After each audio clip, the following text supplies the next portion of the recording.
Right, good morning and welcome to Irene Cricket Club here at the Global Cricket Tournament. My name is Sean Mayers and I'm joined by Jenna Searle, and what a wonderful day it is. This is day 3 of the Global Cricket Tournament, and what a beautiful sight we have here. The covers are off, the games are starting on time, especially after the washout on Friday and the late start we had yesterday. Right, we're going to start with the pitch report. Jenna, over to you. It's wonderful to be here. Thank you, Sean. It's as you said, a wonderful view out here at Irene Country Club, and we're just going to start with a little bit of a pitch report. If we can move closer towards this side, I'm going to do down here. Yesterday we did see that the seamers were quite successful, especially when they were bowling cutters into the wicket. They were bowling the ball a lot fuller, and that seemed to be more successful for them. Having a look out here at the track, I sort of expected it to be sticky, but going down and having a feel, it's quite dry, it's quite hard, and I think a really good decision. We have news from the toss that the Lions won the toss and have decided to have a bowl first. So I think that was the right call after winning the toss for them to get the most out of the wickets here. It is the slope going down towards the leg side for a right-handed batter, so coming from the golf course end, I do think with the seamers bowling cutters into the wicket, making sure that they're bowling into the right-hander. They do, however, need to be careful. On the left here, the leg side for the right-hander is a short boundary, so that can be tricky for the bowlers up front, but I do know that all of the players that are contracted into this series and are part of the squads have all of the talent in the world, and they will be able to control all that they can. So looking forward to a good day of cricket, and we will move over to Sean for that half of the wicket. Right, as you come up towards the golf course end, I'd like to say that this is, I'd say, the easier part to bat from. You come here, all the bowlers, when they're bowling short, especially the seam bowlers, it just sits up and holds, so you find that though that is the longer side of the ground, it becomes very easy to hit 4s and 6s to the far side, which is what we've seen on day 2 of the Global Cricket Tournament. If you're a seamer, right, you want to hit a good length, a little bit fuller than what you would normally hit. It is hard, however, bowl your variations and you will get some purchase and put batters under pressure, making it very difficult to clear that boundary. As Jenna has mentioned, for the right-hander, going towards the right, it is shorter. Right, so you bowl wide, we have seen a lot of boundaries. So that's what you want to do, keep it as straight as possible and bowl those variations. Jenna, just turning to you, what do you think a pass score on this wicket would be? We had a little bit of a chat earlier, Sean, and I just think that what you said earlier about between 100 and 110 runs in that first innings will definitely be challenging to take on later on in the second. We're on the chase for the Lions, and I do think that if they're getting as close as possible to that 110 mark, that's where they want to be. Yesterday we saw the scores not really getting too close to 80, which I think would have been a pass score in the T20 format that they were playing yesterday, but with 15 overs in the game for each innings today, I definitely think 110 is on the scorecard. Right, and there you have it from the pitch report.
Hello and welcome to the third and final day of the Global Cricket Tournament, and we're coming to you live from Irene, the pristine conditions here at Irene Country Club, and I'm in the company of Sean Mayers, and the game that will be taking place today is the Titans up against the Lions, and news is that the Lions have won the toss and they have elected to bowl first, and we will be talking about what we can expect in that game.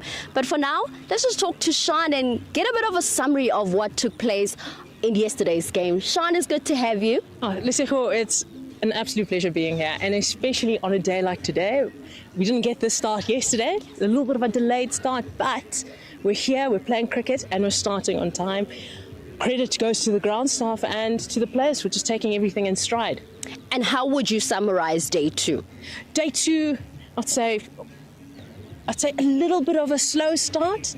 We were a little bit late. The ground staff still had a lot of work to do on the pitches and on the field, and they came through. They pulled through, and the players, I'd say, returned the favour. Started off with Easton, starting off with the bat, posting 64, and then Titans chasing it down in good time with 6 wickets to spare. And then we did see, after that, the Lions went into bat, playing against Eastern Storm. 61 runs for the loss of 5 wickets, and they'd allotted 10 overs. However, the big star of that match was Amara Carr, scoring 38 runs off 23 deliveries.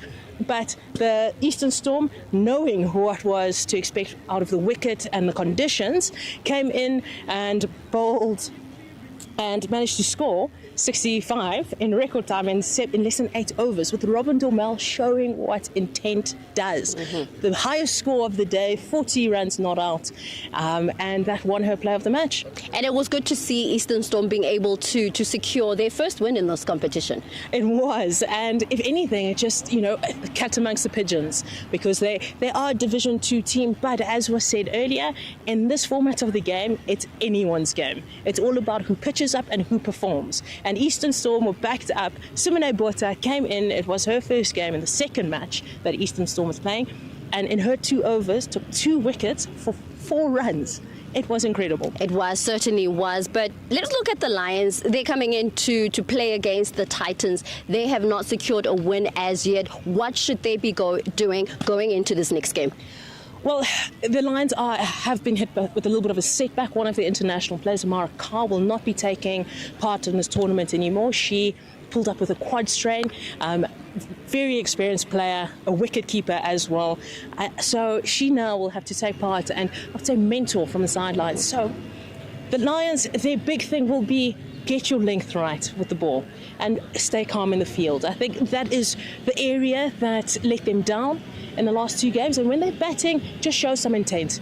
And it will be nice to see how Amara Carr isn't playing, so it gives a chance to some of the younger players to learn from her, talk to her before they go into bat, and I'd say almost emulate what she did. Yeah. And who are some of those younger players from the Lions side that should be stepping up? Well, you've got Sarah Barber. Right, I do believe she's an exciting young player, was a late call-up, but came in and has a lot to offer with both bat and ball. You also have Neo Molefe.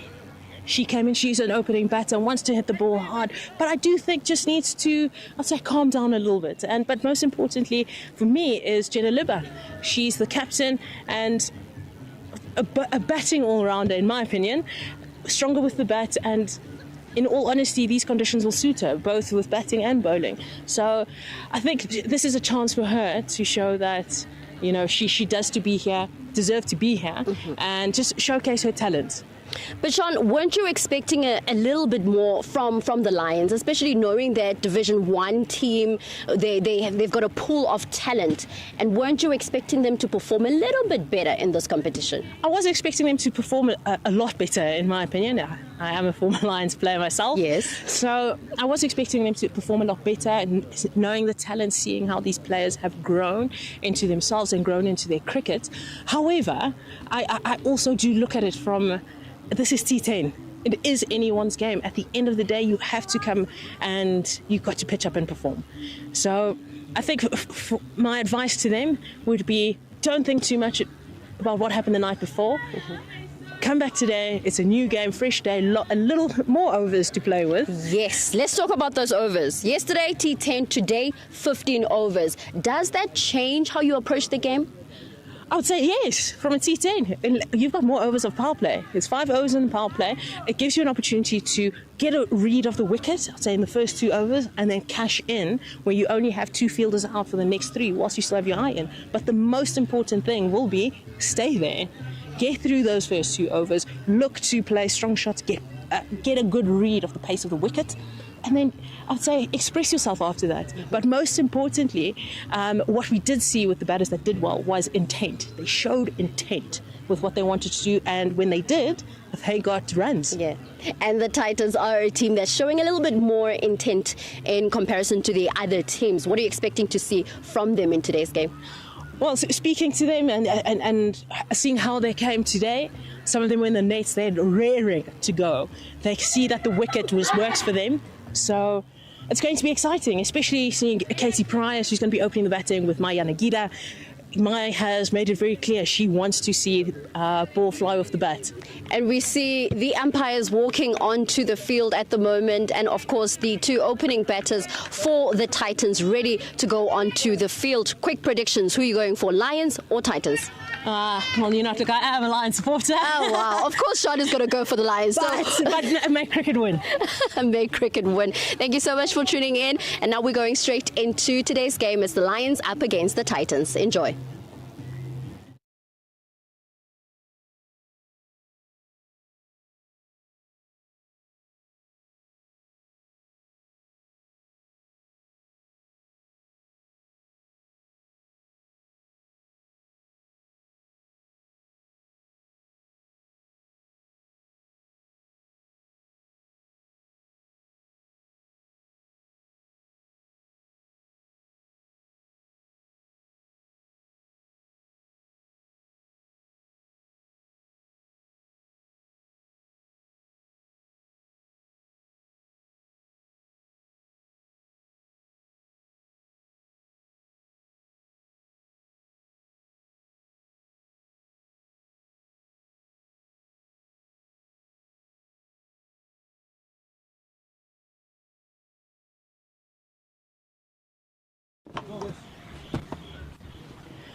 Good morning from the Irene Country Club and the home of Irene Villages Cricket Club for day 3 and the final day of the Global Cricket Tournament. I'm Ken Borland. Alongside me is Sean Myers, who's been very busy with pitch reports and pre-game build-up.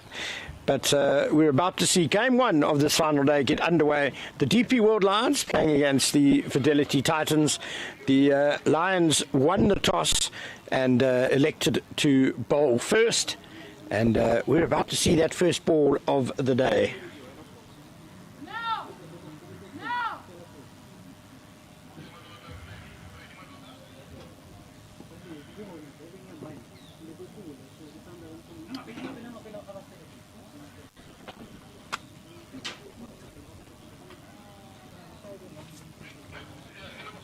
You just want to close your mic when I get that thing from that side.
Welcome back to Irene Country Club. Sorry, just a slight technical error there, losing sound. But we've seen 3 deliveries from Tokoloko Motsepe and a couple of twos scored by Mei Yanagida. A bright start for her, the Japanese captain. May is very, her intent is known. She wants to score runs quickly, and that always helps, especially at the top of the order, just taking advantage of that power play. Oh, that's all gone horribly wrong for Motsepe. She's been pretty accurate so far this over, but that's going to be possibly even a no ball. I think we're going off the... Did it go off the cut strip? I think, the umpire got it a little bit right there. I think just playing with that line of the cut at the edge of the pitch. So the Lions are a little bit, I'd say, have been hit a little bit of a blow with the top batter, Amara Carr, missing out, and she won't be taking any more part in this tournament.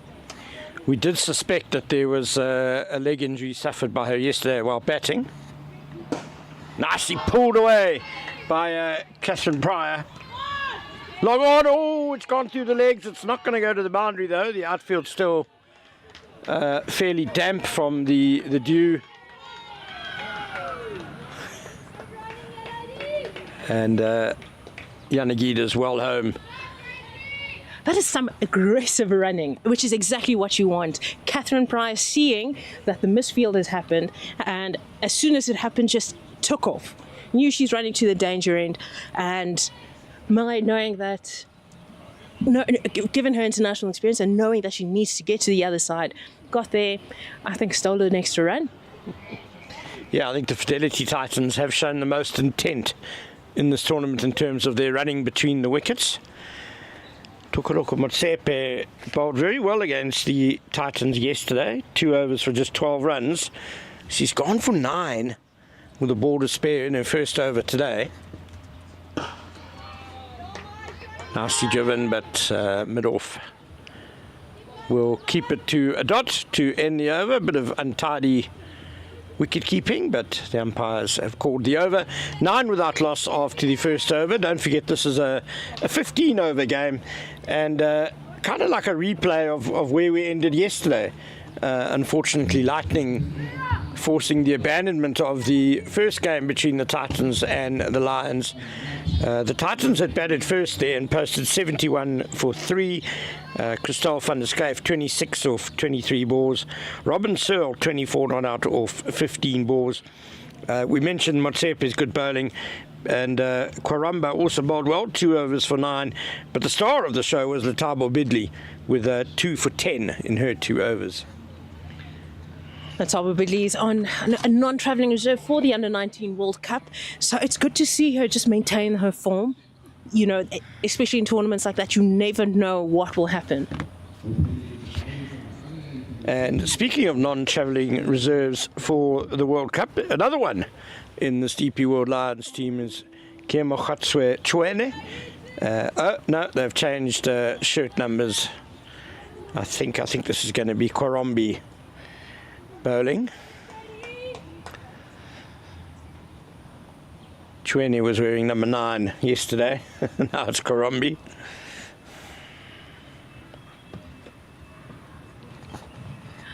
Korombi is a really good bowler. She just comes in and a little bit difficult to get away because of how accurate she is.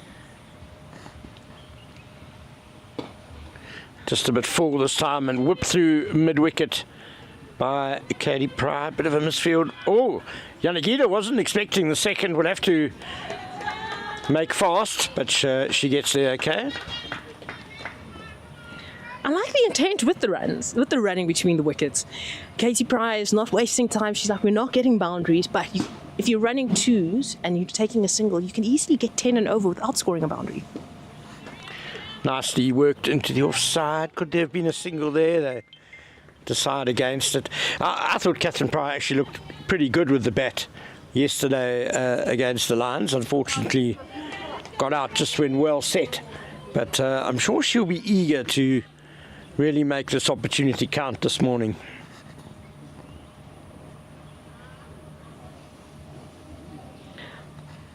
So she feels she missed out on that one, but Quarumbi still has to bowl an extra delivery, and the Titans get another run.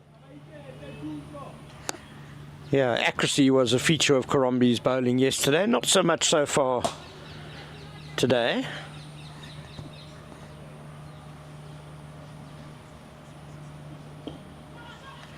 Nicely worked behind square by Pryor, the shy, but fancy Yanagita's home. We did see in that first over 2 2s and a 3, which meant that the ball spent a lot of time running over the outfield. It is still quite dewy this morning, and I wonder if it's not a little bit slippery as a result for the bowlers. Well, we saw at the beginning, I say that before the last delivery was bowled, Quarumbi just holding onto the ball, just trying to get as much feel of the seam as possible. So I do think it might be a little bit slippery, and I think just working in the favour of the Titans. Make it difficult for the bowlers to hold. Hit over the top by Yanagita. She has cleared mid-off by quite a distance, but that slightly damp outfield, the ball plugs. And they're back for 2. I'm surprised there don't seem to be any towels out on the field for the Lions just to help them dry the ball.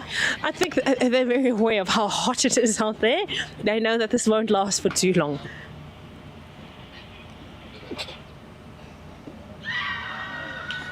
That appeal doesn't have too much going for it.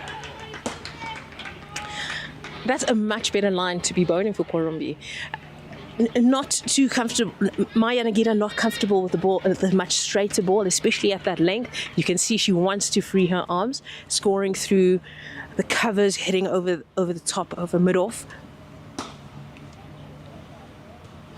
Nicely cut by Yanagita. That's a very delicate, beautifully played stroke, and it will run over to the boundary for 4.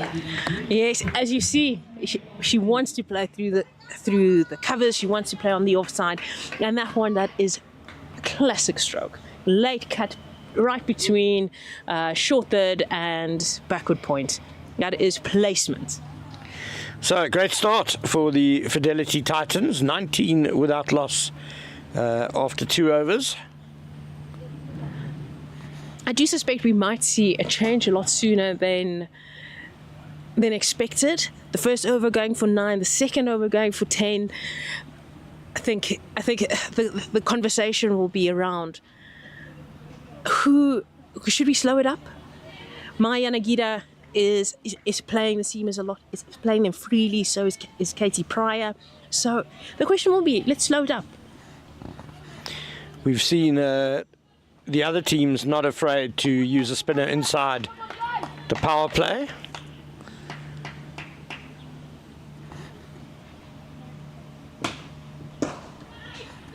Nice and full and straight, this time from Motsepe. Just the other thing about the ball getting damp in this dewy outfield is that it will cause it to stop swinging. It will also soften the seam, and I think the seam bowlers won't be too happy about that. Down the pitch, beautifully struck, and fantastic fielding at cover by, is that Sarah Barber? Great work by her. Sune Wittmann, I beg her pardon, the Namibian captain, did some great fielding yesterday, and another tremendous stop by her at cover.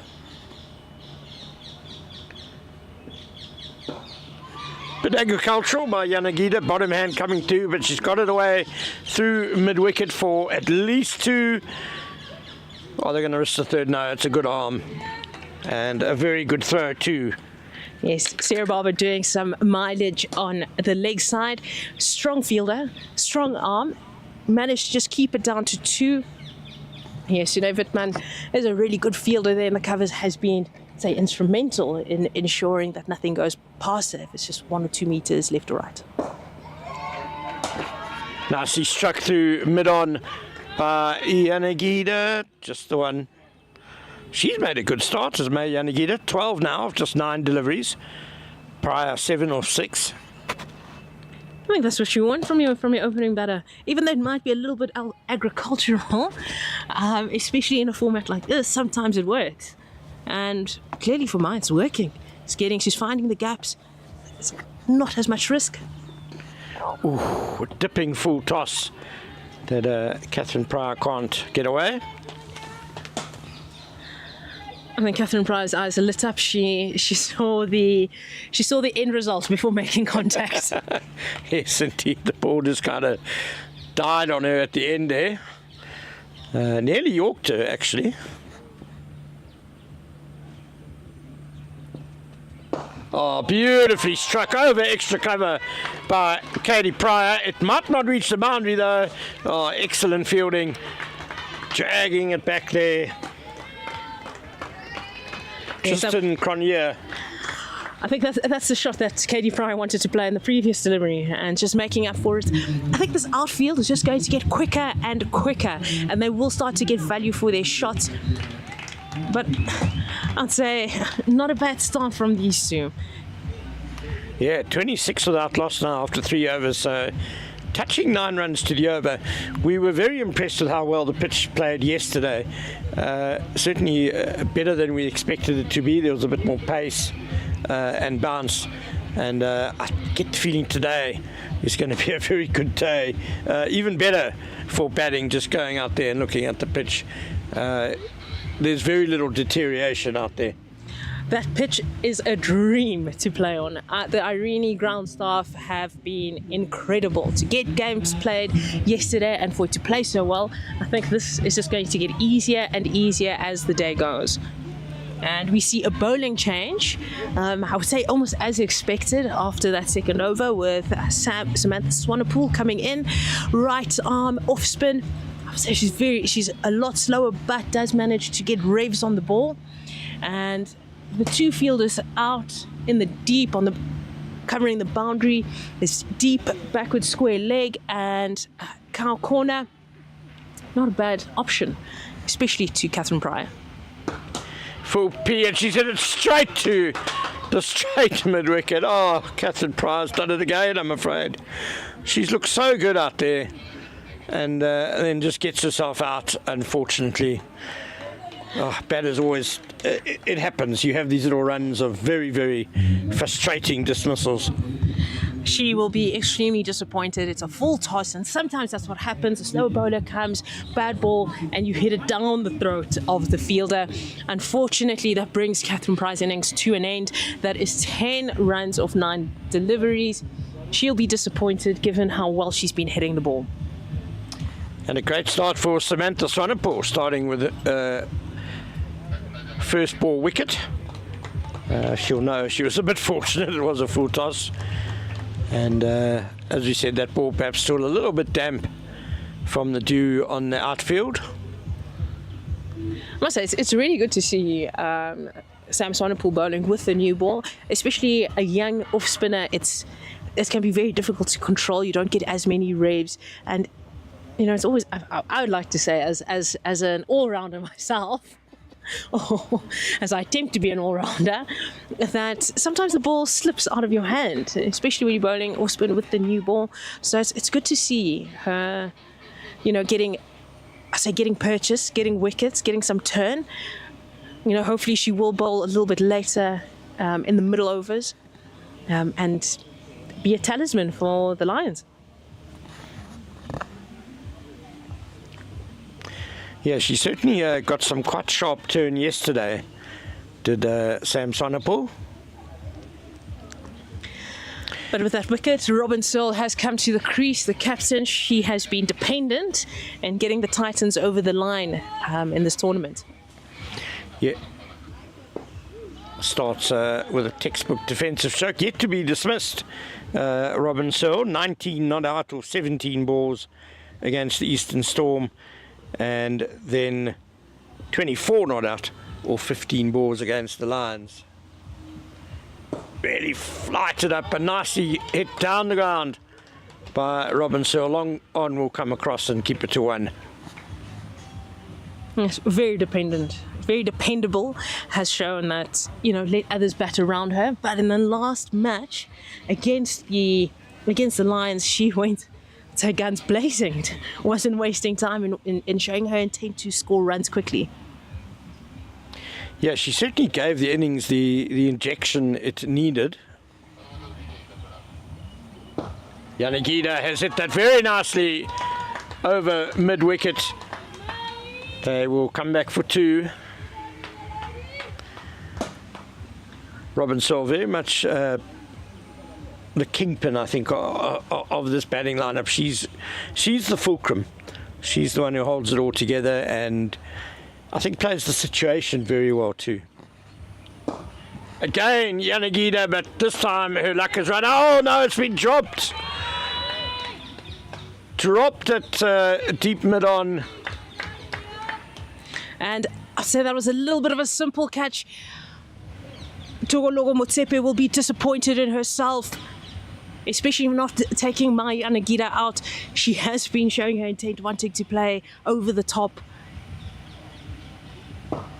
Not scared to flat it again. Motsepe was nearly in business again, but it went over her head, and it's run away for 4. I think she's misjudged both of those potential catches. In fact, the first one, she probably should have backpedaled just a little bit more because it was uncomfortable for her reaching behind her head. And that one, she seemed to come in when really she should have been going back a bit quicker. So Yanagida, a bit of good fortune, but she's batting with great aggression. 21 off 13 balls for the Japan national captain, and the Titans 35 for 1 after 4 overs. I love how she got dropped and she still went again, and this time getting a little bit more on it, and it went all the way to the boundary. That's what you want from an opening batter, especially in the power play, knowing that she has a good read of the wicket, a good read of the pace of the bowlers. So if anything, I'm like, continue. If you're going to play over the top, keep going. She's managing to, she's batting at 161. Nobody can complain if that's what your opening batter is doing. Yeah, doing a great job. And Tukuroko Motsepe is going to bowl out now, bowling her 3rd over. She's gone for 16 and 2 so far. Robin Searle on strike. Bit short, and that's a shot Robin Searle plays really well, that little guide down to 3rd man. She's coming back for the 2nd.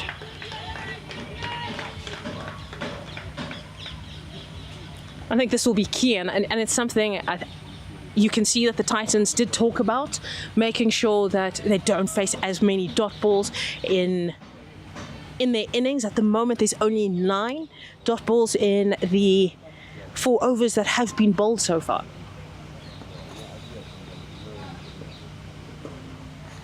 Again, really deftly worked by Searle, square of the wicket for 1.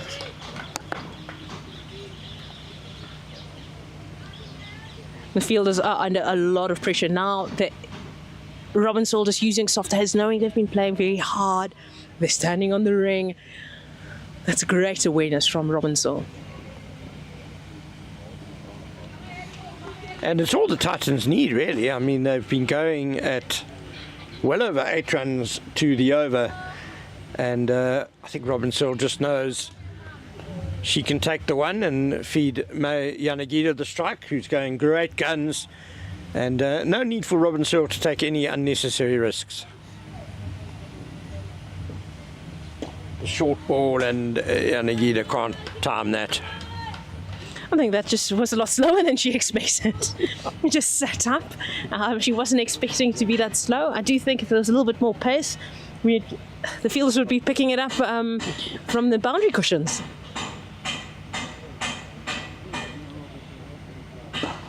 Oh, beautifully hit by Yanagida, just over the covers. She wants a 2nd, but it's not really on. This is Nate Wittmann doing some work out there in the boundary while chasing the ball down to the boundary.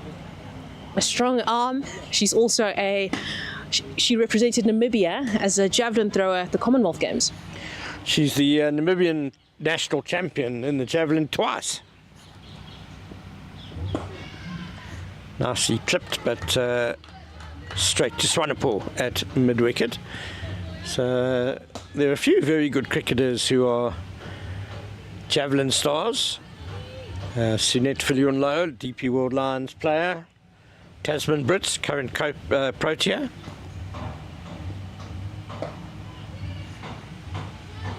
Just picking out fielders these last two deliveries, Robin Searle. And Sine Wittmann now, of course, the Namibian captain, 29 years old. She actually attended Pucker University in Potchefstroom in 2021-22, played for the Northwest team. So well known to the South African players. Yes, and she has actually played in the domestic structures for Northwest, so very well known. And that's the end of the power play. The Fidelity Titans are at 40-1. Kwarombi going for 10 runs in her one over was very erratic. But Sam Swanepoel coming in and making the breakthrough with getting Katie Pryor. And she will now continue after the power play. We'll have a change in commentary, and we're going to have Jenna Searle on the mic. Jenna, it is so good to have you here again. We've missed you. Yeah, it's wonderful to be here. As there's a little bit of a stumping chance there. No Molefe taking the bails off behind the stumps there. But Mai Yanagida safely home. I like the intent. You know, she may have missed the ball, but it's about the intent, and I think that's the big difference. The players that scored runs yesterday, it was just intent. They were intentional about running hard, looking for singles. Oh, just played down to short third and eventually an easy single. Great calling from Robin Searle. Yeah, and that all just comes down to intent, as you were saying there, Sean. And backward, behind the wicket, square of the wicket, that is the non-striker's call, and Robin Searle making sure that the call came out loudly, not hesitating on the call, and eventually coming into the crease safely. Short wide, I think. Robin playing it a little bit early. So, Jenna, I know Robin is your sister. Do you ever have these conversations with her, especially as she preps for a tournament? Yeah, we definitely do have these conversations. She always asks my opinion on her batting, and sometimes it's safe to give the opinion and sometimes not. It's a bit of a mental game, of course, but we really do have quite a close relationship, and we always compliment and criticize in a healthy, positive way. Two singles just taken down there. That's exactly what you want with the field spread. Just keep the scoreboard ticking. I mean, I guess, you know, speaking about any siblings, you know, you two seem very close, and it is nice that you're both involved in the game, both playing, and you from a coaching aspect. Oh, and that's a white ball. Robin Searle, let's say she missed out. Sam Swanepoel hands on head. I think could have been a little bit tidier behind the stumps. That brings us to the end of the sixth over. The score's 45-1. Yes, I must say it is quite nice, and especially you could give us, you know, I would say I'd say the insight that you give us about Robin and how she plays her game. So yeah, no, I can imagine how knowing my siblings, sometimes after a bad game, it can be a little bit like you know, juggling a grenade. Yeah, definitely, and just a little bit of insight into her. Of course, I know her a little bit better than the other players, so I can speak on it. She's a real student of the game. She has a notebook that she carries with her all the time. She researches players. She knows everything that there is to know about the grounds that she is going to be playing at. And coming back into the captaincy for this global cricket tournament of the Titans team, of course, because Masabata Class is not involved in the squad. I do think all of her experience and everything that she has behind her and the research that she does is definitely coming into play here. And she is a natural born leader, and it is where she enjoys being. And of course, the captaincy with Masabata Class, she assists a lot in that point of view in the Hollywood Bets CSA T20 and Pro 50 leagues, as she just leaves that one outside the off stump. So a lot of there's a lot of experience at the top in the Titans league. Gandhi Jafta, Katie Pryor, Elizabeth Marks, who's not part of this squad, and they do all work together really nicely for the Fidelity Titans. Tutu Tiberi comes into the attack, and Robin Saul just getting that out to the covered boundary, a little bit short, a little bit wide. I wouldn't say that's the line that Tutu Tiberi would be wanting to bowl at. Yeah, definitely not, especially with the short boundary on that offside for the right-hander. There is protection in the sweeper region. And a full toss at Mayana Gira, just getting it in between Kalkona and long on. Getting to, I think, the power aspects. I think what my makes up for, what makes up for in terms of a lack of power hitting is definitely intent with running. She wants to score runs and she's very fit. So she's looking for the singles, and Tutu Tiberi getting some purchase with that one. Some turn into might, just cramping her up for room. Another dot ball, which is like gold in this format. Yeah, just on the power that Yanagida is able to create, because she's quite a small, short player. She does have a low center of gravity.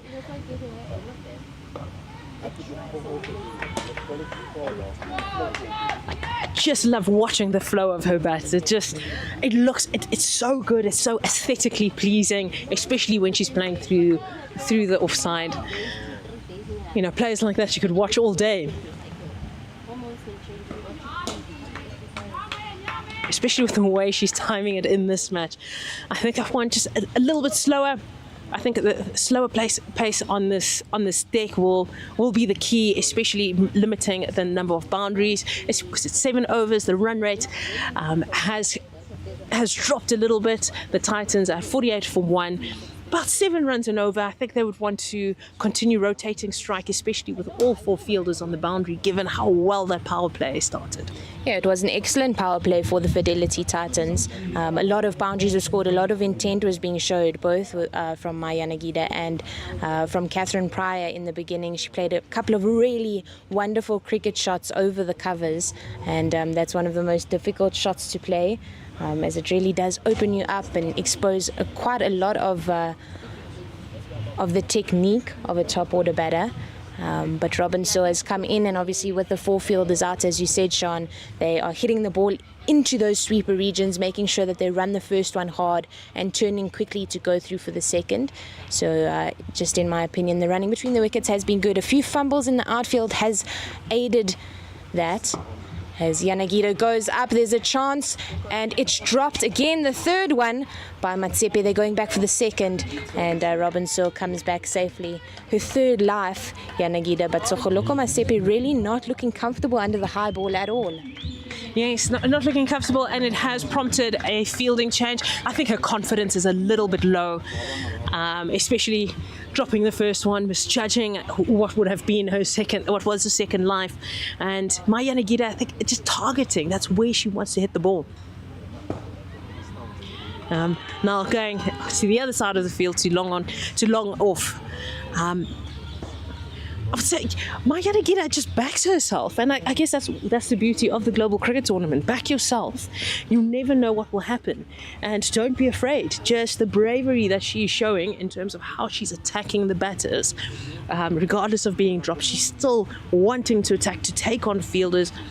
I guess that's all you can ask for, especially as she's playing around the young local players. They get to watch this firsthand. Yeah, definitely. It's all about catching your dreams, and she is definitely going all out and expressing herself. The 50s up for the Fidelity Titans. And a partnership is building, 26 runs. The run rate, seven, just over 7. You cannot complain with the way these two are going about this innings. And there you have it, Maya Nagida just dancing down meeting the ball on the full and getting 2 runs. I like that approach to Sam Swanepoel, who's tossing the ball up. Yeah, definitely. A lot of intent is being shown. She's quite a exciting player to watch because she can play all over the field. We watched her in the beginning play a third man guide, and she's accessing all parts of the field. It's not just everything that's across the line that we see from a lot of players in the women's leagues.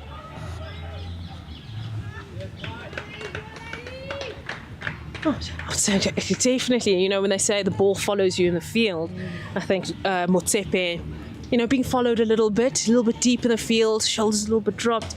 You drop a few catches and then all of a sudden runs are taken in front of you.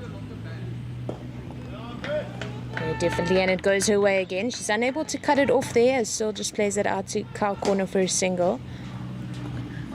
And that's the end of the over, 55 for 1. I like how these two are going about it. Robin isn't trying to overhit the ball. Mai is attacking. She's being the aggressor in this innings.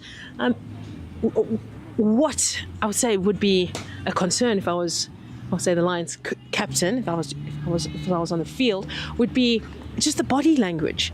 These two are just taking the singles, are just coming a little bit too easy for the Titans players. Yeah, definitely. There have been a lot of fumbles out in the deep, especially by the players at mid-on and mid-off, where the Titans batters are then able to take that easy second run, and that is disappointing from the Lions team.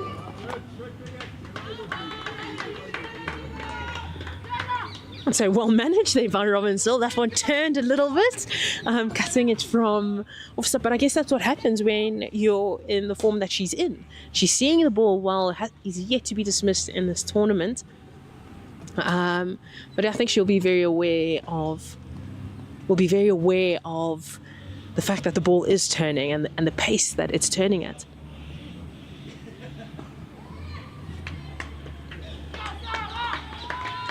Good fielding there by Sarah Barber at point, just cutting that one off. And she too is an exciting player. I've worked with her behind the microphone once or twice when we've commentated for the Hollywood Bets Pro 50 and Pro 20 series. And that is swept away to the vacant deep backward square leg. Unfortunately, Robin Sill not managing to get the boundary, but taking advantage of the relay throw and manages to get 3.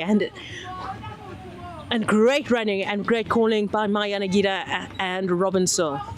Yeah, that shot definitely deserved to go all the way over the boundary, but as we were saying earlier, the outfield is wet, the ball travels slowly across the ground, and they did well to get 3 in the end. Going into a similar region, playing around the legs there, Mai Yanagida, and a very good running again from the Japanese international player coming through for the second.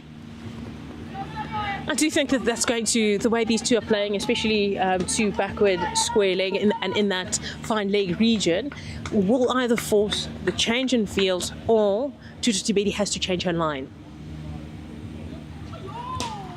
And she does just that. It's outside the off stump and it's played off the back foot into that third man region. They go through foot 2. You know, I think this is a prime example of if boundaries aren't coming, you have to run. You have to run your runs. And so far in this over, you're looking at 7 and there's still, 9, and there's still a ball to come. Yeah, really clever fielding, piercing the field, making sure that the gaps are being accessed. And I say that's the way to end an over with a dot ball. Score 65 for 1 after 9 overs. This partnership is at 40 runs. And I think now would be the time, especially 6 overs left in the match, 9 wickets in hand. These two are well set.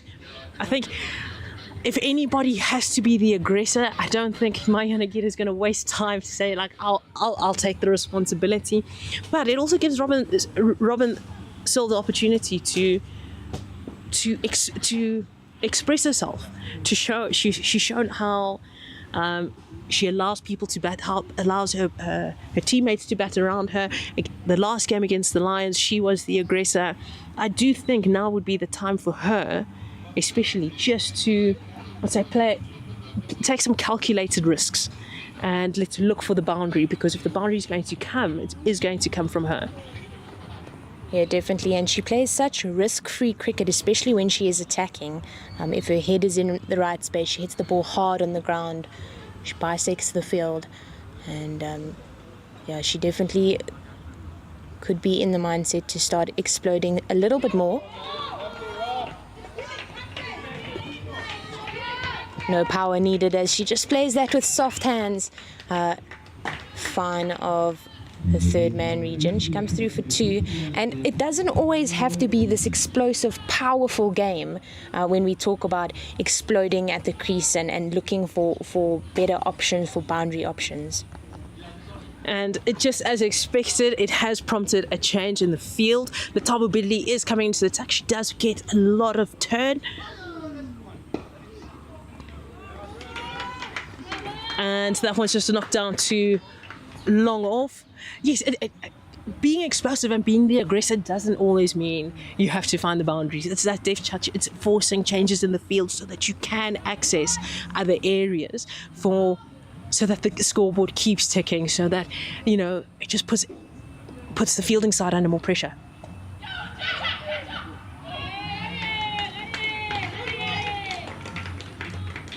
A chance for a catch there at a short third man, and put down in the end. Bit of a top edge, that fly third man position.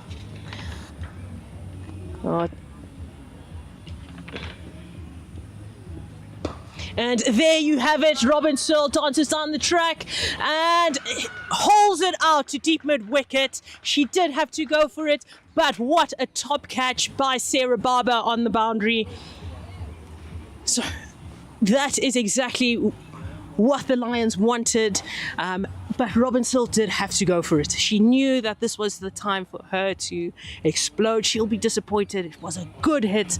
I think she would have wanted to either go 5 or 10 meters left or right of Sarah Barber on the boundary. Yeah, definitely. It came out the middle of the bat, but unfortunately just falling into the very safe hands of Sarah Barber. The ball was up in the air for a long time, and she settled herself really well underneath that, and safe hands from the DP World Lions player in the end. But bringing to the crease Christelle van der Schyff, who is coming in as a wild card under 23 player into the Global Cricket Tournament for the Fidelity Titans, and she's expressed herself really nicely. Hits a couple of maximums throughout the day yesterday, and definitely an exciting player to watch. So she joins her teammate Maya Nagida at the crease, and will be looking to explode from the word go. Yeah, so in the warm-up matches against the GCT International 11, we've seen her from ball 1 hit her first ball for 6. So she has it in her, and with wickets in hand, it would make sense, get bat on ball, or that would be my thinking, get bat on ball, just keep your head down, just play some simple, I'll say keep it simple for as long as possible before, I would say, playing innovative shots. But if it's in your area, that ball has to go. If it hits a fielder, let it hit a fielder, but you have to attack now. And she's quite good with the intent up front, manages to get the ball into the gap on the offside, gets herself off strike, and the safest place to be is on the non-striker's end. However, she will be looking to get as much strike as possible because she's quite a confident human being. She knows that she can hit the ball hard and far.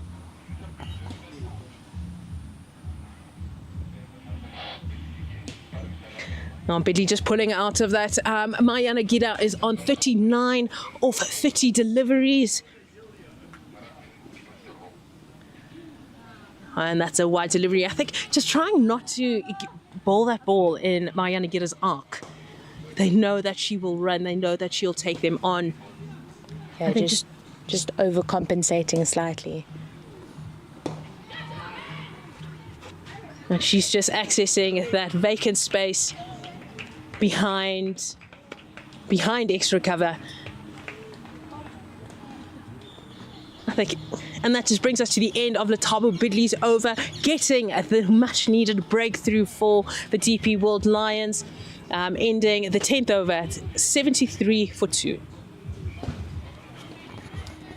And Yanagida goes up to the highest scorer of the Global Cricket Tournament so far, as she goes past Robin Dormal, who had 40 of 25, currently sitting on 41 of 31, and that's exciting stuff from the Japanese captain. As Tuto Tubedi will continue her right arm spin to the new batter at the crease, Christelle van der Schyff. Bit of a commentary change here as I'm joined by Ken Borland. That's just played into the covers, straight to extra cover for no run. Christelle van der Schyff just getting bat on ball and trying to find her groove.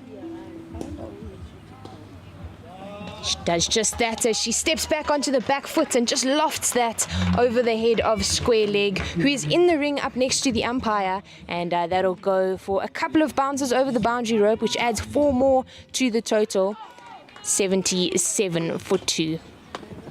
Hello, Jenna. Yeah, I think you've alluded to it, that Christelle van der Schyff, there's no doubting her ability to score quickly, and I just think in this tournament, tempo maybe is a little bit of a thing she's struggled with. She's kind of given her wicket away a couple of times. She goes through the covers and beats the fielder at points, but Sarah Barber is quick across the field and she collects it and gets it in. They come through for the second.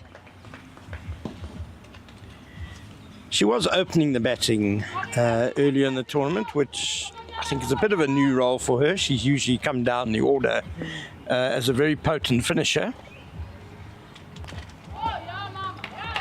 Yeah, she is a young, exciting player. This is her second year out of school and joining the Fidelity Titans squad from a full-time point of view will be exciting for her. She's got a lot to learn, but she also has a lot to give. I'm sure you'll remember last year, Jenna, in this tournament, how the final game, she won it for the Titans in quite spectacular fashion with a ferocious innings. And she lofts it up now. There's a chance at a catch, but it's one bounce over the head of the Lions captain, Jenna Lee Libba. And Christelle van der Schyff adds 4 more to the total. And the Lions captain will be disappointed with that, as she definitely could have been in the game there to take the young batter out. Yeah, we just heard her utter her frustration and then apologise to the bowler. She misjudged that one. It was a very good strike, though, by Christelle van der Schyff. And that closed off the 11th over, 84 for 2. We spoke a little bit at the pitch report about what a par score is here in the first innings of this 15 over format of the game. And Ken, do you agree with mine and Sean's estimate of between 100 and 110 is a winning total? Yeah, I do. I like that, I must admit. I think the Titans have got a very good platform here, though, so they'll probably be trying to look for a bit more, 115 at least, 120, try and get over that 120 mark. Letabo Bidley continuing. Yanagida goes up and over, and this time the DP World Lions are successful. Tristan Crinier with very safe hands under the ball. She puts in a little bit of a dive and roll there, but that takes out the Japanese captain Mai Yanagida, who very successfully has managed to score the highest score of the tournament so far, 41 of 31, and she was instrumental in building the platform that we've just spoken about for the Fidelity Titans. Yeah, it's been a great contribution by Mai Yanagida, and if the Fidelity Titans do go on to win this game, hers might be actually the critical contribution. Interesting that after Matsepe missed the third catch at long on in the previous over from Bidley, the change was made. Tristan Crinier moved to long on, perhaps not as fast across the field as Matsepe, but as you saw there, very safe pair of hands and very nicely judged catch.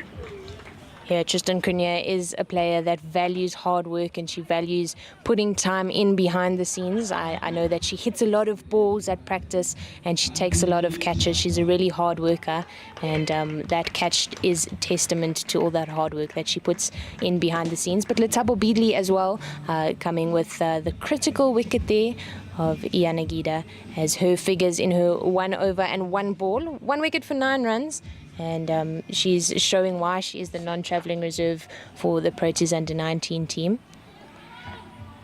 Yeah, classy spinner, no doubt. Very impressed with her yesterday.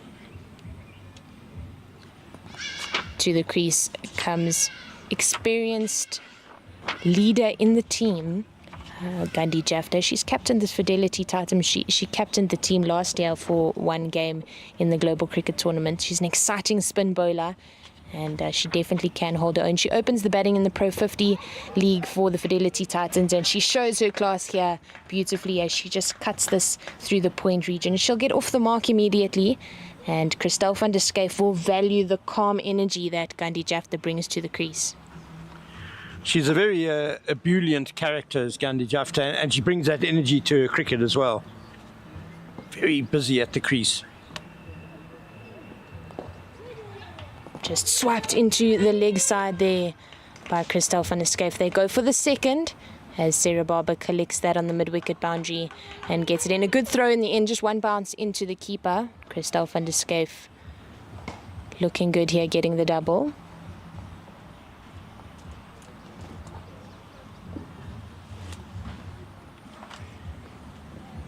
There will be just 3 overs after this one. Interesting that Sarah Barber hasn't had a bowl today.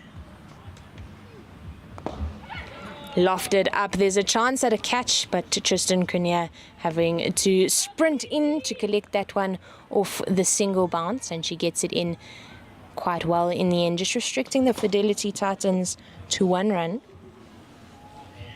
I might have been tempted to give Sarah Barber an over. Just she looks a wicket-taking bowler, and that's perhaps where the Lions have struggled a bit in this innings, is to take wickets, break that partnership between Yanagida and Searle.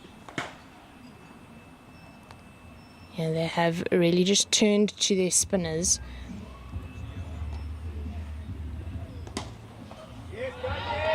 And it's swept into the leg side. There's a dive put on the square leg region, but Motsepe is unable to collect that one. And that's a very good cricket shot there by Gandhi Jafta as she adds 4 more to the Fidelity Titans total. And Letabo Beatley just missing her line completely.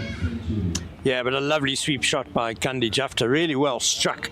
Made a lovely sound off the bat, and just had too much on it for Tebogo Motsepe, who is now being moved a little bit finer at deep backward square leg.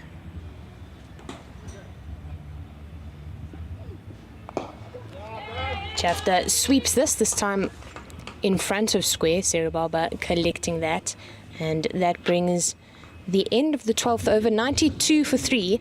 Just a few points on Gandhi Jafta. She struggled slightly in the Hollywood Bets Pro 50 and Pro 20 League, unable to get a start and losing her wicket quite early on. She's been opening the batting for the team, and I am enjoying this role that she's been playing, coming in later in the innings. We saw she got a player of the match in the first game against Eastern Storm, and she does seem to be finding her feet in the middle order. Yeah, I must say, I think most of her success has come in the middle order.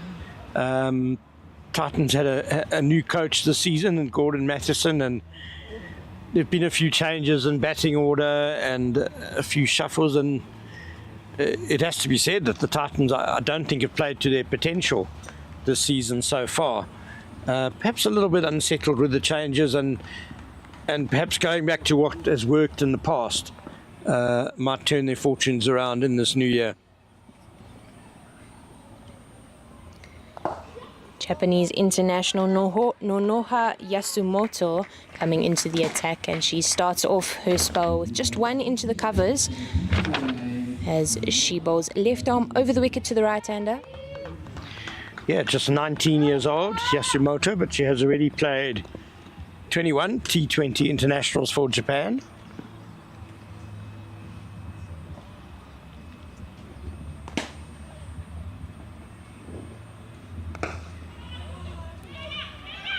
There's a chance at a run out on the non-striker's end, but Gandhi Jafta, with that energy that she brings into the crease, was really backing up quite hard and had to really scamper to get back home in time.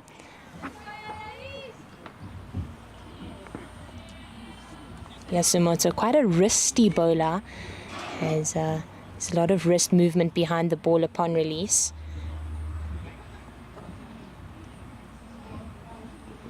And she pushes it wide this time. I am enjoying the fact that Neo Molefe is standing up to the Japanese seamer.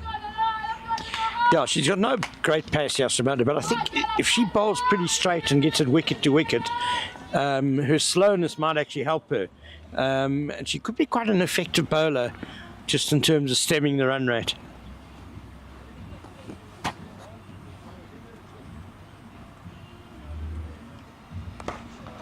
Christelle van der Schyff goes up, she goes far, there's a chance for a catch, and a very good effort in the deep by Tristan Cronje, puts a big dive in and is unable to hold onto it in the end, but a very exciting piece of fielding.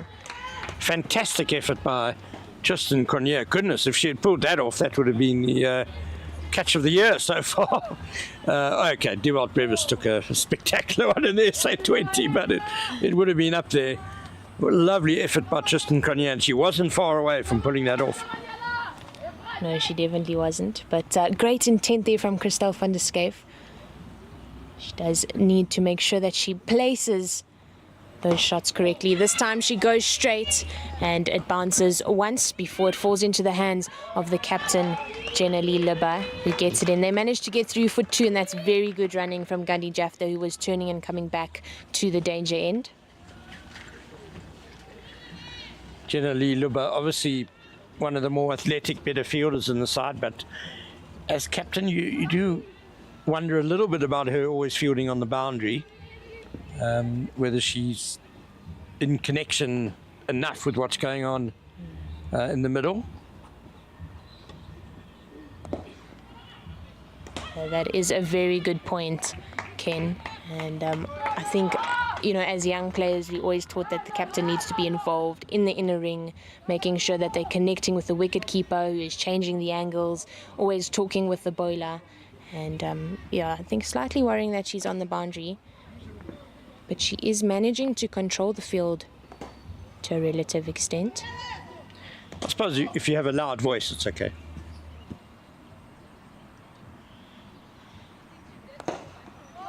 Played with a cross bat out to long on. Slight fumble in the end, but good work by the young Letabo Bidley. Gandhi Jafta comes back for an easy double.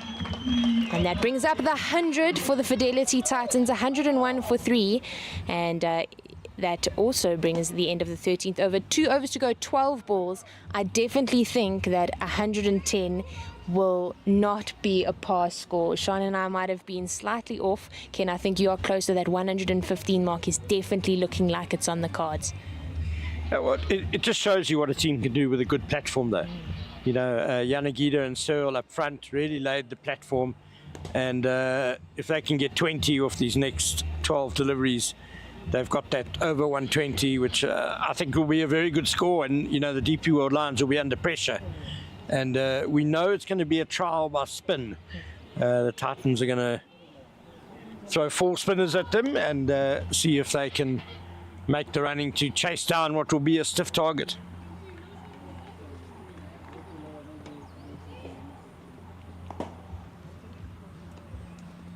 Yeah, and this battle of spin continues as the young Letabo Bidley continues her spell. It will be her last over of the day. Her figures 2 for 18 in her 12 balls so far. She has got 6 more and she'll be looking to make the most of them. Jafta uses her feast and plays this with a cross bat out to long on for 1.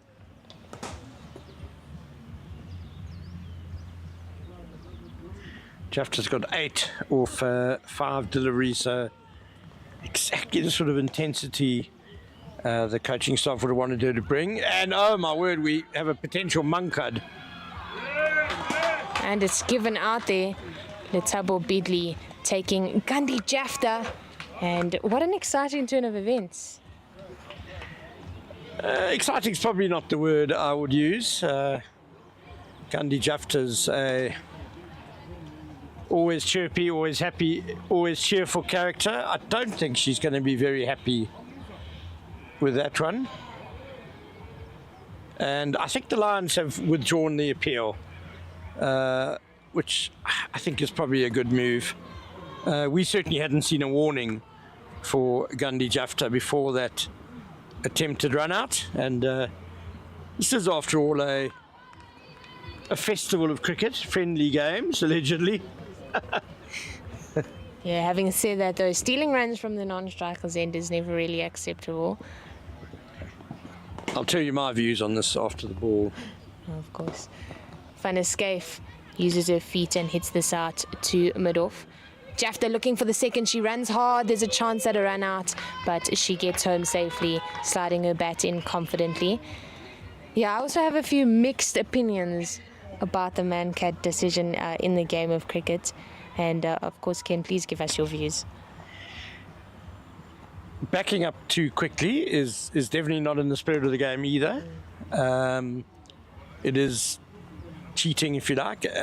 I think the umpires should control it personally. Yeah, definitely agreed, as it's played across the line but falls safely into no man's land. Gandhi Jafta is running exceptionally well between the wickets as they get through for the double. Just like there are penalty runs for time wasting, for any manner of things. I think if the umpires spot a batter consistently leaving their crease early, they should be allowed to levy penalty runs. Yeah, that is an interesting point of view, and I do agree with you, Ken, as this is played out into the offside. Jafta looking for the second one. She's halfway down the crease, and a fumble in the outfield. It's a bit of an injury out on the cover boundary as they managed to get through for the 2, but not looking good for the DP World Lions team. Sune Wittmann looks like she might have had a small injury out on that cover boundary. Yeah, she kind of slipped and then went over an ankle, I think. Goodness, we hope she's okay. Namibia do, of course, have some World Cup qualifiers coming up, which they would obviously be very keen to have one of their star players participating in. This is an unfortunate interruption to the game. Just to finish what I was saying about the umpires policing batters backing up too far. It also takes a lot of unnecessary drama, I think, out of the game. It definitely causes ill feeling when you are run out at the non-strikers end backing up, and the game doesn't really need those flashpoints. So I think empower the umpires to deal with it, and then no one can complain. Yeah, the umpires do have the final say on the field, and I do agree. There's so much that they have to focus on. They have to take control out in the middle. Adding one more thing, I'm sure they're all capable of doing that, but it does make things, their job, a little bit more difficult. Fair enough, yeah. And Sune Wittmann looks like she is being helped off the field, and substitute fielder will be brought on for the DP World Lions team. This is a slight problem for Neo Malefi, the DP World Lions keeper, who is also on the floor and being attended to by the team physio. And she's a replacement wicketkeeper as it is for Amara Carr, who either aggravated or did herself a new injury yesterday while batting. Could not keep wicket.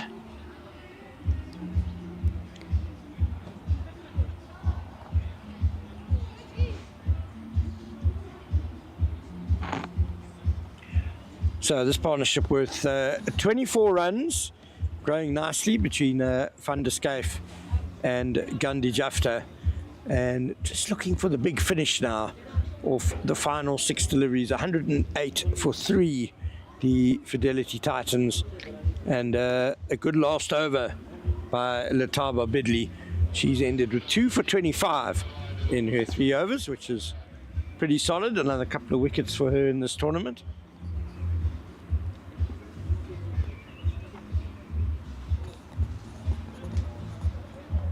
Yeah, she is a player with a lot of talent, a lot of energy, She is an all-rounder, so both with the bat and the ball. She's good in the field. We've seen some excellent fielding, ground fielding from her out on the boundary. She fields most often at long on.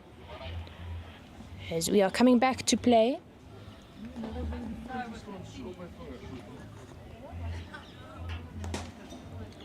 Bidley hasn't finished her over. Van der Schyff looking to be the aggressor here. She clears the bowler's head, and Gandhi Jafta running well. And the break in play hasn't really seemed to put a halt to the energy and the momentum that the Fidelity Titans are batting with. Yeah, it's important. They want to end with a bang, not with a whimper.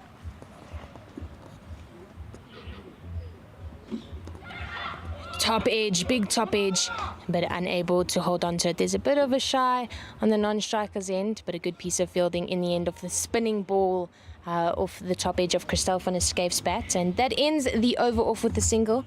A really exciting over, 10 runs from it. Christelle van der Schyff and Gandhi Jafta really just using the experience and the exciting young power that the two of them both have. 6 balls left, 111 for 3. And it's going to be Yasumoto who's going to bowl the final over. Left arm slow medium, I guess. Here, her one over, just going for 8 runs. So not too bad in the greater scheme of things. But she will be looking to bowl a couple of dot balls and restrict the boundaries in this last over. Van der Schyff looking to clear that front foot, but just plays too early as it goes out to the leg side. They'll just get one off the first ball as it's fielded cleanly by Tristan Crinier, the mid-wicket boundary. Yasumoto does have the protection of the long boundary on the leg side, and I think that delivery will pretty much be what she's going for in this over. Just nice and straight. She'll take 6 singles out of this over very gladly.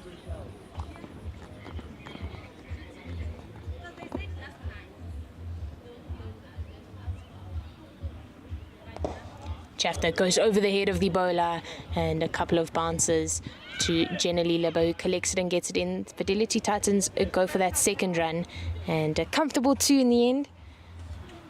Yeah, very nice shot by Gandhi Jafta straight over the bowler's head, which meant there was work to do for long off Lebo, who I fancy has come quite a lot straighter now. But it was so well placed by Jafta, she could make it into a 2. Yeah, she is quite straight at long off, but it makes sense with the left arm coming over the wicket to the right-hander that angle does need to be finer. This time it's a full toss to Jafta, who plays that into the same region. And they just managed to go through for a single. It's a direct hit from the DP World Lions captain, but Gandhi Jafta well within her crease. That last ball might even have been a bit of a slower ball from Yasumoto. It definitely could have. It looked like it floated in the air all the way until it got to Gandhi Jafta.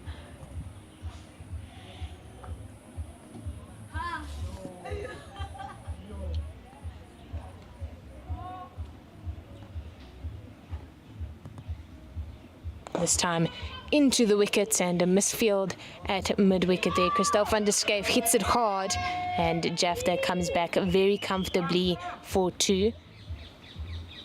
I like that Yasumoto, same line as what she's been going for, but she just pulled the length a little bit back so she doesn't become predictable.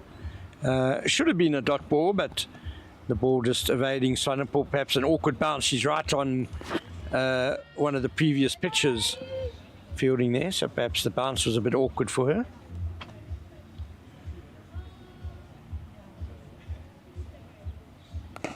Christelle van der Schyff hitting that really hard. She bisects cow corner and long on, and that goes one bounce over the boundary. And I thought that was the shot she was going to play on the previous ball, but definitely the length just tripping her up slightly, and she really has taken full advantage of the shorter pitch delivery by Yasumoto. Yeah, up and over that time, and very well struck. We've said it before, she's a very powerful striker of the ball. Yeah, 121 for the Fidelity Titans with 1 ball left in their batting innings. Van der Schyff, the batter in charge. She goes again. This time it's up high in the air.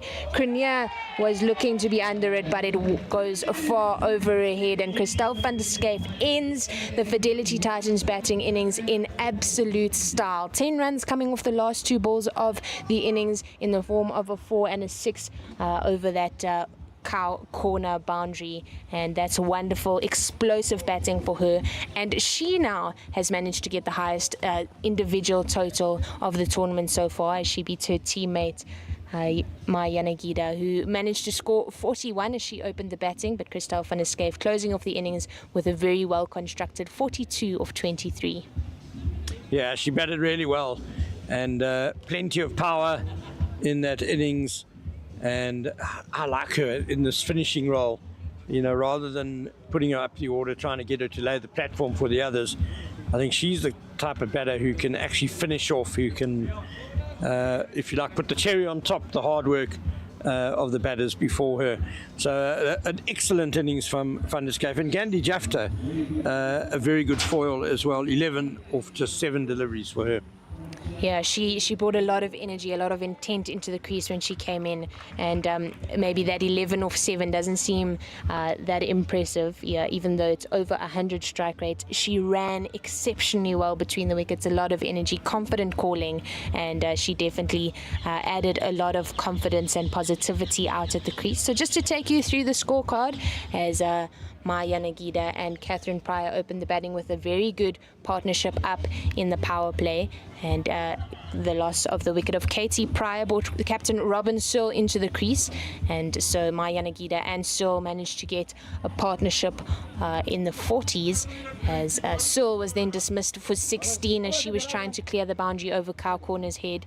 And Maya Nagida and Christel van der Schyff then had a small partnership between the two of them until Yanagida was dismissed for 41 of 32, and then Christel van der Schyff and Gandhi Jafta closed off the innings unbeaten with van der Schyff 42 of 23 and Gandhi Jafta 11 of 7. That partnership of 43 runs took the team total up to 127, well over the par score that we had expected, and I do think that that could be a winning total for the Fidelity Titans. Ken, if you could take us through the bowlers of the DP World Lions, and that will set up a really exciting second innings. Well, the spinner Letaba Bedley got another couple of wickets, but probably the pick of the bowlers for the DP World Lions on a tough morning for them with the ball. Samantha Swanepoel and Tokologo Matsepe, the spinner and the seamer, they both went at 7 to the over. Swanepoel getting a wicket with her first delivery. But it's over to the DP World Lions batters now, and I think they've got a stiff task ahead of them. Although, with the sun shining beautifully here at Irene, the outfield is going to quicken up, and presumably the pitch might play a little bit quicker as well. But however way you look at it, it's going to be a difficult chase for them. Yeah, definitely will be a difficult task ahead of the DP World Lions team, but they have a lot of talent in their lineup, a lot of explosive power in the form of Naomi Lefe, Jenny Libba, and Sune Wittmann went off with a bit of an injury, it looked like, to the left leg, and hopefully she will be okay and will be able to bat and contribute to the DP World Lions total. But we will take a short break as the innings change will prepare the teams to change over, and will be an exciting second innings to the first game of day 3 in the Global Cricket Tournament.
And welcome back to the second innings between the Titans, the Fidelity Titans versus the DP World Lions. The Fidelity Titans posted 127 for the loss of 3 wickets.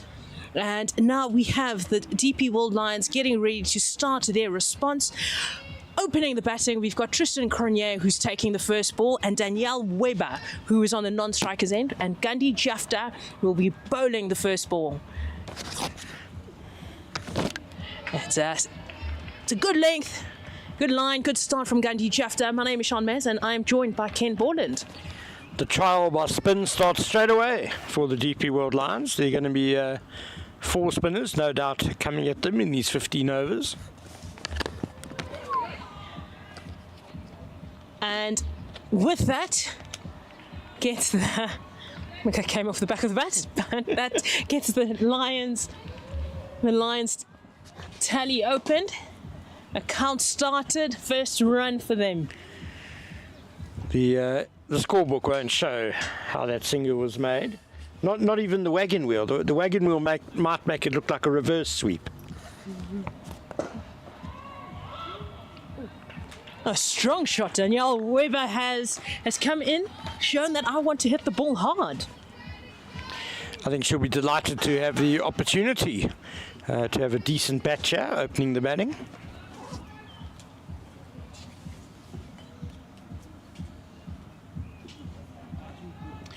Those 4 spinners that the Titans will no doubt use. Gandhi Jafta, who's to switch to around the wicket.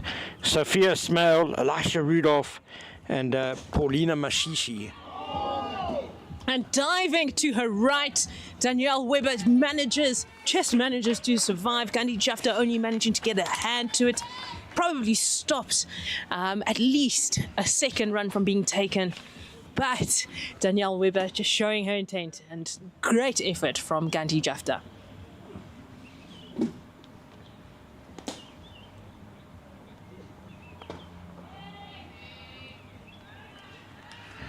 Getting a little bit of drift with the new ball.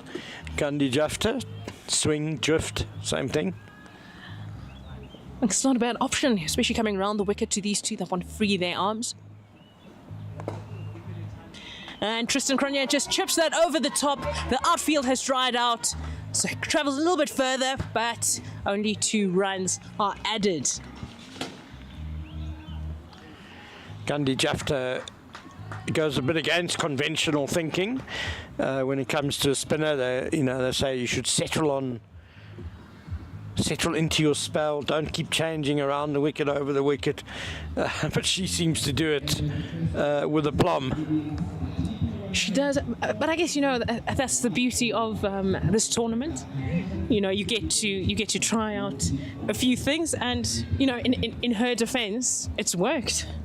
She's been very economical, very attacking, and now we have the experienced Kaylee Tapp coming in to bowl. I think this is the first seamer that the Titans have used in the power play at this tournament. Definitely. Kaylee Tapp was in the 11 yesterday to play the Lions, but the Titans didn't take the field because of the threat of lightning.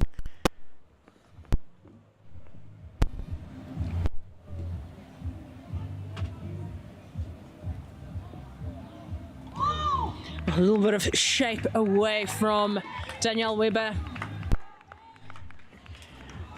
Yeah, it was a good line just outside off stump, but the attempted stroke looked a bit like a swat through mid-on. I guess Kaylee Tapp will be, I think, happy just to plug away just outside that off stump. She is a very experienced player, one of the marquee players, has a lot of experience within the domestic structures in South Africa. And that is wide. And Danielle Weber, this is the first boundary through the covers for 4. She'll be happy with that start, especially against Kaylee Tapp. Kaylee won't be too happy, will probably be fuming, and I'm sure the comeback will basically just to cramp her up. That will be the plan. Yeah, it's the danger bowling from this Wally van Heerden end with the short boundary on the offside. If you are going to try and bowl just outside off stump, your length has got to be, it can't be too full. And she was also a bit wide there, so it really allowed the batter, Webber, to free her arms.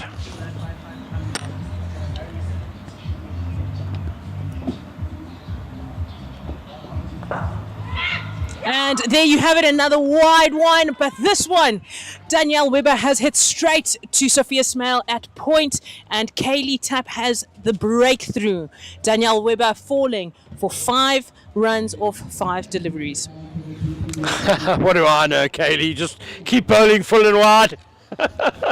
It's worked out the second time. But a good catch by Sophia Smale, and a good start with the ball for Kaylee Tapp. 8 for 1, the DP World Lions. Kaylee will not be complaining. It's the first game she's playing. She was in the 11 yesterday, but obviously wasn't able to take the field, so she will be happy to get her first scalp in this tournament. And just showing that despite the conditions, the seam bowlers still have a lot to offer in this match. Yeah, and we need to praise the groundsman and the ground staff for that. They really have produced a very good pitch, considering the pretty poor weather we had in the build-up to this tournament, and just how wet everything was on Monday. I mean, there was a lot of mud on that square on the first day. A lot of mud, and I will keep saying that they are setting the bar very high here at Irene Country Club. The ground staff, they are. But to the crease, we've got Sarah Barber. They're coming in at number 3. Very experienced player, very exciting talent for the DP World Lions.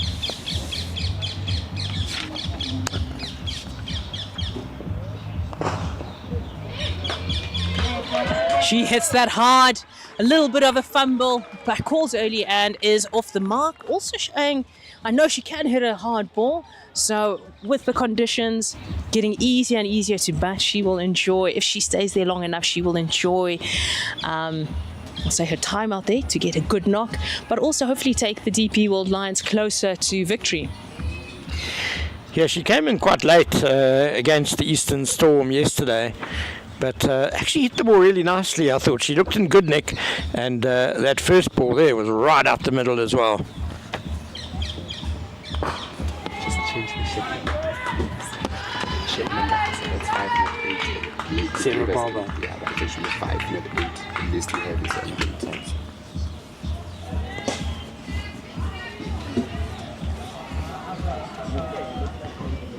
Tristan Cronje also showing she's a big hitter of the ball. Does have a lot of power.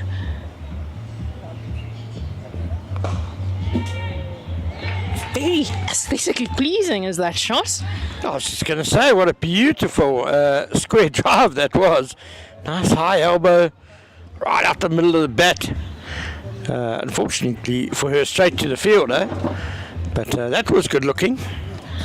Very, but she is one of those players, once she does get going and starts hitting boundaries, it will be very difficult to rein her in.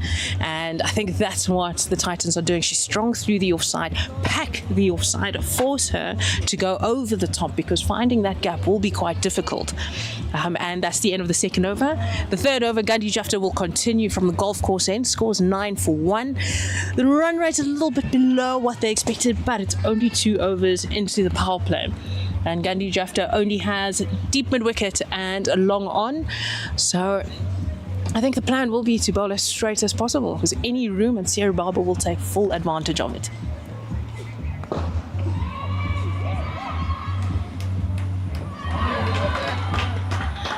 And Sarah Barber showing how quick she is between the wickets. Straight to the fielder, Katie Pryor gets the direct hit, but Sarah Barber safely at home. Excellent running by Sarah Barber. I mean, she hit that so well. I thought it was quite a risky run to the deepish mid-off, and Katie Pryor fielded very well. Clean pick up and throw. And that's the first wicket. Tristan Cronje going for the reverse sweep, unfortunately not getting into the best position, misses it, and it hits her in the pad right in front. I wouldn't say the best shot to be playing at this stage in the match.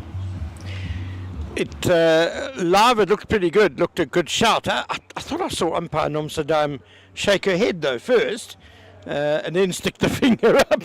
Maybe there was a fly buzzing around her ear that she wanted to get rid of first, but it did look pretty straight from Gandhi Jafta, and perhaps just a symptom of, for all the intent that the Lions have shown at the start of this innings, there has been intent, but the runs just haven't really come. I mean, we saw the Titans from the get-go were going at sort of 8 and over, and the Lions unfortunately are 14 deliveries into their innings and have only got 10 runs on the board, so perhaps just feeling the pressure a bit to get the score ticking over. And a bit of a surprise in the batting order, coming in number 4. It's no, the scorecard, the graphic is incorrect there. It's not a surprise that Neo Malefi is coming in the top 4. She often opens, and a very, very destructive batter.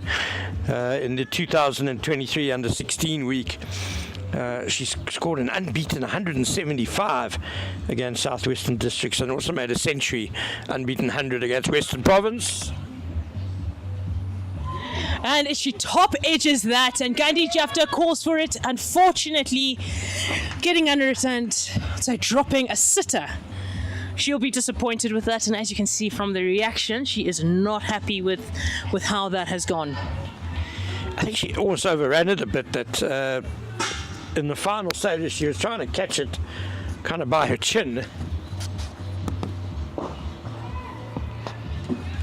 Neo Malefi, probably not the batter you want to give a chance to first ball. She can be very destructive, played a fantastic innings in this tournament last year. And there you have it, she is now off the mark, just a check drive through the covers, and it stops just before the boundary. She manages to get 2 runs. I like the way she played it, just punches it through the covers. Yeah, I was going to say, just look at that timing. It really was just put the bat on the ball and raced away through the covers on a quicker outfield. When we haven't had that much rain or dew, that would have gone for 4.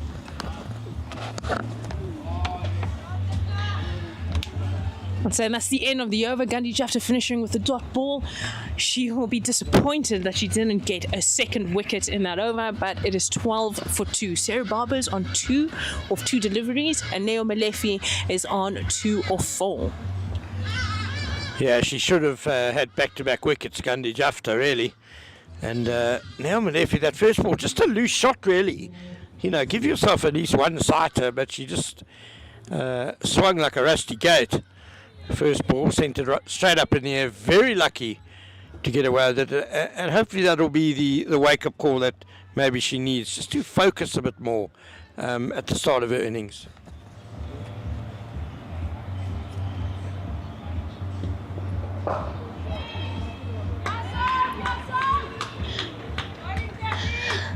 With that ball, Sarah Barber, I think, will be key to just keep the innings. Whoever she's batting around, she does have experience.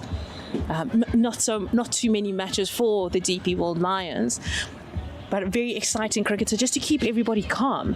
And with the line that Kaylee Tapp is bowling, she's encouraging. She's packed that offside.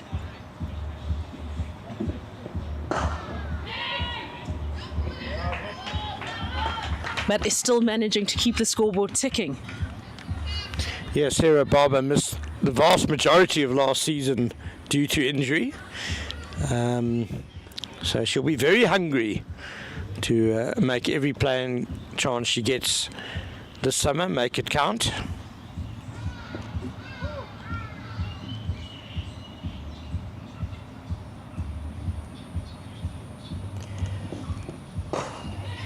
And it's a drop catch, a difficult chance from, I'd say, offered to Kaylee Tapp. She will be disappointed. She's a hard competitor, but she knows that that was not an easy chance. Came at her quickly. Never easy in your follow through as a bowler. Naomi Lefi just living life on the edge, huh?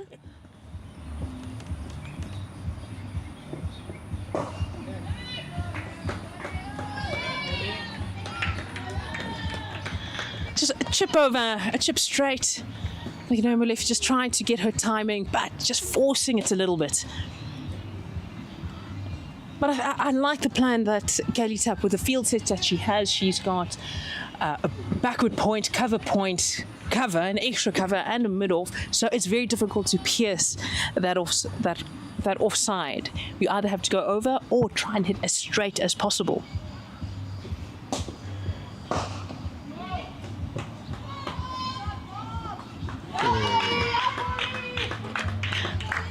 Sarah Barber just taking advantage of mid-off, who's on the ring, Paulina Mashishi.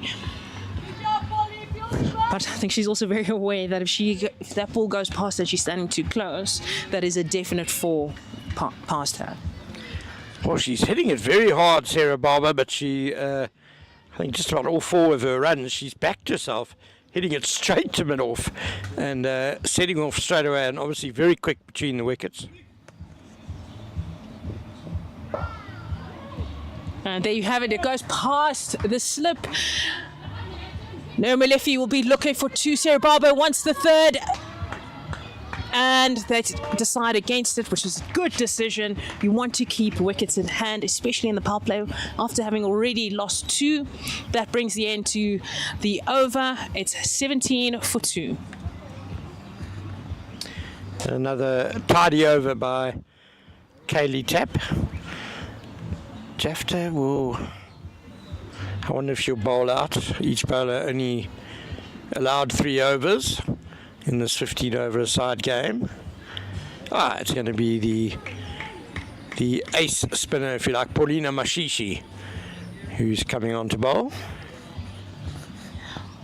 Paulina offers a lot of turn. We have seen on this wicket that she does get a lot of turn. She is a bit of a wicket taker.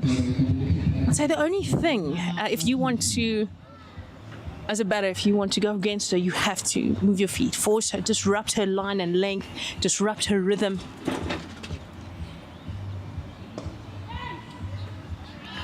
Because she is very tidy, very tight. And I think that's the plan Sarah Barber will go for. Well, I think throughout this tournament we've seen a general reluctance on the part of batters to use their feet against the spinners.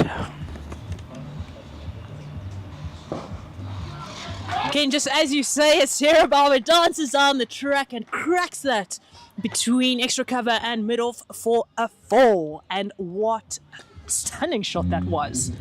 Well, you said she would, Sean. You said she might well use her feet, and there she does it to great effect, Sarah Barber, smashing that through extra cover all along the ground. Really a glorious stroke. What I like about how Sarah Barber's approaching this is she's not trying to overhit the ball. She's not forcing any shots.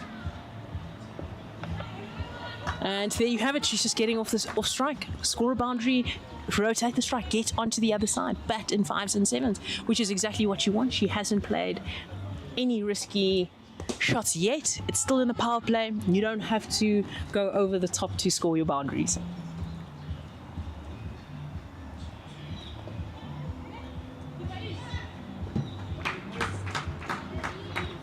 And the pressure with her running. Early call, she knew she was running to the danger end, and it doesn't matter how experienced you are, pressure is pressure. If you can't handle it, you will misfield, and I guess that's what happened there with Gandhi Jafta.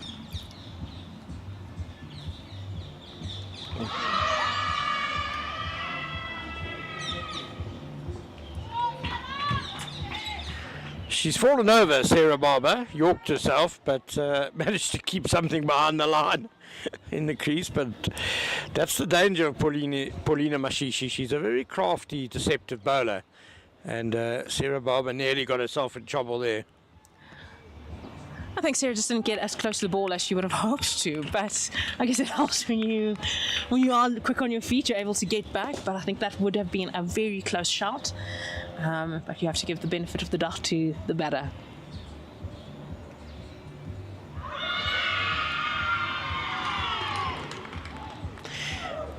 I think Sarah Barber knew she was in trouble. She didn't even really look at the umpire.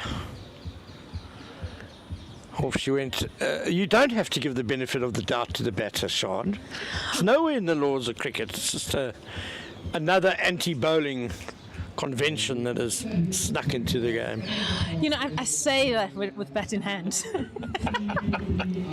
Of course you do, but I don't think there was any benefit given to the bowler there with that LBW. That was pretty straight from Paulina Mashishi and Sarah Barber. You could see the disappointment that maybe just a bit of a rush of blood to the head, trying something unnecessary when she's actually driven the ball so nicely. It's going well for her.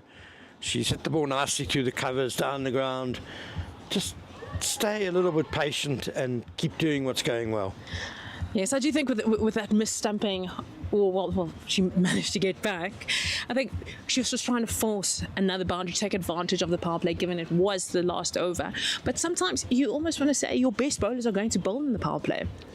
Right, and with Sarah Barber's wicket at the end of the fifth over, it's the end of the power play, 23 for 3, and to the crease comes the captain of the DP World Lions, Jenna Lee Libba. And we will see another change at the Wally van Heerden end with the Namibian international coming into bowl, Wilka Mwatile. A very experienced campaigner, also hasn't bowled too many overs in this tournament, so she will be raring to go. She's very tall, likes to cramp the batters up for room. And with the change in bowling, we also have a change in commentary with Jenna Searle back on the mic. Thank you, Sean. So far, a really good performance by the Fidelity Titans. And a wonderful first ball up here by Mwatile, just beating the outside edge of Neomalefi.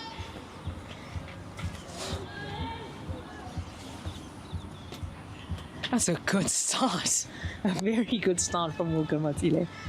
Yeah, an exceptional start from the young Seamer.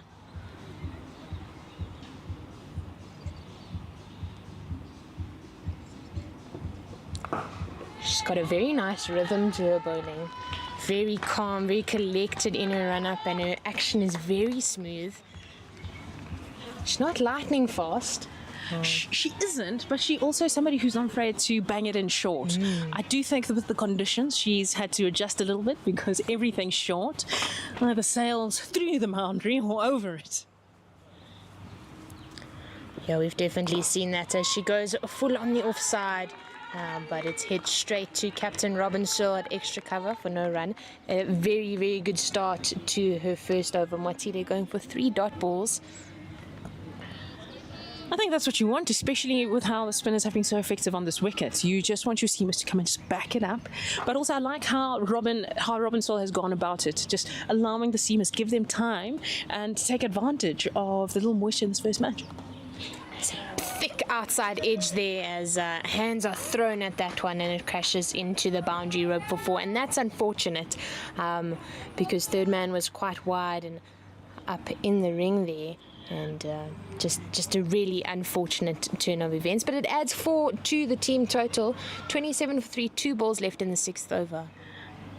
If anything, I like how straight away Wilka went to her captain and is like, let me attack, let's get some people behind the ball, let's force the batters to head over the inner ring. And that's what you want to see from your opening bowlers, or your more experienced bowlers that are starting with, well, Wilka Mwatile has experience on the international stage, so it's basically saying, look, let's put them under pressure.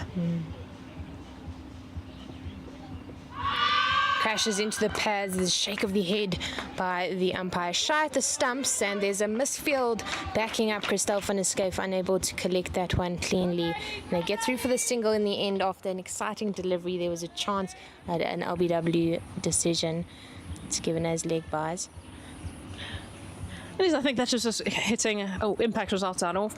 But I like this field set that Motile has. She is bowling a lot fuller, attacking the stumps, and just almost saying, look, if you want to, you have to create room to hit over the fielders on the offside. But if you want to hit it, take on the fielders on the leg side. Yeah, and this time just pushing it a bit too far outside that off stump. As the cover sweeper has come up into the ring. We've got third man, fine leg, cow corner, and long on out on the boundary. I think this is a perfect field for Motile, and some good captaincy, some really good bowling, just backing up the decision, reading the batters well. The DP World Lions are under pressure at the moment, so attack. Yeah, attack is definitely the name of the game, and that's exactly what Motile is doing. She's finished off her over in style with a dot ball which goes through to the keeper, Tebogo Macheke, and a very good over. Not the start that the DP World Lions would have wanted up front in the power play, just 29, but the most important thing is that loss of 3 wickets that the DP World Lions have been unable to keep. Fidelity Titans have been on the money, both with the ball and in the field. They really have been.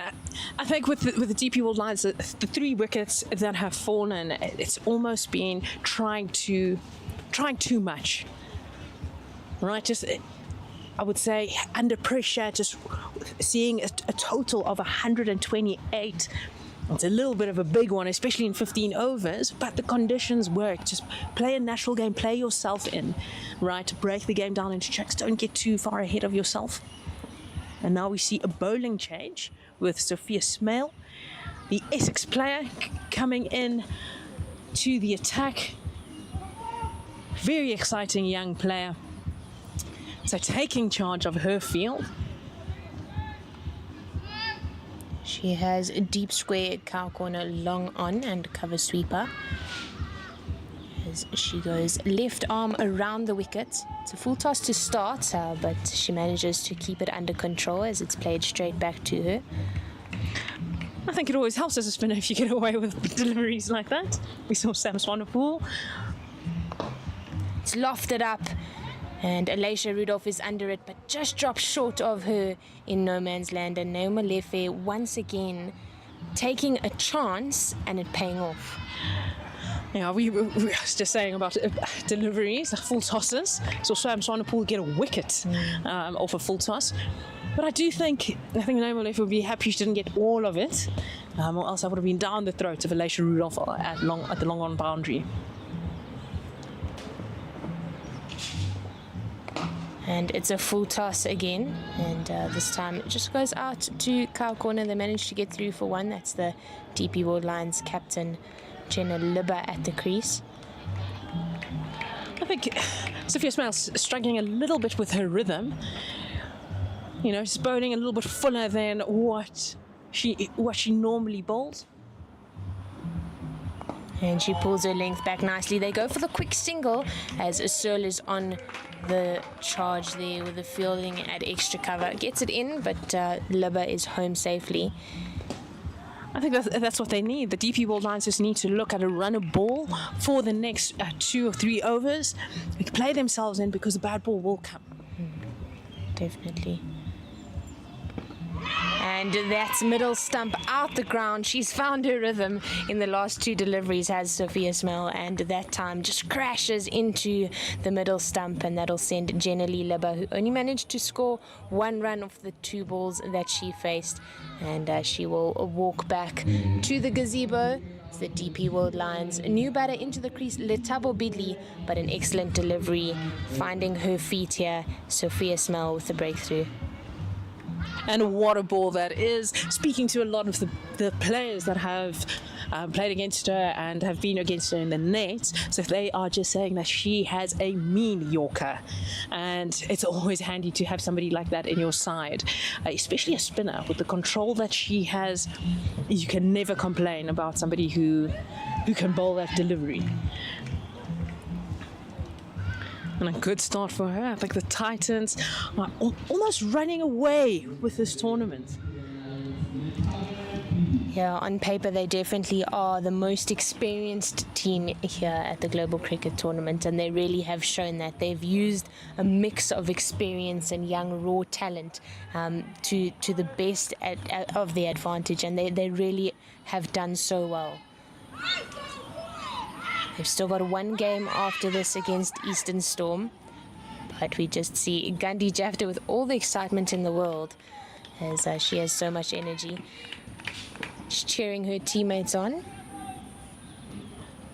I think that's what wickets bring, the energy, the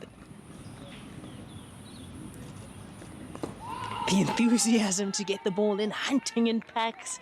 You can just hear the chatter getting louder and louder from the Titans fielders. Yeah, there definitely is a vibe out in the middle for the Sky Blues.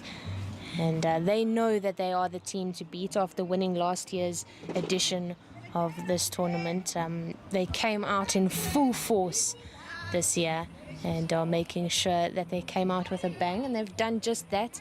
I mean, to get 121 runs, 127? Yeah, 127 in a 15-over game is really impressive for the Fidelity Titans. And they're backing it up with the ball.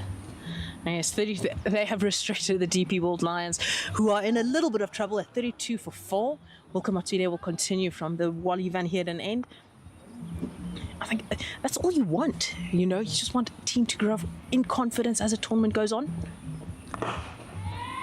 Yeah, definitely, and she's on the money again, is Mwatile. She just holds her line and her length full on that off-stump line, and Molefe can do nothing but defend that into the offside.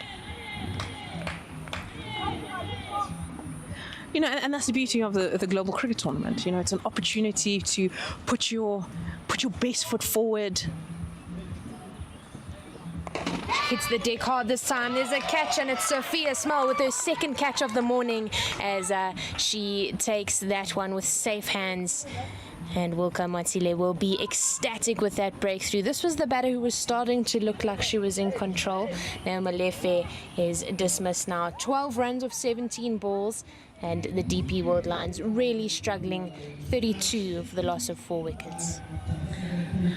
Yes, as you've seen, the plan was, if you're going to get a boundary, you have to hit over that packed offside field, and that plan just working.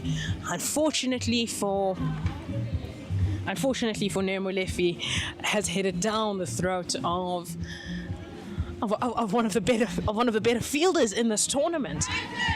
She'll be disappointed because it was short, it was wide, but just never really got going, Molefe, in terms of power hitting. And that has brought Sam Swanepoel to the crease. Yeah, she has shown her talent with the ball, with her slow right arm off spin. But she is exceptionally talented with the bat in hand as well, coming in at 7 for the DP World Lions team. And she'll be looking to extend this game as far as possible into the innings, with 32 runs on the board in the 8th over. The DP World Lions will need to do something spectacular to come out on top in the second innings of the first game of day 3 at the Global Cricket Tournament.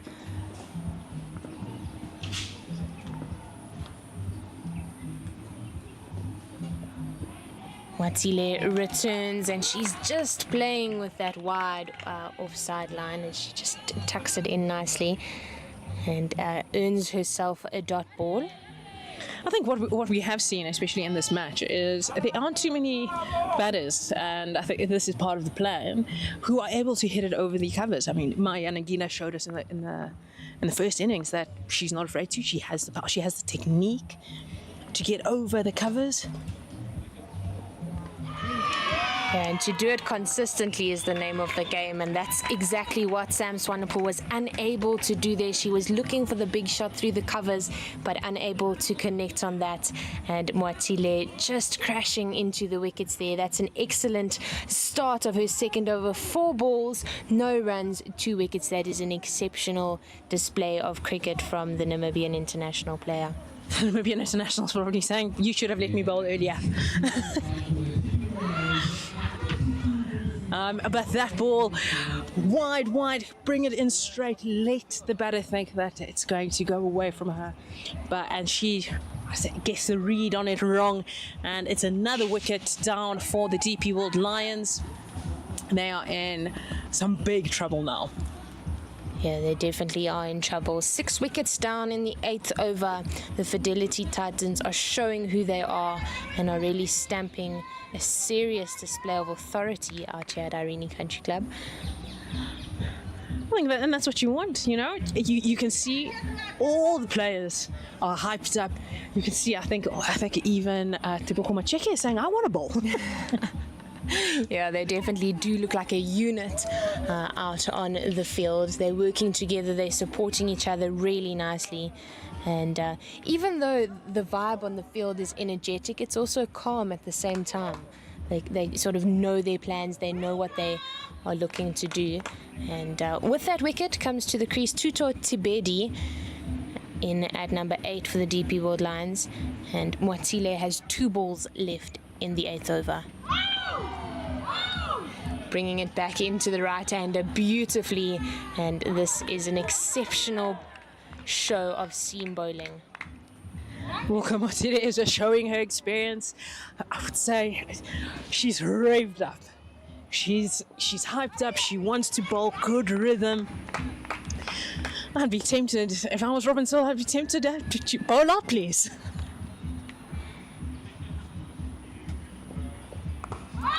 And she ends off a wonderful double wicket maiden there, the last ball being a dot ball as Tibedi just defended that out into the covers. An excellent over, just showing all of her experience and all of her talent. Welcome Motile with a double wicket maiden.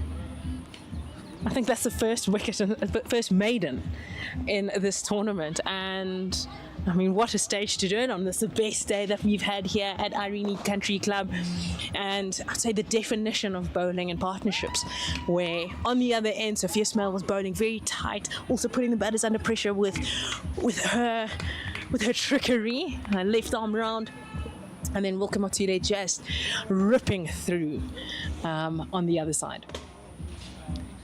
Sophia Smile into Letabo Bidley, who plays this out into the covers, but a good piece of fielding by Catherine Pryor at mid-off restricts it to a single.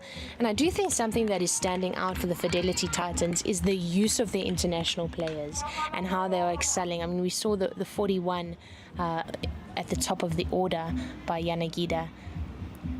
And now the excellent bowling partnership between the Essex player and the Namibian player. And they really just are tapping into that experience and the knowledge and the talent that these international players have.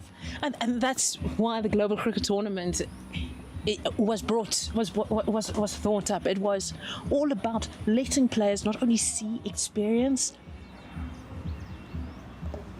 Played into the leg side. Bit of a chase needed by Yanagida. She collects that. They go through for the second, but it's a good throw. And Tuto Tibedi just scampering back in for the second. You know, both these players, Wilka Motile and Sophia Smale, are very young players, and they're just showing, you know, it doesn't matter what your age is. If you are playing on the international stage, you have experience, and it's an opportunity for all the local players to see and learn from them. This one's just pushed slightly too wide there. Yeah, so I guess that's the beauty of it, and this tournament can only get better and better. And Titans are leading the front, not only with this tournament as a franchise, but as a team by utilizing their international players to the best of their ability. And Sophia Smale with another wicket crashing in, and that brings the end to Tuto Tibedi's innings.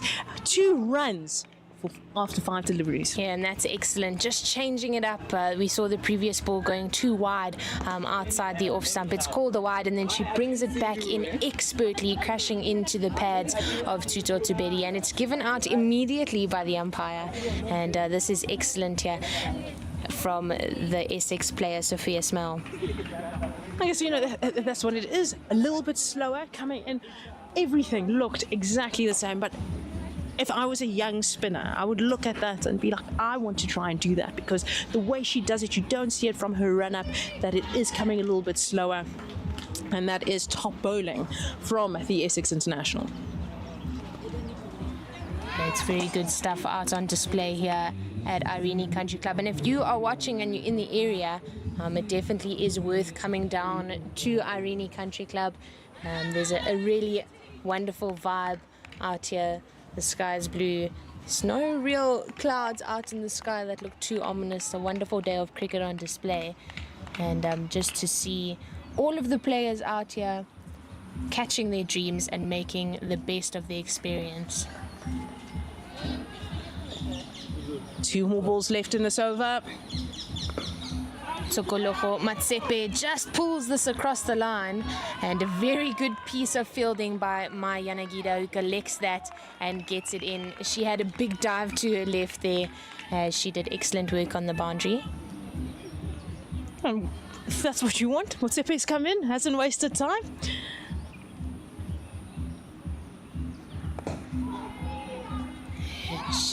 Just defending that one on that occasion. Yeah, but exciting to see that she wasn't afraid to take on the shorter ball and pull it across the line. But that ends a very good over from Sophia Small. In her 2 overs, she has 2 wickets for 9 runs. And Welcome Watsile, who ended her previous over a double wicket maiden, will return and complete her spell. I think Wilka went to her captain and was like, please, give me the ball back. Let me try and finish this off. Yeah, and I don't think Robin Saw would have hesitated to agree with her on that one at all. I don't think any captain would disagree. Just continue doing what you're doing.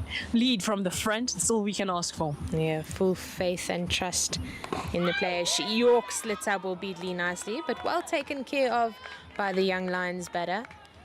This is good cricket all around in that delivery. Good Yorker, well played. Some good fielding there from Catherine Pryor. Nobody can complain about what about the display of cricket that we are seeing here today.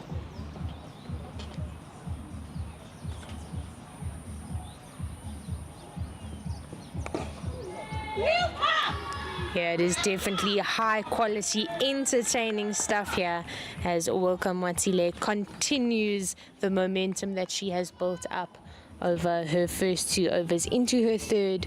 2 wickets for 5 runs, 4 balls left in her spell.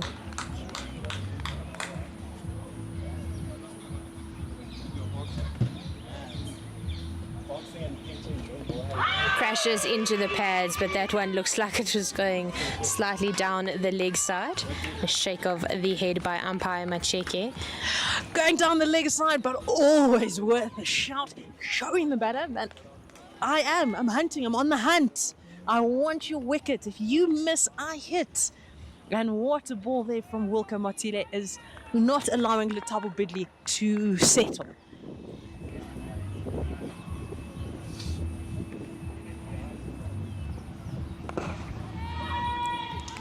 Yeah, excellent here. She allows the batters to take the single there. Paulina Mashishi just collecting that one. It was well played by Bidley, who just played that out to mid-off for 1. I think Mashishi a little bit on her heels there. Matile not too happy. I missed out on another maiden. And why get 1 when you can get 2?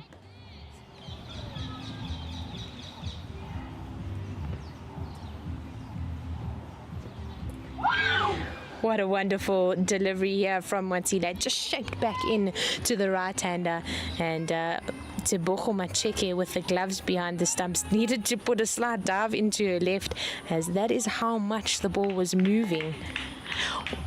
I think Wilke Matile has made it very clear.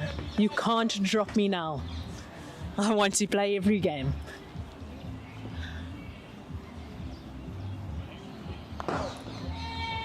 Just defended out to mid-off. This time they're not risking the quick single, and 1 run taken in that over. This is an excellent display of seam bowling by Namibian international Wilke Matile, and wonderful to see from her. As that ends the 10th over, as we have a commentary change. Thank you, Sean. I will be joined again by Ken Borland, who will take us through to the end of the innings.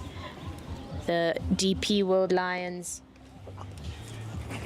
really struggling in their batting innings. 39 for 7, 5 overs left. That's only 30 deliveries.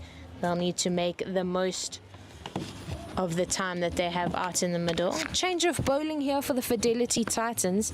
Alicia Rudolph will start her spell from the golf course end. She's a really talented player.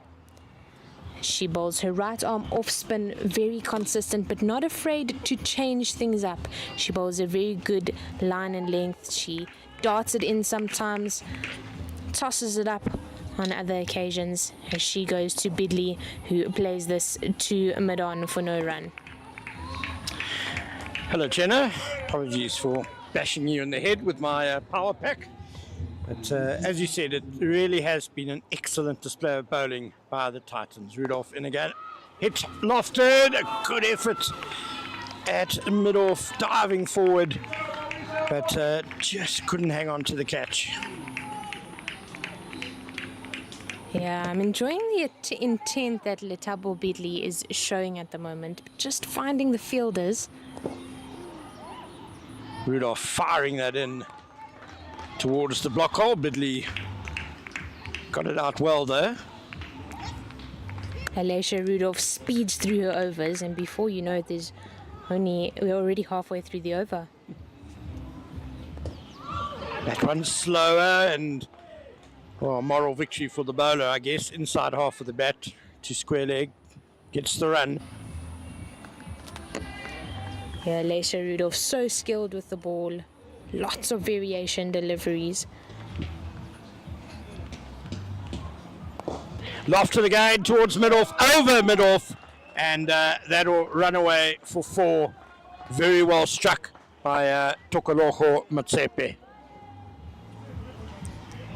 Yeah, an excellent shot there. Letabo Bidley just using her feet to get over the head of mid-off. Sophia Smell, who has been really successful in the field, but I don't think any fielder on the field would have been able to jump high enough to collect that one.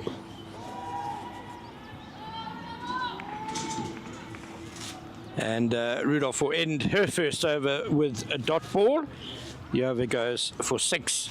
And the DP World Lions, well, it's been rather a hapless batting effort by them, unfortunately. 45 for 7 with 11 overs gone. They need 83 more runs in 4 overs. Jenna, the win is out the window, but what can the Lions hope to achieve in these last 4 overs? Well, I definitely think that they can use this, especially Letabo Bidley, for a little bit of confidence. We've seen now in the over, Alicia Rudolph's over, she's using a little bit more intent. She's getting to the pitch of the ball.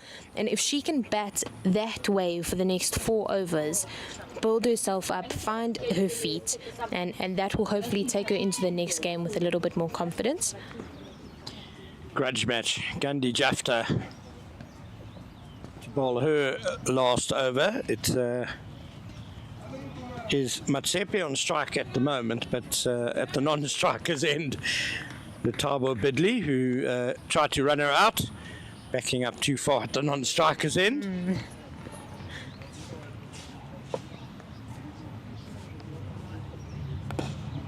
That's nicely pulled through mid-wicket by Matsepe. Just a single, and now we will have Jafta versus Bidley, round 2. Yeah, there's quite a lot of turn on display here for Gandhi Jafta. She is a big turner of the ball. She gets a lot of revs on it. But on the previous occasion, just dropping it too short. So the batter was able to play across the line. She'll be looking to get a bit fuller to Bidley, as she said her field sweeper, long off, long on and cow corner. Well bowled by Jafta. Not too much Bidley could do with that one. And that length with the turn on display will put doubt in the mind of the young batter. Down the leg side, Bidley probably missed out there. Fine leg up in the ring. Yeah, Bidley just leaning too far back on that. She was never really in the game to sweep on that occasion, as the head was not in the shot at all. Yeah, key to playing spin is picking up length early. Down the wicket she comes. Wasn't quite to the pitch.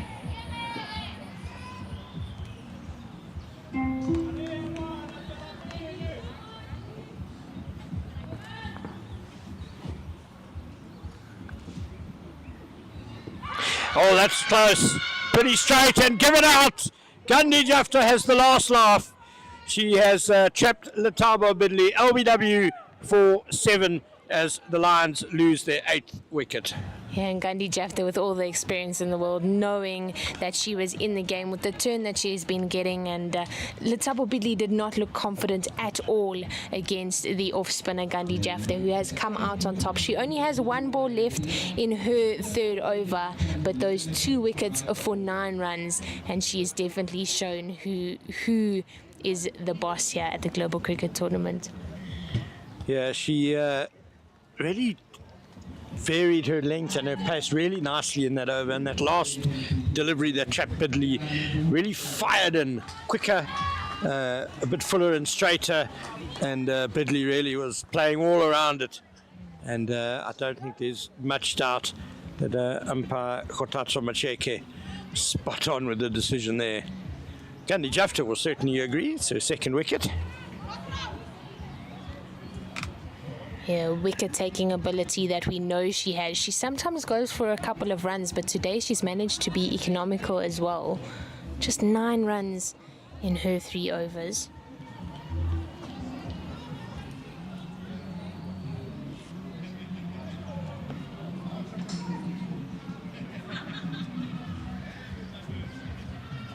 As we now see Rialivua Korombi come to the crease and just play out the last ball of the over. 47 for 8 after 12 overs. An excellent spell there by Gandhi Jafta. 2 wickets, 9 runs in her 3 overs. And she'll be very pleased with the opportunity to bowl to Letabo Bidley, and even more so that she was able to take the wicket. As Alicia Rudolph will continue from the golf course end.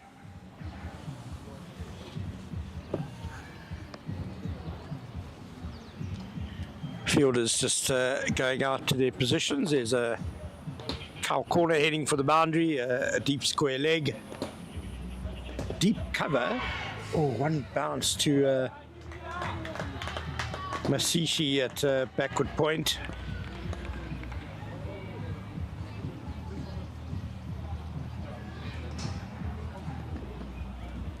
Robin Searle just having a chat with Alicia Rudolph, potentially about the field. They are looking at long on and deciding to send her out, as Motile will go out to long on. So 4 fielders out on the boundary, as Ken said. The deep backward square, cow corner. Now long on is out, and cover sweeper has been brought into the ring.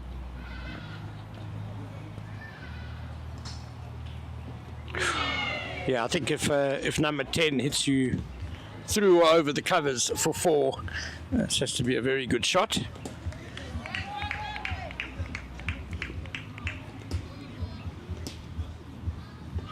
Another play and a miss.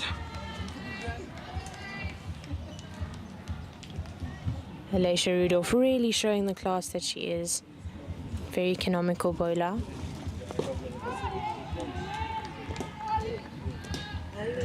Lots of dot balls on display here in the Fidelity Titans bowling innings. might be heading down leg. Umpire Diam agrees. As you say, Elisha Rudolph, definitely a tactic. She really likes to get to her over quickly. She even runs back to her mark sometimes between balls. Beautifully bowled. Just slowed the pace down a bit, allowed it to grip and turn, and bowled through the gate, hit the top of off stump. That's perfection for an off spinner, isn't it? Yeah, it really is. She's shown who she is, shown her class, and is able to collect the wicket off the tail. And coming out to the crease will be Japanese international Nonoha Yasumoto, as she will join her teammate Tokoloho Matsepe. And the Lions 9 down now. And it really has been a morning they'd like to forget. Heading for a very heavy defeat here against the Titans. I think the Titans... Well, I think both sides maybe would have fancied their chances yesterday afternoon's game, with the Titans posting 71 for 3, which I think we felt was a good score, but not unreachable by the Lions if they batted very well. And unfortunately, they needed to bat very well, certainly in this game, to reach their target, and they're going to fall well short as Kaylee Tapp returns.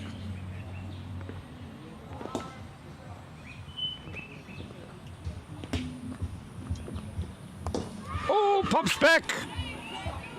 Just out of reach of Kaylee Tapp. There is that area bowling from the Wally Van Heerden end on the pitch where if you pitch it that short, it does look like the bounce could be a bit variable.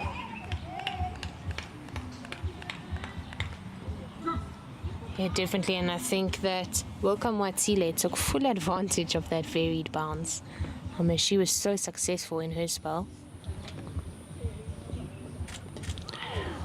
She was superb, wasn't she? Fantastic figures of 3 overs, 1 maiden, 2 for 6. It's a pity she's bowled out. Wouldn't mind seeing her bowl again.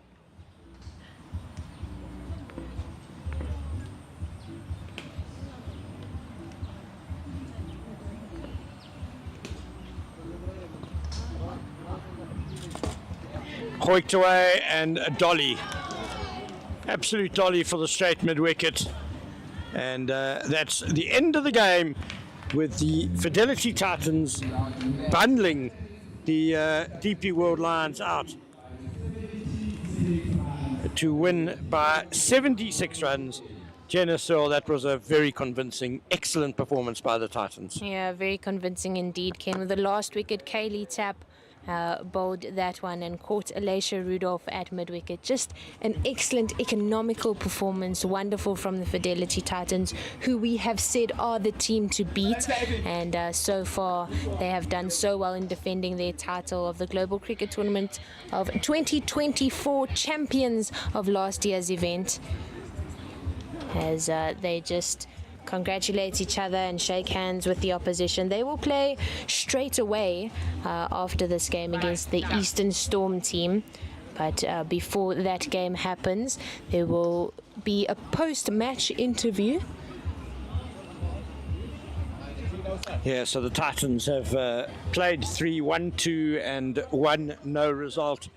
Well on the way to defending their title in this John Deere Financial Global Cricket Tournament on what is turning out to be a glorious day here in Irene. Just reflecting, obviously we've spoken about what a good job the bowlers have done, Jenna, but also that Titans batting innings, posting 127 for 3. May Yanagina 41 of 32, and Christelle van der Schuyf 42 not out of 23 balls. But there were contributions all the way down, weren't there? Yeah, they definitely were. A very well-balanced, well-thought-out batting innings from the Fidelity Titans, with every single batter who came in making a difference, adding to that total, which was a very different show in the DP World Lions innings. And then no one really getting going with the bat for the DP World Lions. But the bowlers, all the Titans bowlers, managed to get a wicket. And there were 2 wickets apiece for Gandhi Jafta, Safia Smail, and Wilco Mwatile, who was probably the best of the bowlers, I think. Yeah, definitely the best in her 3 overs. 2 wickets for 6 runs. Exceptional batting, exceptional bowling from the Namibian international. She is young, but she really did show all of the experience that she has. And yeah, Kaylee Tapp also, let's not forget, she also got 2 wickets. But Wilco Mwatile, 24 years old, comes from Eshakenu, which is right at the top of Namibia, on the border with Angola, but 71 T20 internationals for her, and she's one of the few bowlers in international T20 cricket who's bowled 3 maidens in a spell in T20. She had figures in last month, in fact, against China of 4 overs, 3 maidens, 4 for 6. So she's got form before, and she's shown it here today. Jenna, as you said, the Titans play again now against the Easterns. I know as a coach you set high standards yourself, and I know the Titans captain sets high standards too. Are there any areas where you feel the Titans need to sharpen up, improve ahead of their last game? Yeah, I think they showed a really convincing performance, but there are a few areas that I think there were a couple of wides that I think could have been turned into dot balls. Those few runs can be the difference between a win and a loss in the end. And then just 1 or 2 catches going down in the field as well, which can be cleaned up, a misfield on an overthrow, some of those things. But overall, a really good, convincing performance, both from an energy and team morale point of view, as well as an outcome, scoring runs, taking wickets point of view as well.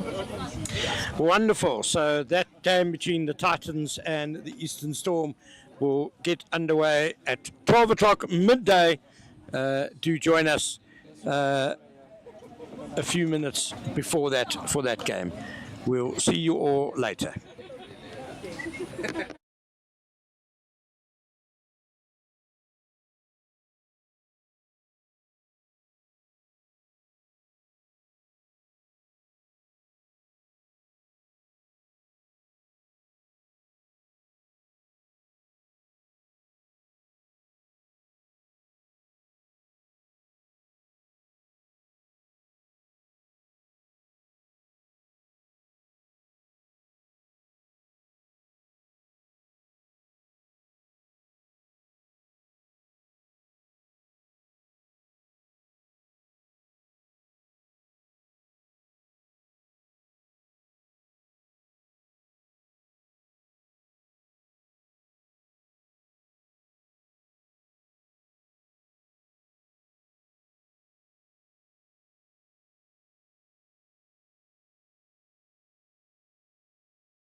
Good morning, everybody. Welcome to the first post-match presentation of day 3.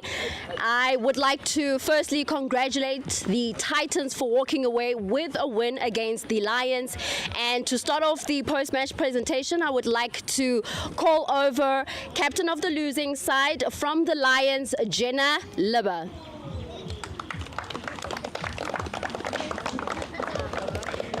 Jenna, I know you're not smiling. Obviously, you're disappointed by another loss against the Titans, but talk us through what went wrong in today's game. I think our overall performance wasn't as great as it was supposed to be. We dropped a lot of easy catches and we had a big batting collapse from soft dismissals, and we also weren't bowling our lines and ends properly. Yeah. And when we look at the conditions, just talk to us about how the wicket plays and how it affected how you performed with the bat. Me with the bat? Yes. I think for the team, we saw that pace was a lot easier to get away, so we brought on a lot of more spinners. And I think the other team did exact same because I went out to a spinner. Yeah, a lot of our dismissals were from spinners. And going, you still have one more game to play. What do you think you still need to do in order to hopefully secure one win in this competition? I think we need to take all our catches and just have fun with it and not to put too much pressure on ourselves. That was Jenna. Another round of applause. Unfortunate for that loss. And now I'd like to call captain of the winning side, Robin Seal. Robin, you're smiling. Obviously, you're happy with another loss. Just talk to us about the success of this game against the Lions. Yeah, I think that was a big win for us. I'm really proud of the girls. Again, lots of people put their hands up. I think we set the tone with the bat.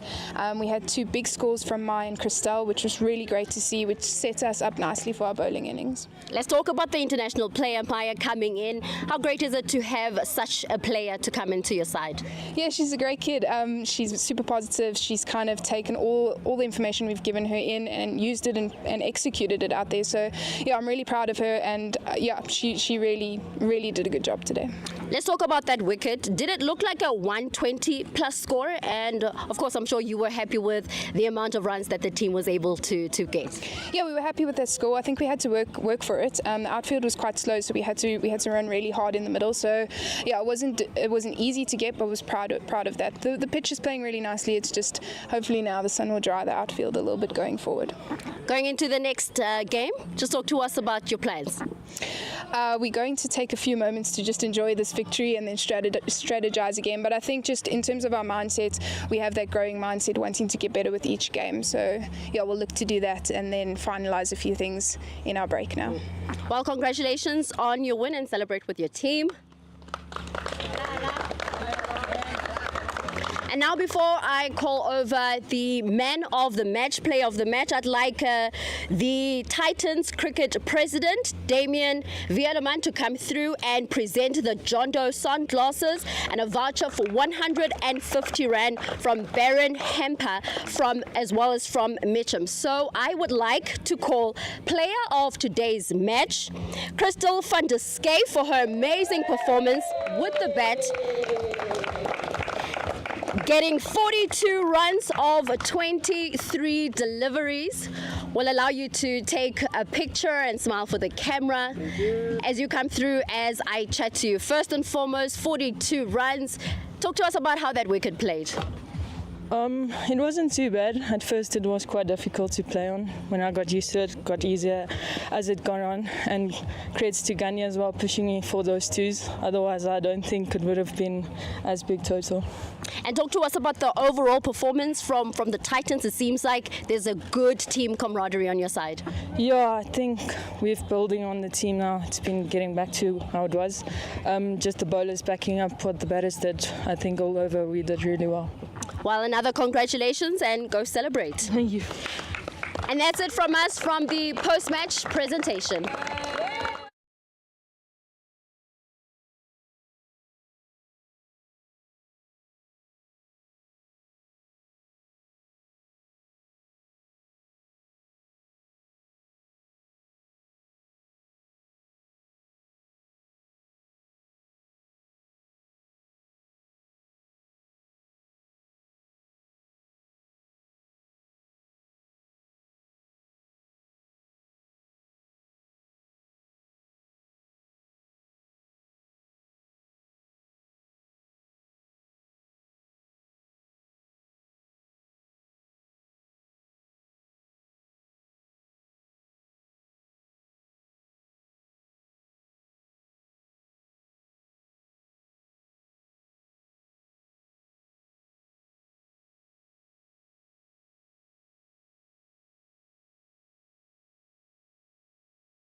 I'm standing next to Jock Fall, who is the CEO of Titans Cricket.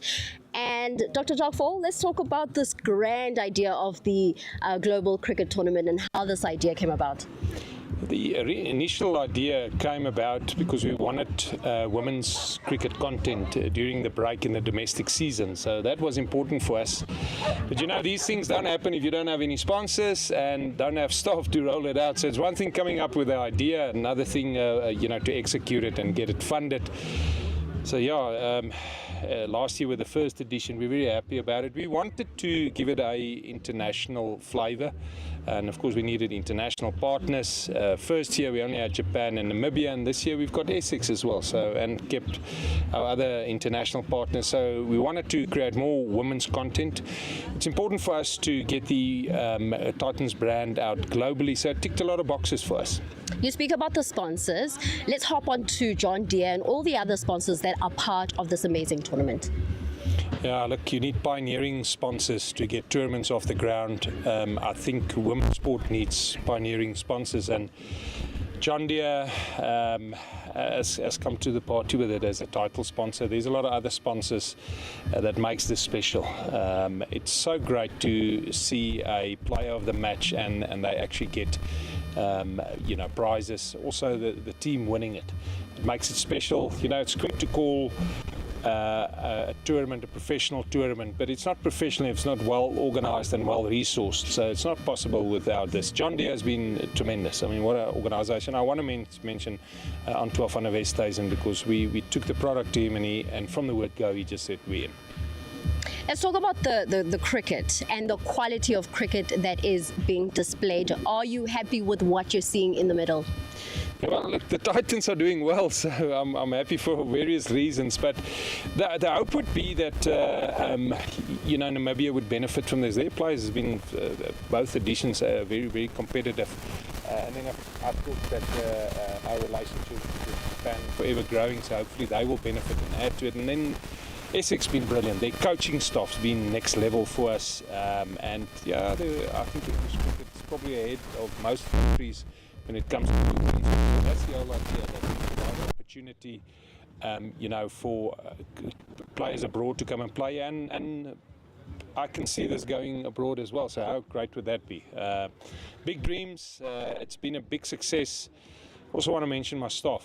You know, we've got the SA20 running. We've got young, energetic, brilliant staff members working both at the stadium and here. Tux, as he's affectionately known, has put this together in his own special way. So yeah, very thankful for sponsors, staff and players to come out and express themselves. And lastly, for those that are hearing about the Global Cricket Tournament for the first time and also want to be enticed to be able to come through to the tournament, to Irene Country Club next season, what can they expect moving forward for the growth of this tournament? Look, it'll keep on growing. I think there'll be a big international involvement. I on that note, has got to recognise the efforts from Irene Country Club. We had a very rainy start, and they went out of their way. John T and everybody involved with it just made it so special. This is where our cricket should be played. It's a great scenic ground. Next year will be bigger and better. There we go. That's what we love it. Bigger and better next year.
Iko fatshe. Iko fatshe. Ke di go re mputse. Eh? Iko fatshe.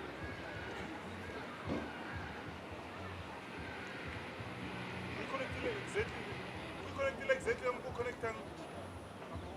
Ke ntho e one apre sa le ba. Ke wireless.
Maar je krijgt iets zo niet bij John Deere. Ek sien dit. Ons gaan nou net rondloop in games, Joel.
Club, and the second game on this, the final day of the John Deere Financial Global Cricket Tournament, sees the Fidelity Titans, after a really thumping win over the DP World Lions this morning. They are taking on the Eastern Storm, who themselves registered a very good win over the Lions yesterday.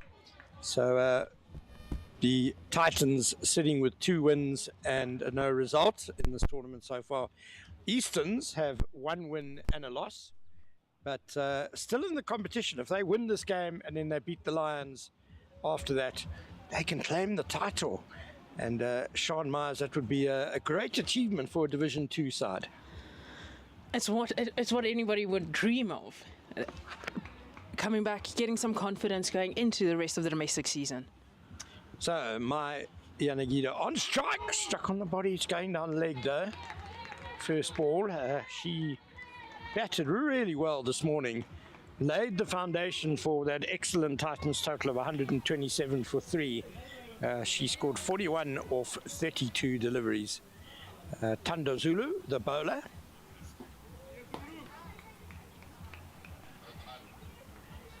Catherine Pryor again opening the batting with Yanagida. Oh, half full toss. Yanagida's got it away. Down to fine leg for a single.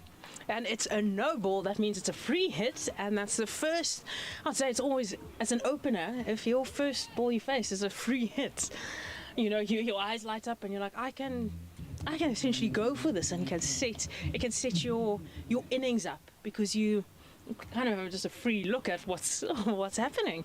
And Catherine Ann Pryor is on strike. Absolute bonus. Christmas in January. I presume it was a no ball for height.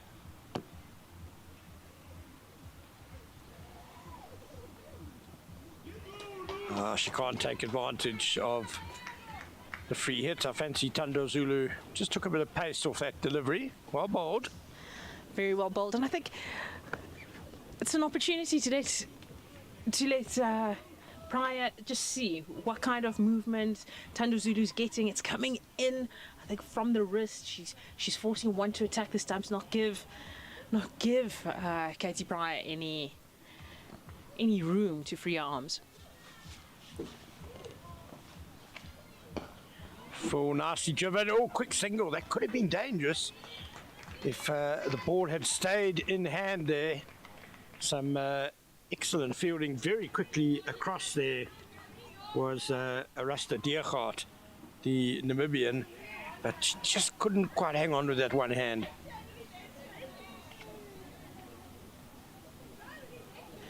And as expected, these two just rotating the strike. If you can't get the boundary, you need to make sure the scoreboard keeps ticking.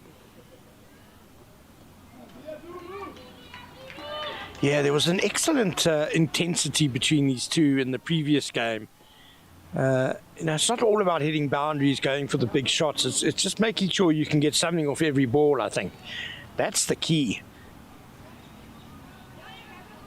I've just been very impressed, you know, that they came out at the beginning of the day, just knowing what they wanted to get.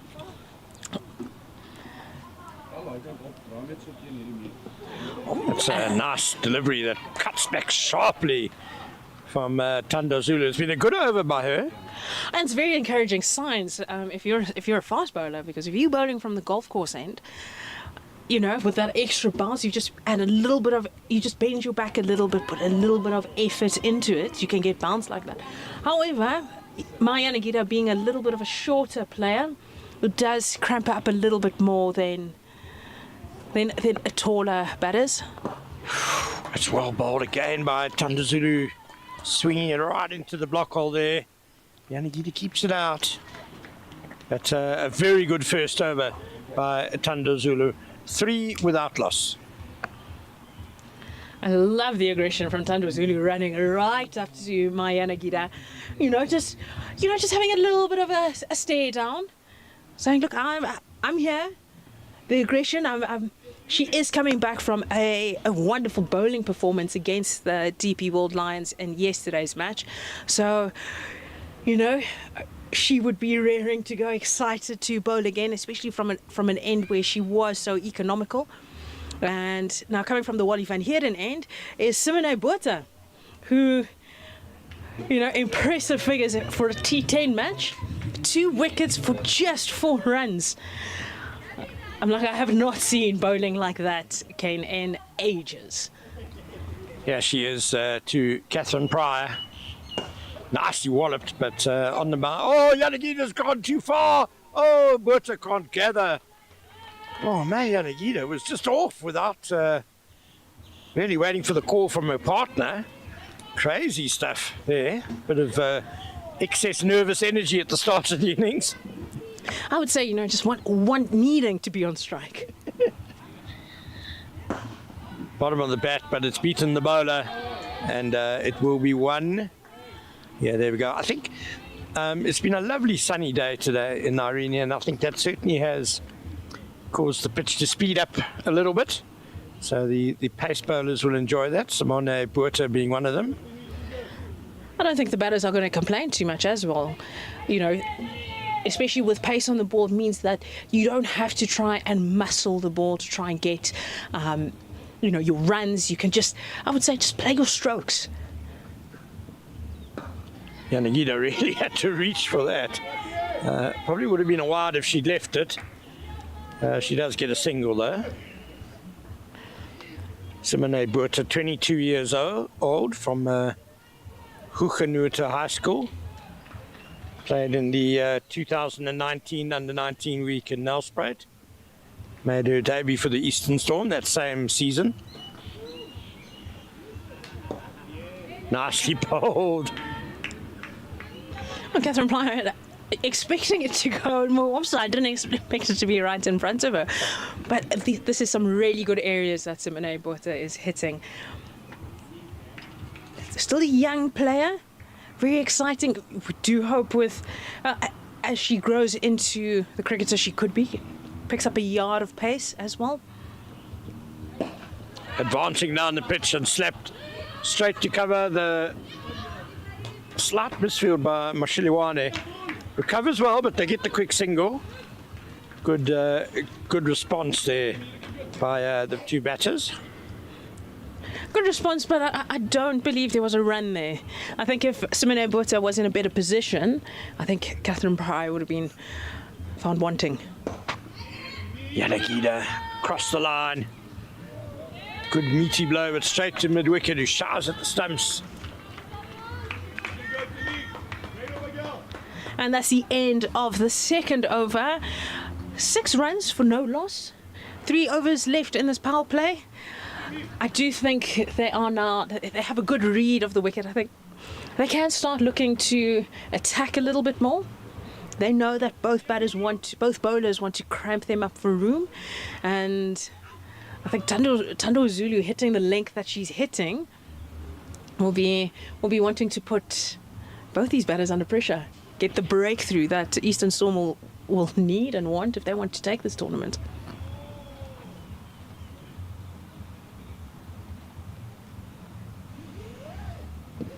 Struck on the pads. Surprised there wasn't an appeal there, but Zulu is bowling predominantly quite big in-swingers to the right-handers.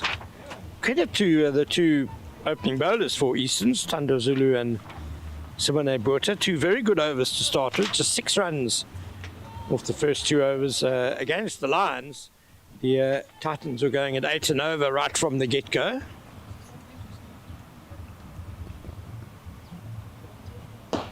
On the full, hit wide of mid-on.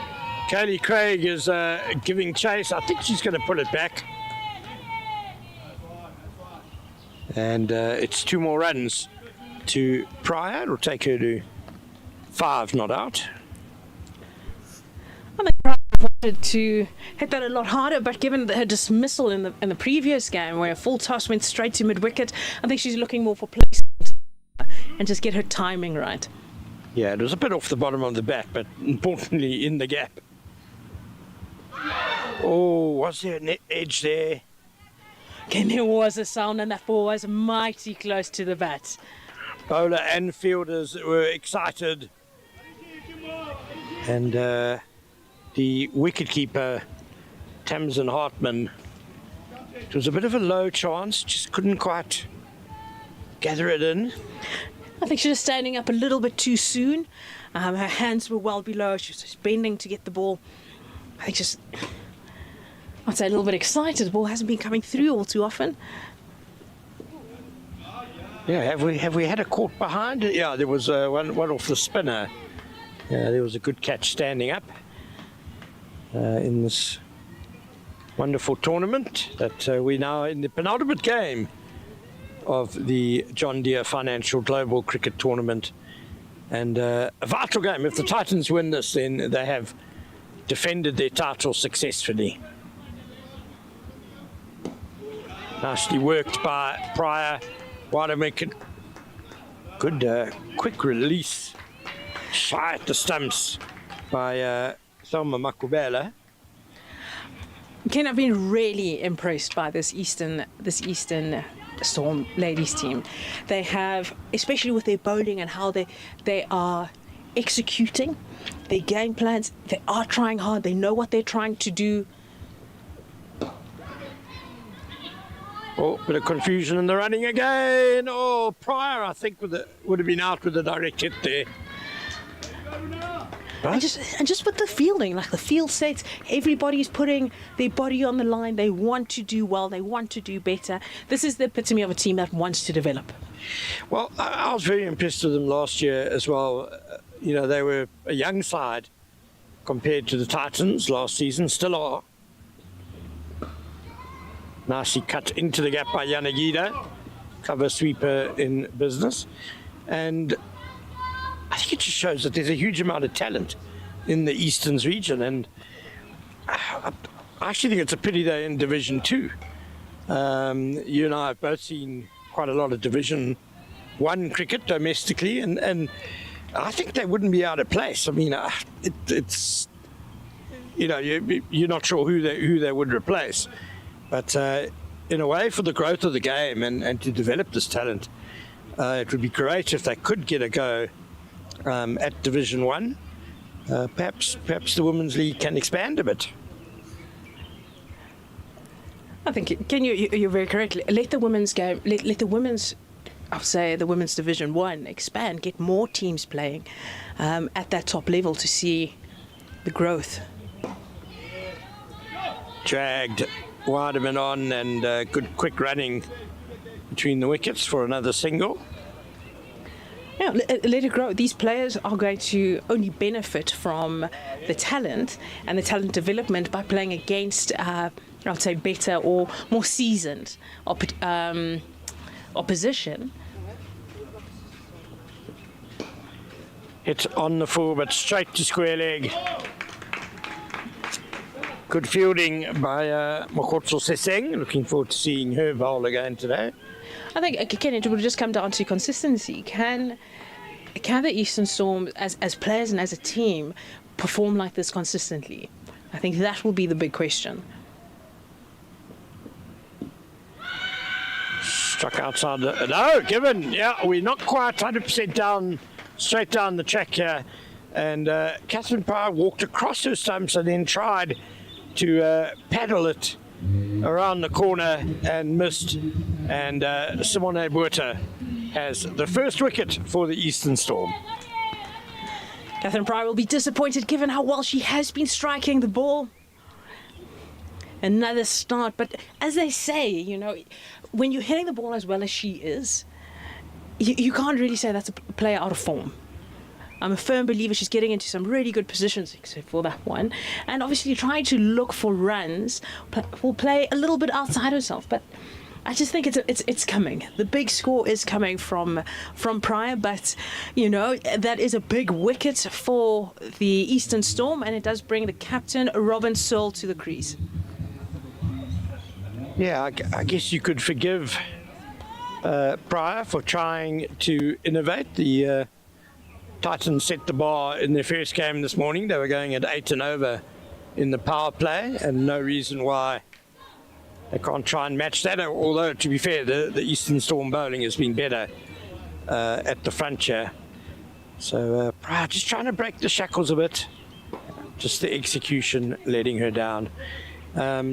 Just on the growth of Eastern's cricket and the future for them, there is, of course, promotion relegation between the two divisions. So if they win Division 2, they can go up.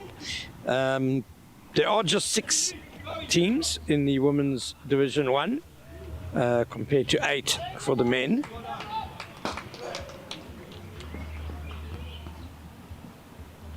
Keeper standing up.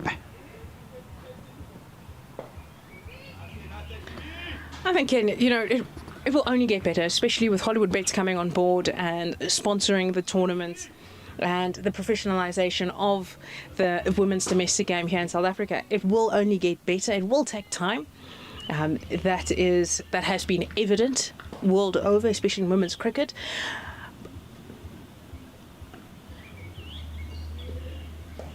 Again, that wide line, and again, Cyril can't beat point.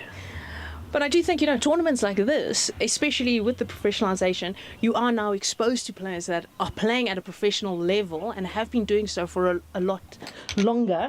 So you get to see, okay, this is where I have to be. This is the standard that the rest of the world is at. I am not the standard. I have to get there. Nicely driven, set off quickly, Craig. Good fielding by her, but Robin Searle is very athletic and very quick to get to the non-striker's end.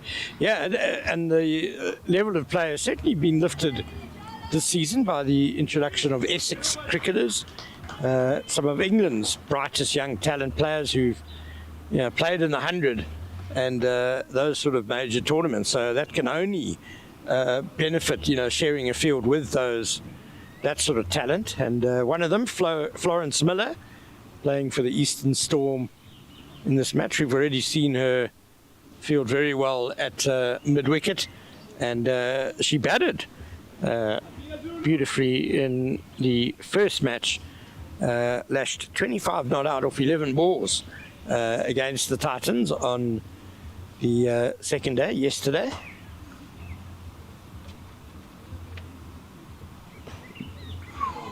Just the line slightly out here by Thando Zulu. Ken, I've been very impressed by Thando Zulu, and she's one of the players that will benefit from playing in Division 1, where she's playing against a tougher opposition, right? Batters that have experience, I'd say, and especially, if she bowls to a Protea, she can only get better. And as we know, once the domestic season starts again, you'll have your Proteas available for the domestic teams. Nicely played by Yanagida. That's a great shot. Just lifting it wide of mid-on, and it runs away for 4. It looks like May Yanagida is continuing in the same vein as this morning. Ken, even in the warm-up games, I was saying this girl has intent. She wants to hit the ball. She wants to hit it hard and far. But that was just timing, just using Thando Zulu's pace and just lifting it, as you said, just over the inner ring between mid-on and mid-wicket, and automatically that has forced a field set change. The Eastern Storm have clearly been watched her first innings, so they do know that that is an area that she likes to target. Well, it's opened up an easy one for her now, down to long on.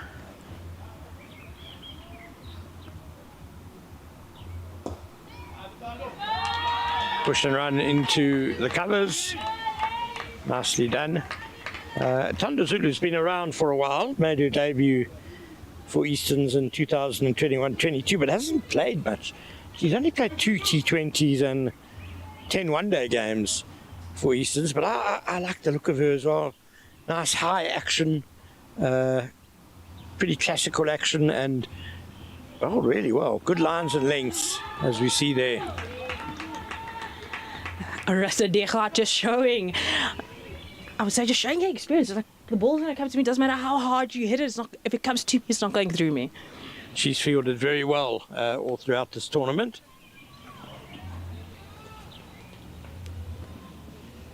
Deerhot on the one side, Flo Miller next to her. It's a very good fielding side, this.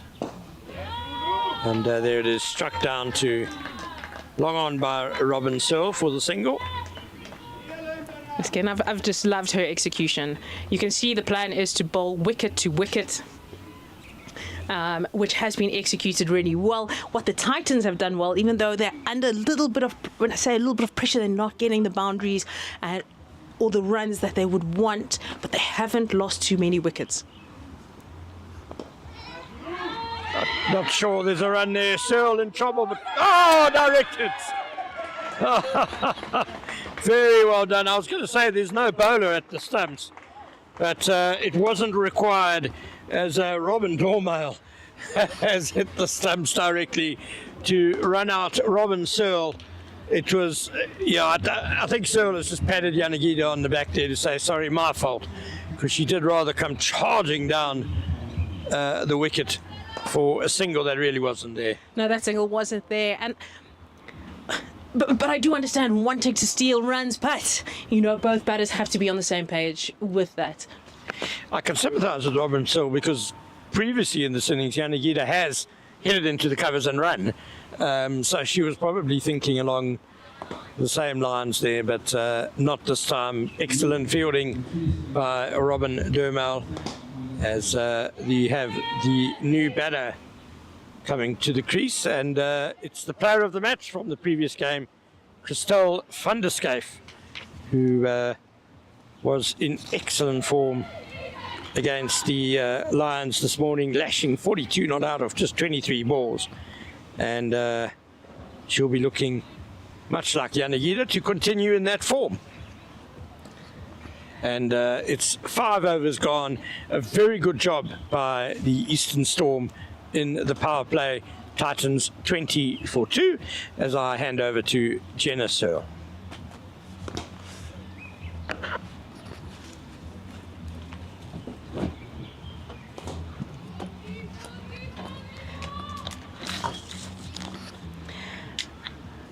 And to my surprise, Simone Botha comes back into the attack as Van der Schyff is getting ready to face her first ball of this over. And just as they are very aware, the field is spread almost immediately. Okay, still only 3 on the boundary. You've got a sweeper on the offside boundary, a long off and cow corner.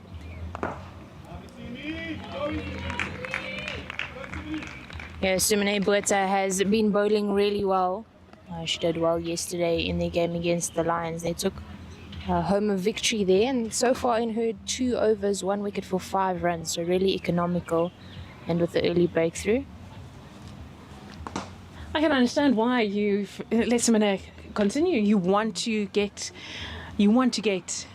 Van der Schyff out cheaply because we know what damage she can do. Yeah, she is a very powerful player, and giving her an opportunity to face a lot of balls, get herself in, will definitely make her more and more dangerous as the innings goes on.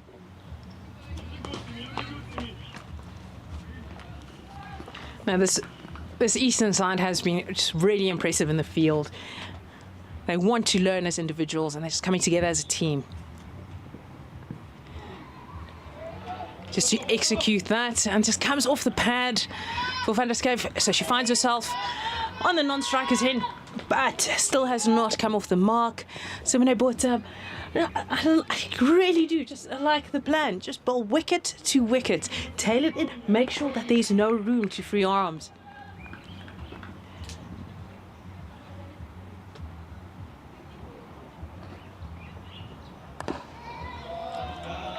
And if there is room, make sure that it's covered. The boundary is covered, the boundary riders are there, which is exactly what she's doing. Yanagida has, for me, just been very impressive. Yeah, she really has. She's playing a very well-rounded innings. She plays the ball all over the field.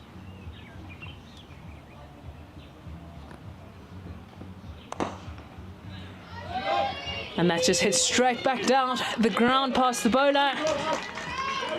But mid-off long off doing the fielding. I know that wasn't a run-out opportunity, but I've been quite impressed with how the Eastern Storm ladies have been hitting the stumps. You can see that they spend a lot of time with their fielding, and even in warm-up, their fielding seems more like a session more than a warm-up. So I guess that's something that just gets them going, gets the blood flowing, ready to hunt as a team in the field. And a wide delivery, I'd say almost over-attacking, but still very impressive. They've been, I think, sticking to a very simple game plan. They know what works for them and just utilising their skills to get there. Yeah, definitely. Their accuracy has been commendable. I played a season at Eastern Storm in 2021-2022, and the improvement that this team has made since then is exceptional. And Mariana Gita just hitting it over, extra cover. And long off, doing the fielding, still plugging a little bit if you hit it in the air. So still going to be a little bit slow, but all the same, that's the end of the 6th over. The score is 25-2. Yeah, not the start that the Fidelity Titans would have hoped to have, especially after that exceptional batting innings that they had this morning against the DP World Lions. They ended on 127 in their 15 overs, and the beginning of this innings with just 25 runs on the scoreboard is looking very different to that one from this morning.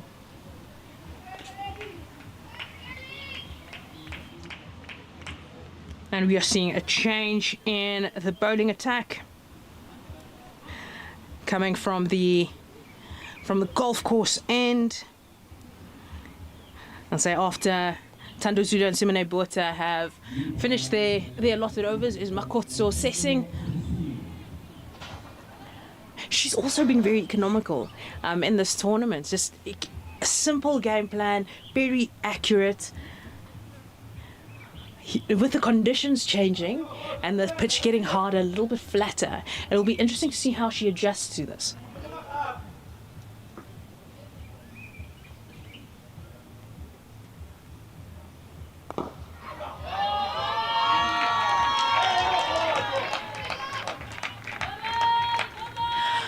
Just chipping that over mid-on. I do think that the Eastern Storm just need to adjust that fielder. Maya Nagita, even in the first game, has made it very clear she's attacking the long-on boundary. I think that is where her boundary option is, but she keeps getting 2. If it doesn't get to the boundary, it's a 2.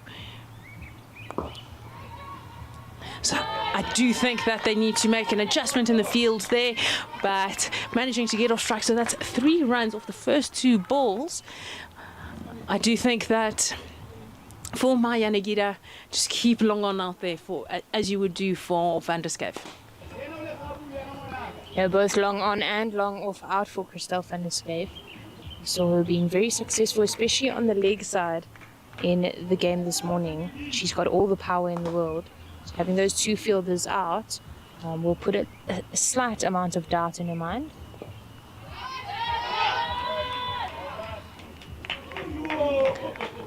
Oh, some good calling. Maya Nagita making it home safely.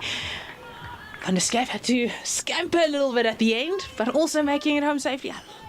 Just the intensity in the field here. It's Eastern Storm want to win. Nagita just chipping it over, just keep the scoreboard ticking. Now I'm very she's an impressive batter, showing the cool, calm, collected, very simple game plan she has. Toss it up, I'm going to come at you. Was busy at the crease. And Van der Schaaf just placing that one past to the right of square leg, between square leg and 45, and getting her first boundary in her innings. This could be the start of what could be an onslaught. Sessing will have to adjust her line. Yeah, she really whipped that off the pad. She hit it really hard as it pierced the gap between square leg and a short fine leg. And she's placed that past A cover, but Florence Miller chasing it hard at pace. They can only get 2.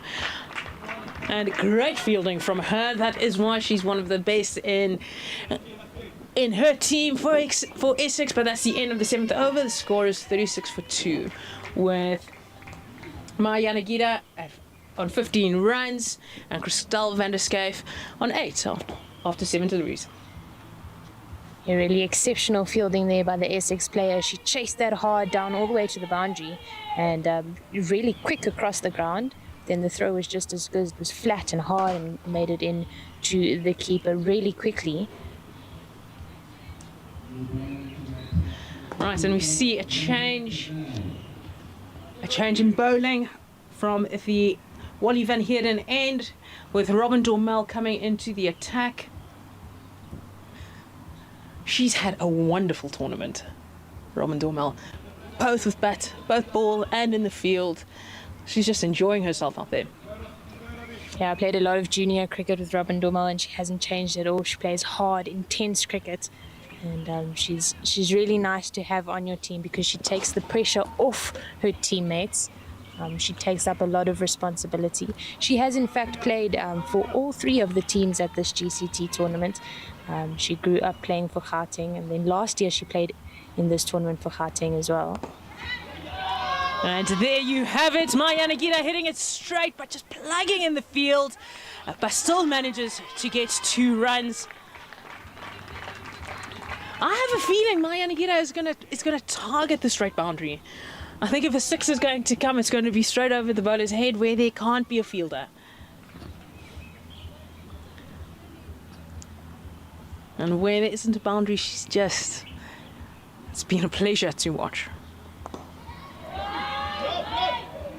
Oh, and what a shot, an incredible shot from Maya Nagita, just showing the power, but what a catch from Mpumi Mashilwane on the cover sweeper boundary, and that is the breakthrough. Maya Nagita, unfortunately her innings comes to an end, 17 runs off 20 deliveries, and what a start she has put for the Titans. She'll be disappointed, but I think she'll be disappointed, but this is the breakthrough and the wicket, or one of the wickets that the Eastern Storm ladies needed. Yeah, it really was an excellent cricket shot. Just unfortunate that the fielder was right there. Mpumelelo Mashlewane really stayed wonderfully calm underneath that ball, and it looked like a really simple catch in the end, even though it was coming at her like a bullet.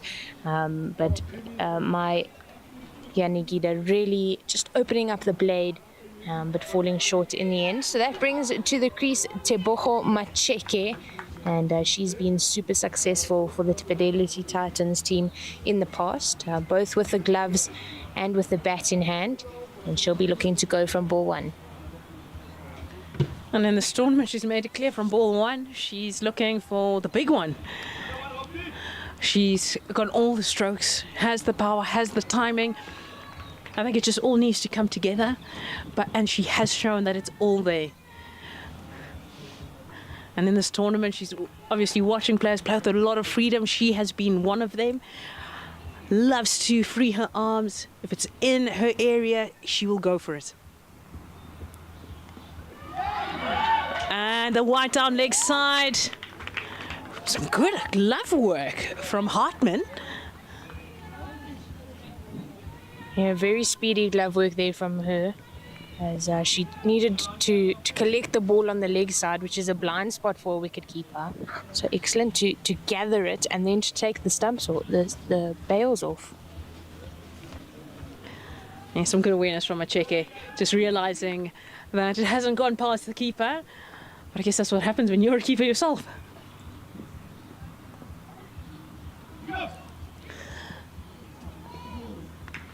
And Macheke has opened up her account with that sweep shot back to the 45 field on the leg side.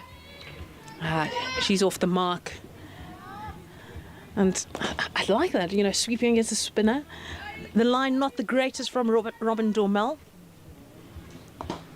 Tebogo Macheke, a very good sweeper of the ball, and it seems as though Eastern Storm have done their research with the deep square leg and cow corner moving more square in the form of mid-wicket on the boundary. Oh, some good fielding from Kelly Craig. Just getting around, making sure that Van der Schyf cannot get a boundary. This is a really good awareness from Robin Dormel. And working in tandem with her captain, Kelly Craig. Yeah, she's got a very clear plan.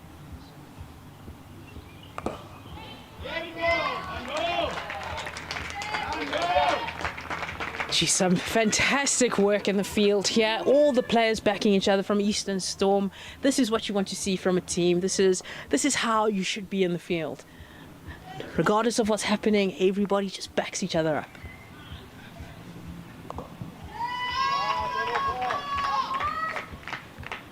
Oh, some impressive ground covered by Mpumi Mashilwane. It's a shorter boundary, so it's not always easy to get there in time, but that's the end of the 8th over, 43 for 3, with Van der Schyf on 9 runs after 8 balls, and Tebogo Macheke 3 runs after 3 balls. Yeah, really good stuff here from the Eastern Storm ladies team, as they also, similar to the Fidelity Titans, have a new coach this season, Coach Kena Mutuma. He is part of them, originally from Titans. He was the assistant coach for the Fidelity Titans for 3 seasons prior to his post at Easterns. And I think the fielding has definitely improved under his command. You know, it's what any cricketer, I would say, spends majority of their time doing is time out in the field. Besides your skill, this is where you're going to spend your time. So you always want to make sure if you enjoy it and your mindset is to have fun on the field, you usually find it will filter throughout your game.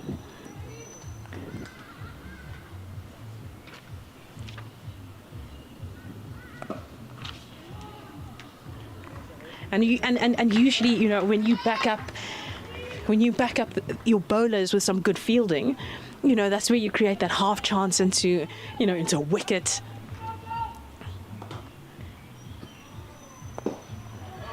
You know, that bad ball all of a sudden becomes a really good ball because it's taken a wicket, or, you know, you stop a boundary, and sometimes that's where the moments of brilliance come. And, you know, games are won, especially against teams that are very evenly matched, sometimes just won in the field more than with bat and ball in hand. Yeah, definitely. And if you're not performing with the bat or with the ball, there's always a chance to pull your weight in the field.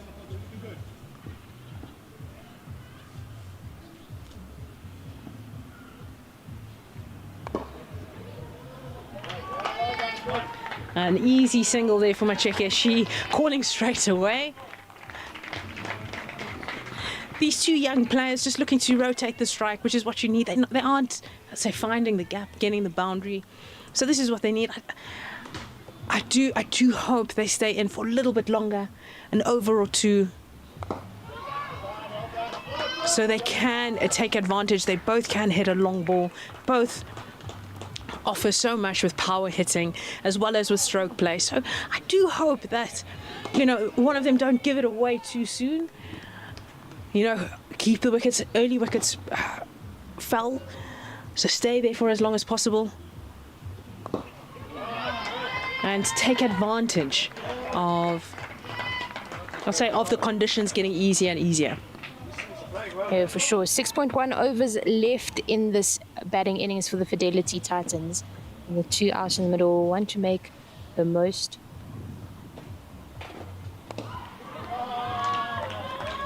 And Christelle Van der Schyf, it's short, it's wide, she gets it over the inner ring, but the timing isn't quite there. The outfield's a little bit slow, so she only manages to get 2 runs off the last ball of Makotso Sesing's over. That brings us to the end of the 9th over, 49 for 3. Yeah, the conditions are improving as the day goes on, but the outfield is still really, really slow. And so while it was a good shot from Christelle Van der Schyf, just not making it out to the boundary. That is the long boundary that she was hitting towards. And so the running between the wicket definitely needs to be on point here, but the Eastern Storm ladies making it difficult. I know. Looking for singles isn't exactly Van der Schyf or Macheke's game plan.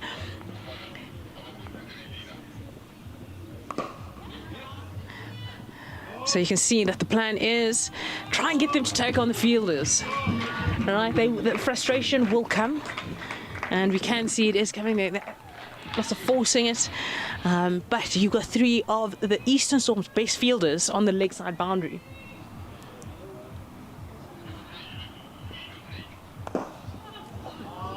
And Arasta Dechart gives chase. She manages to stop it. And a little fumble, but they managed to get 2. I think there was always 2 on offer there, but Dechart doing her part and making sure that that is not a boundary. And it's high in the air. Kaylee Craig is under it, and it's unfortunately goes through the hands. The big wicket of Van der Schyf. She gets her first life. I'd say disappointing for the Eastern Storm. You can see Robin Dormel's not too happy.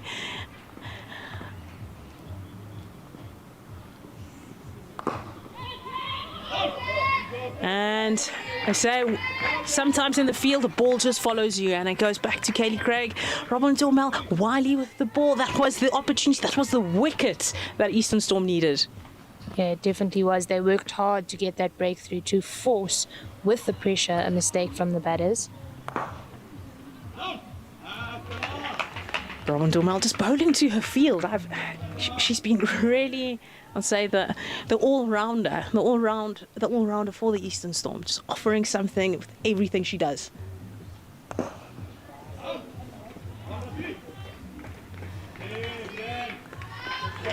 It's still no boundary in this over.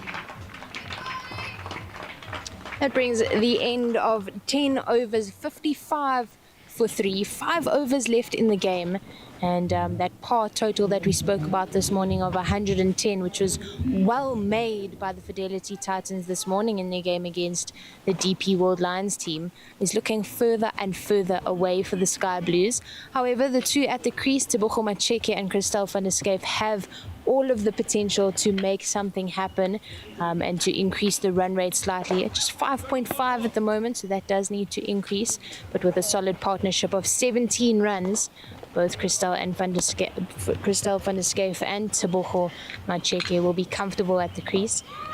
She goes up, and that's over the head of Kyle Corner. Christelle van der Schyf with a maximum. This is what she is good at, hitting the ball hard, and all of a sudden that run rate makes its way up to 6 and over, and with a full toss from Sesing, Christelle van der Schyf taking full advantage.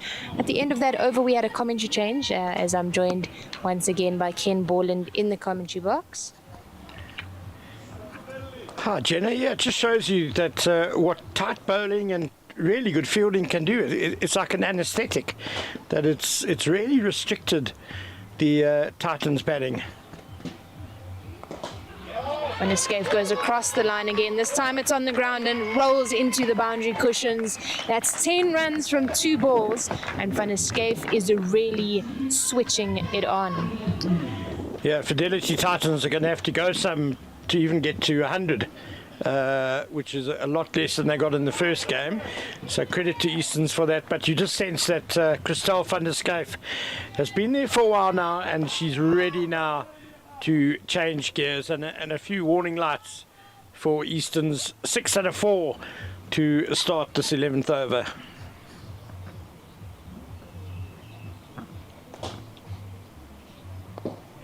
She double steps, but this time plays it with soft hands out to long on. She'll get the single, and it just shows what intent can do for her, going from 17 off 16 deliveries to 27 off 19, or 28 off 19 now.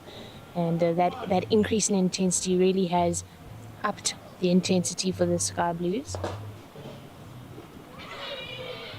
Forcing pressure here, making the bowler change her line. She's pushed it down the leg side, and Tamsin Hartman has been unable to collect it. They go through for a run, so 2 runs added.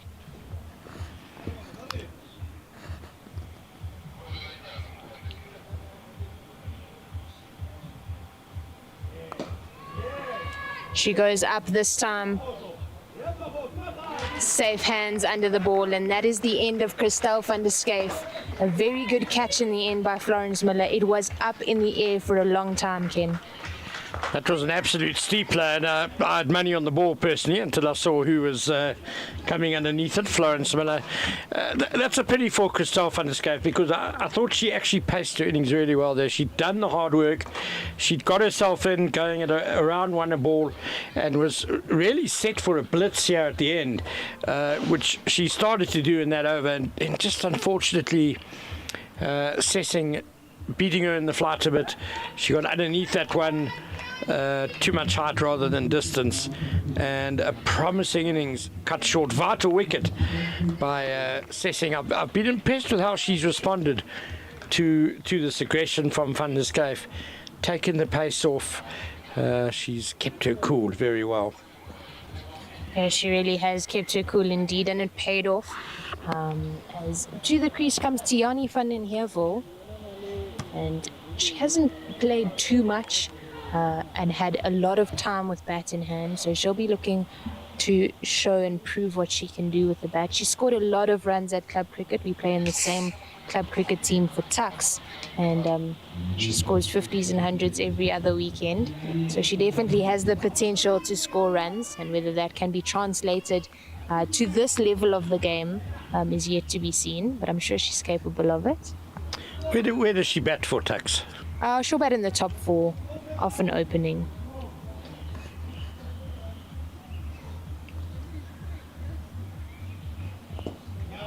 She plays this with soft hands into the leg side for no run. Just getting a feel of the ball, bat on ball to start off. I have some sympathy for Tiani then, because she, in terms of opportunity at the Titans, she plays this across the line, but good fielding by Tando Zulu at mid-wicket. she generally does come in, in the sort of number 6, 5, 7 round of that positions, where she often doesn't have a lot of time to build an innings and play a substantial innings. Like now, she has to come in and be aggressive and hit out from the get-go, and does that unselfishly, but the gamble sometimes will lead to her cheap dismissal. Yeah, for sure, and I think especially in the light blue clothing, she is seen more as a bowling all-rounder than she is as a batter.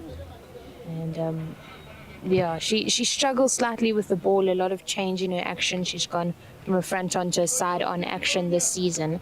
She struggled a bit with that, but the batting has stayed consistent at club cricket throughout the seasons that she's played, as this is swept around the corner by Macheke, but a good piece of fielding out in the deep as Macheke comes through for the second.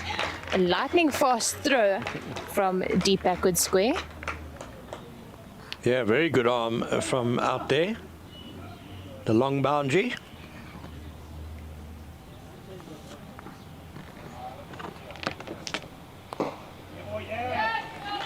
Played straight back to Robin Dormal for no run. She's been so cool and calm as she's gone into her third over.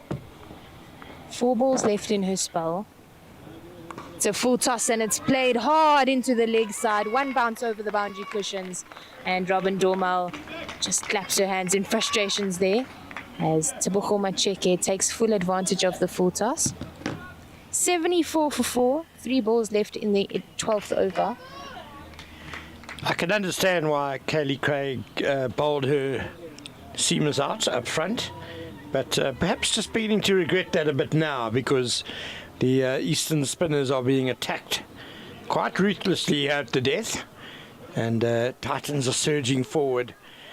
Kaylee Craig maybe would have liked to have just the option of a bit of seam now, just to change the pace a bit. Yeah, the other 2 seam bowlers, Chulafwelo Marema and Peyton Coppen, are on the bench for this game.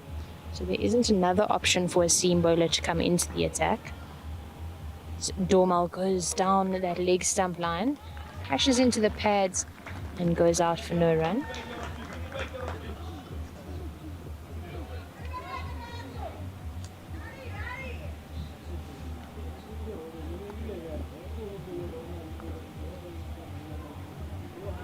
So full toss again. This time it's pulled down by Macheke. goes out to cow corner. Excellent fielding once again by Florence Miller. Just 1 run added to the total.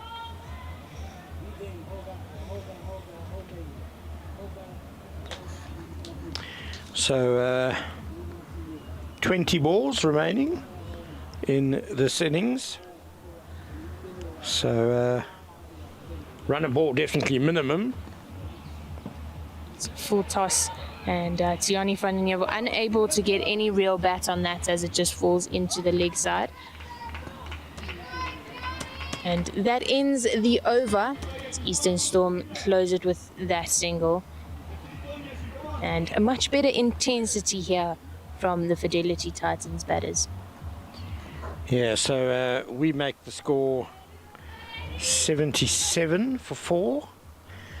I think the Titans will really want to get at least 30 off these last 3 overs. Get them well past 100. Yeah, definitely past 100, pushing 110 would be ideal for them, something that I think they would be able to defend with the ball. They'll have to bowl and field very well, exactly as the Eastern Storm have done. Yeah, they definitely can take a few lessons from the team in blue and red.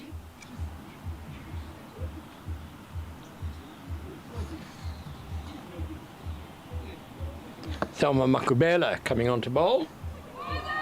That goes down the leg side. There's a chance or a shot for the stump, for a stumping, but it's called wide in the end.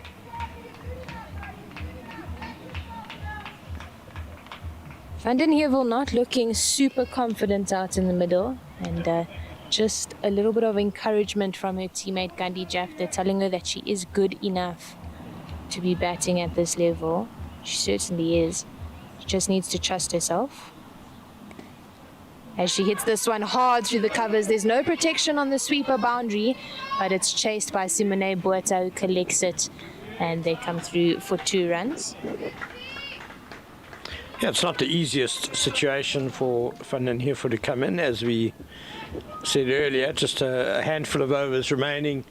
The Titans are a bit shy of where they'd want to be, so the pressure's on for her to get going very quickly.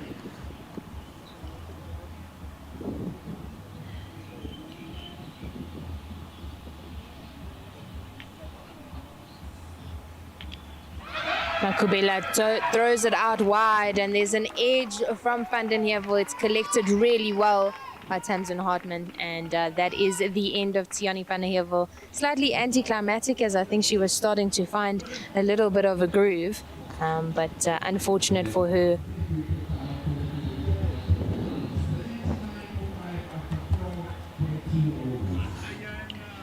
Yeah, unfortunate for Tiani van den Heuvel.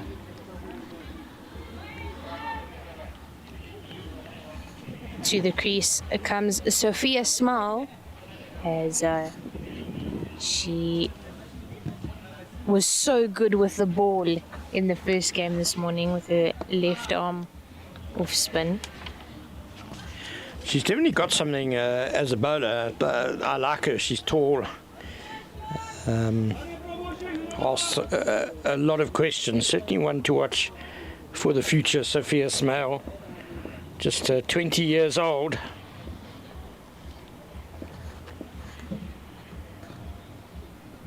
Makubela just floats that in. Good fielding by Diergaard. And there's a run out on the non-strikers here, and Smell just not able to ground her bat in time, but that's excellent fielding from the Namibian international fielder, and really good game awareness. Yeah, well, Makubela did a great job in hitting the stumps after Diergaard had done her work. And shame, Sophia Smale, you can understand, trying to get the set batter on strike, unselfishly going for the single. She considers herself a batting all-rounder, so she would have preferably enjoyed a bit more time out there in the middle. But unselfish, as I said, but she's run herself out, and the Titans have lost another wicket.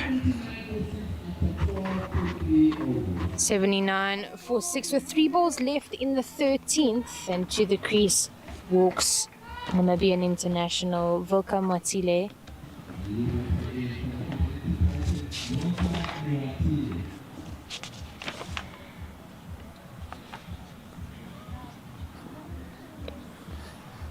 Macheke on strike. It's played across the line into that mid-wicket region, collected by Mashloane, who prevents them from taking the 2.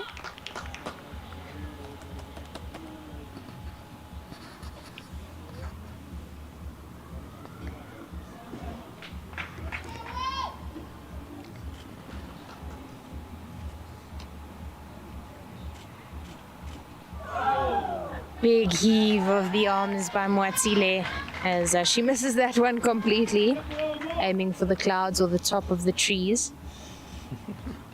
I don't think she has any great pretensions as a batter.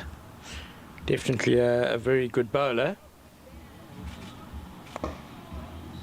Heaved again. This time she makes contact, but finds her Namibian teammate at extra cover for no run. That brings the end of the 13th over. 12 balls remaining in this first innings.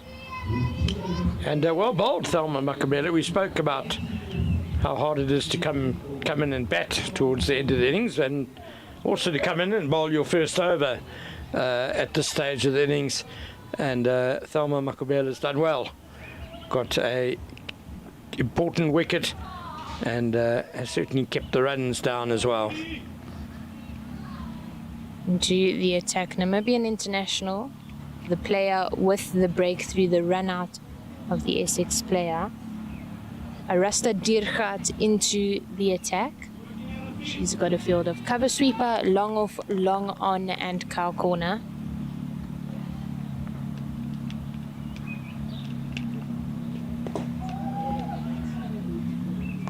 Right arm seam attacking that off stump, but it's played into the leg side. A bit of a fumble in the field, so they get across to the opposite crease successfully. So far so good for Arasta Dirgat. She bowled a couple of overs yesterday that were vastly different. The one, unfortunately, was littered with wides and no balls, and the other one was actually pretty good. And she's started well here today. Just a change in field as the fielder from short 45 goes across to short third man.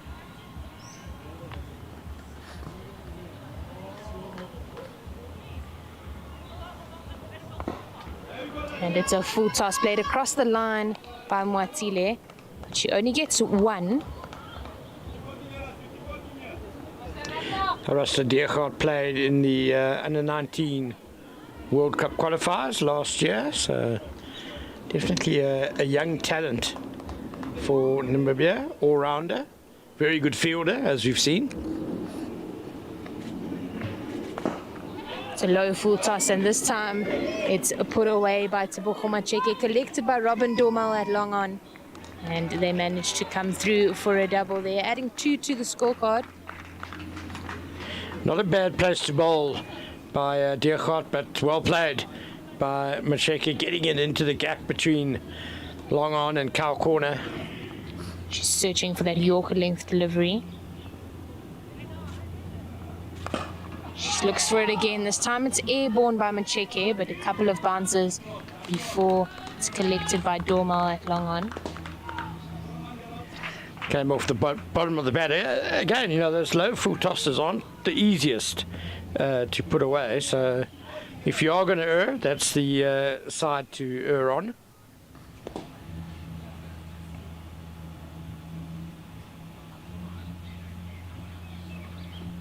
This time she pulls her length back. It's in the air, but falls in no man's land, and they get through for the single. Watile rotating the strike nicely, looking to get Tebogo Macheke on strike.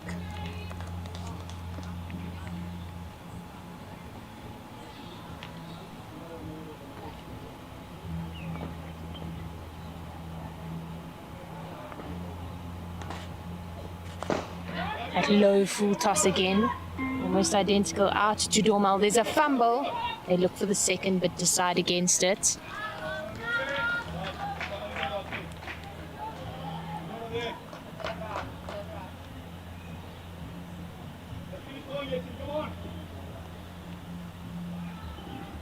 And that brings the end of the 14th over. 6 balls left in this innings. 87 for 6 with 6 balls left in this innings. And there is a small problem with the scorecard on the Pitch Vision stream, but we'll keep you updated with the score. So it's going to require a big final over for the Fidelity Titans to get to 100. Taboko Mashek is well set though. Thelma Makubela is going to bowl a second over.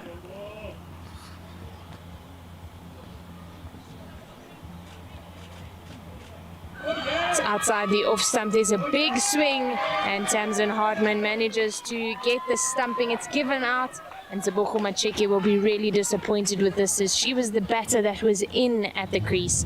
And sad for her, but it had to happen. She was looking to be aggressive, looking to attack and score a boundary, just coming off second best. Yeah, Thelma Makubela, there's just no pace on the ball. It's really slow, and it really tests the patience of a batter.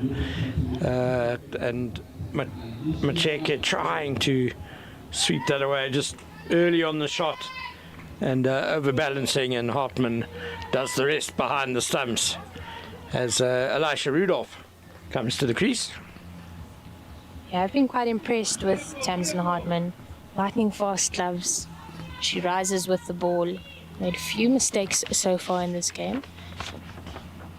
Elisha Rudolph, very experienced cricket player. She's been playing cricket for a long time. She too has played for all 3 teams at this tournament, so she knows most of the players here. She pulls this across the line, and that will crash into the boundary ropes. There's a big effort put in by Mashluane on the cow corner boundary, but Elisha Rudolph collecting another 4 for her team, taking the score up to 90 runs. Very timely boundary for the Titans, and well played by Elisha Rudolph, just waiting on the back foot, waiting nicely for the ball to come to her, and then whipping it through square leg. She looks to lap that over her left shoulder, but completely misjudging it as it is far outside the off stump. It's given as a no ball. I think there's too many fielders, sorry. Are there, or not enough in the ring? There did seem to be some debate between the fielding side and the umpire. I don't see any change to the field though. Free hit given though.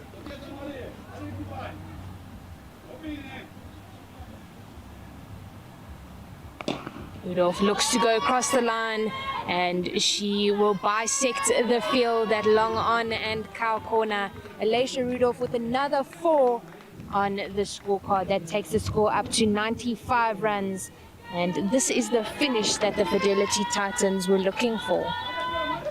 Yeah, absolutely. It's very valuable runs here from Rudolph at the end in the final over. Can she finish finding the boundary again? She looks to go again across to that leg side, but finds Mashluane on the boundary, goes through for the single.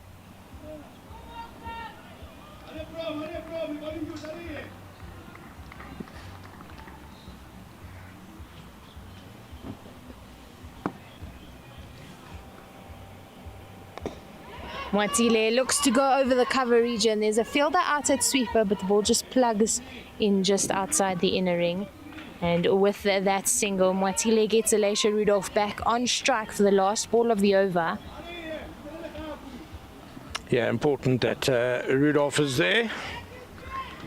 And just a few alterations to the field. Square leg is going back. That seems wise.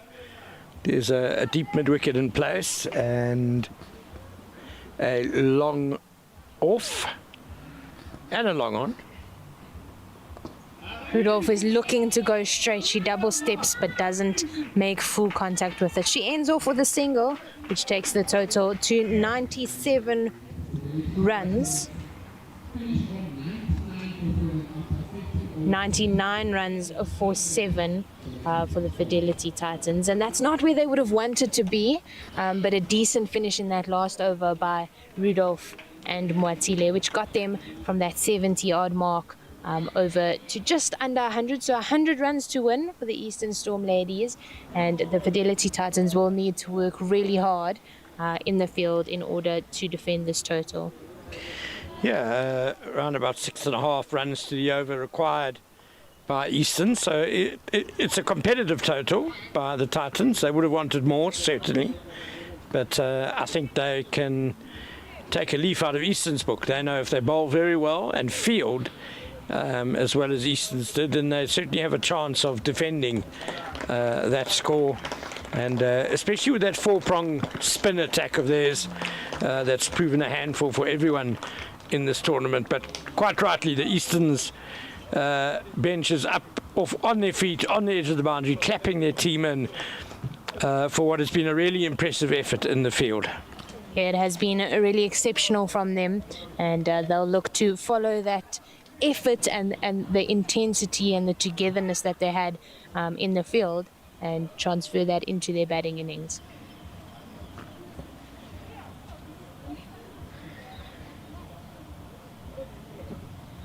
We will take a short break here as we will have the innings change, and we will catch you in about 5 to 10 minutes with the batting innings from Eastern Storm.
Elisha Rudolph's Okay.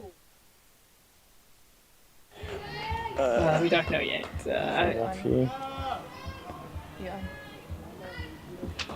And welcome back to the second innings where the Eastern Storm need 100 runs to win. A fantastic bowling performance from them to restrict the Fidelity Titans to 99 in the allotted 15 overs. Elisha Rudolph comes into bowl. Haruna Iwasaki, the batter, and just dead bats that first delivery. She is a top order batter for the Japanese team. And Rudolph.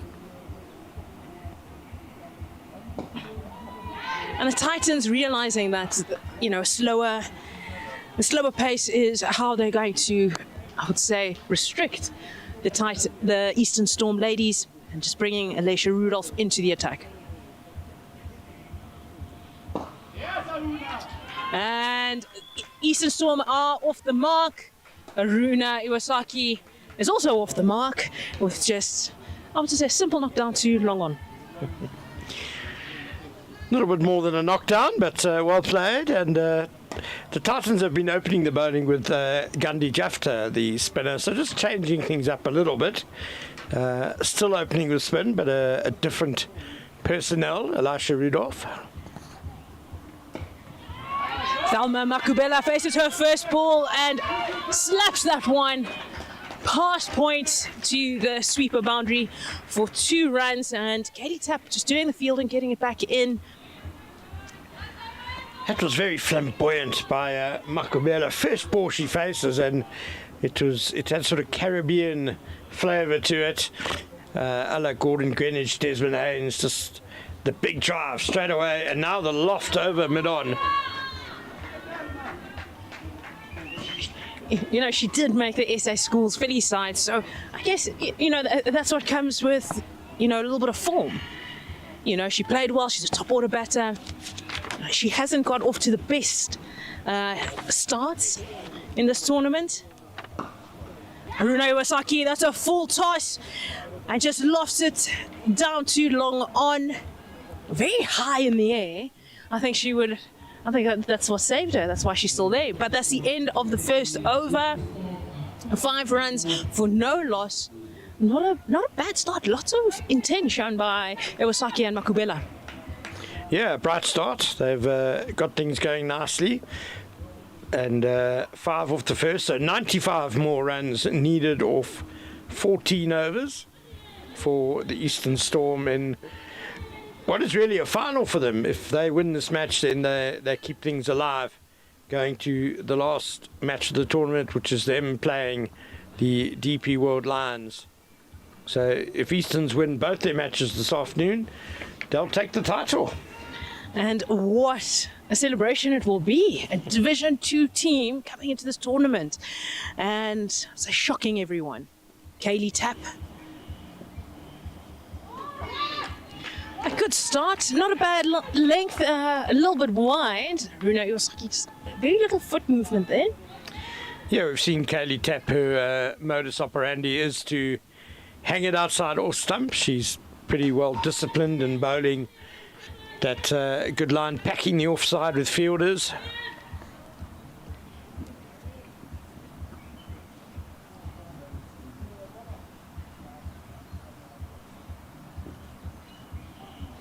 Oh, just straying a little bit, almost wanting to attack, get it straighter. She does shake the ball away from the right-hander.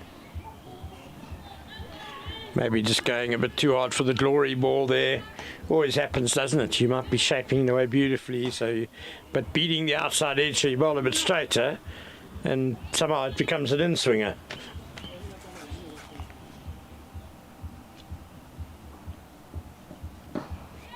And there you have it, Haruna just getting that one past extra cover for a single. Kaylee Tapp has 4 fielders in the cover region. Haruna Iwasaki, that is a strength of hers to play there. She wants to show intent. She has spent a lot of time batting with Mai Yanagida in the Japanese national team. So them attacking the offside I would say is what you want to see early on. Right, the two fielders on the boundary are Kaukona and Long On to both Iwasaki and Makubela.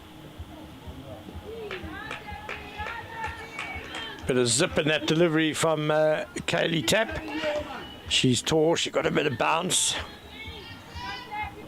I quite like that Kaylee Tapp is attacking.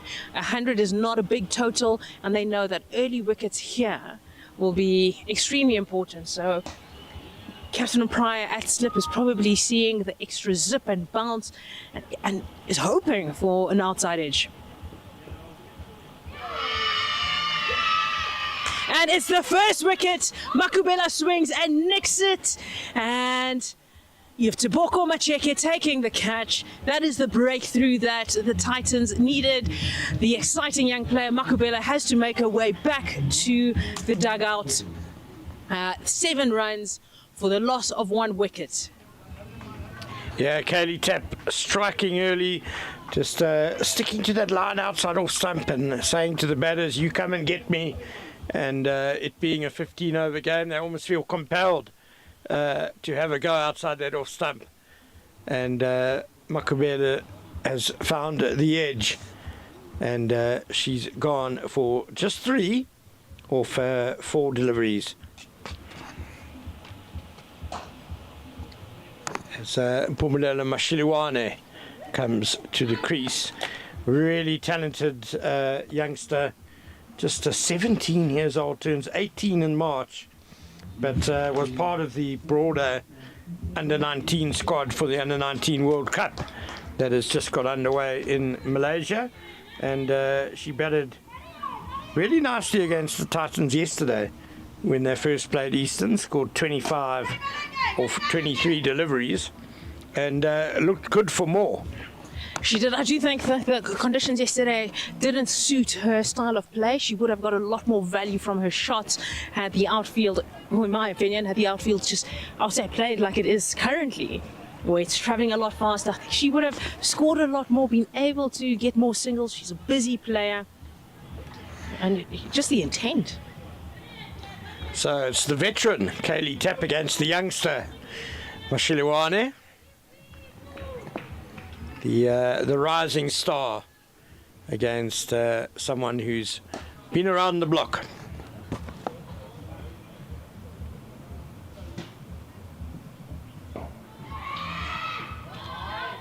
Oh, just not to Maya Nagida. She's coming in, attacking, hunting, making sure that there's no easy single in front of her. And I guess, these are the competitions you want to see at a tournament like this with Kaylee Tapp. She is experienced, has probably played more domestic cricket than years Mashilwani has been alive.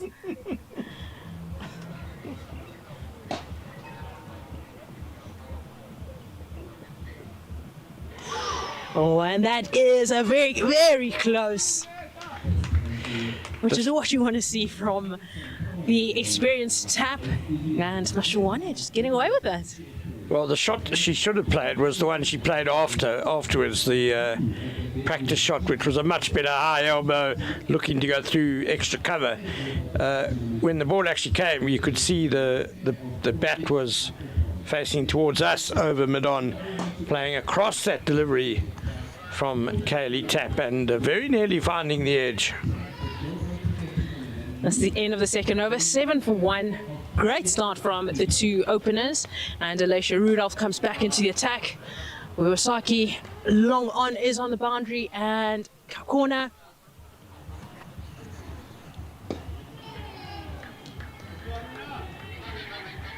Arena just realizing there's lots of time. Don't need to force any runs.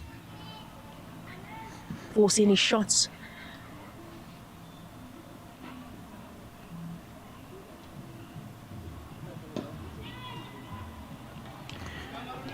Elisha Rudolph only went for 5 in her first over, but it wasn't her tidiest over. I feel there were a couple of full tosses and one long hop in there.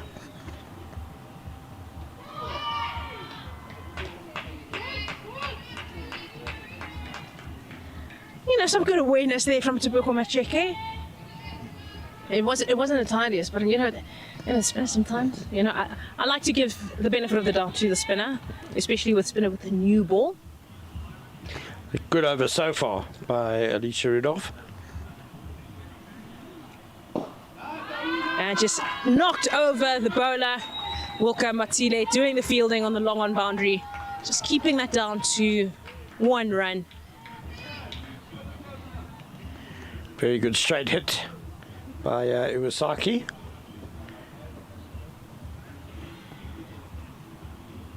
Iwasaki is just wanting to hit the spinner straight. I think almost every single delivery has either been straight or I'll say very square.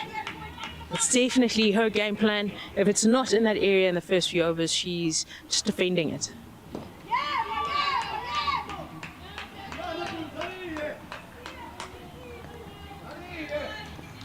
And Pumi Mashiwane could probably learn a little bit, a thing or two, especially batting early up in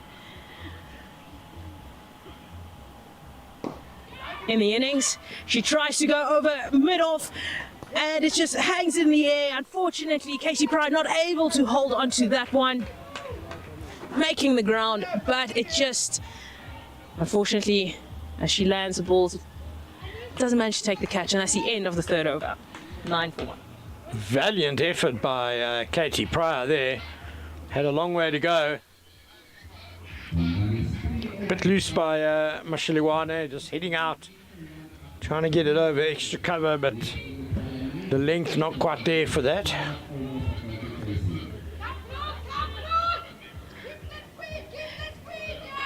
And I think the key here for these two will just be to continue rotating the strike. Don't worry too much about the boundaries just yet.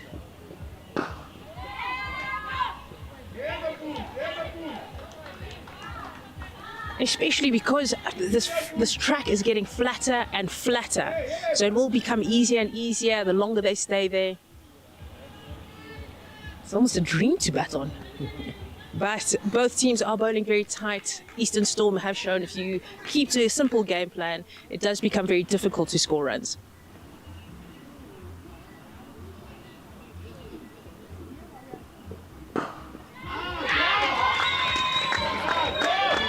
And that is driven past extra cover for a boundary. And Mpumi Mashilwane has got her first boundary of this innings, just showing the stroke play that she has as well as the power. Yeah, she's a slight lady, pretty diminutive, thin, but man, she gave that a good thump. All timing, beautiful stroke.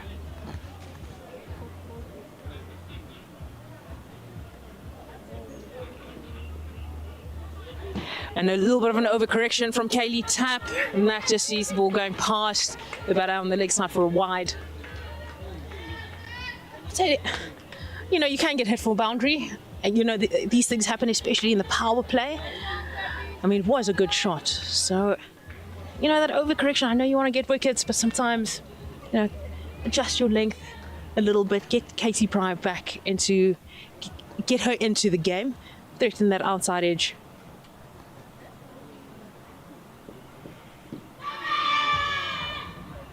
Much better length and line from Kaylee Tapp.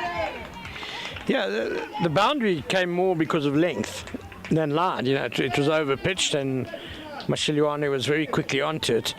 But no need to change the line. I agree with you. It's the length that Kaylee Tapp needs to get right, and that was a better length. And straight away we see Mashiliwane trying to play a cross-bat shot and getting into a bit of bother.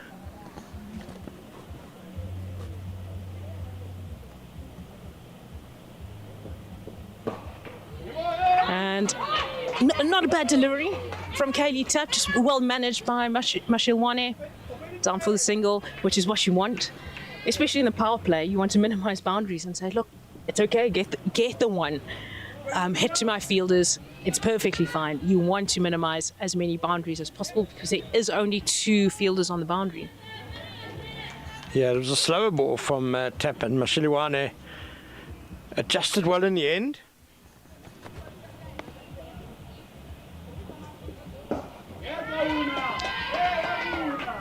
This is turning into a very healthy over for the Eastern Storm.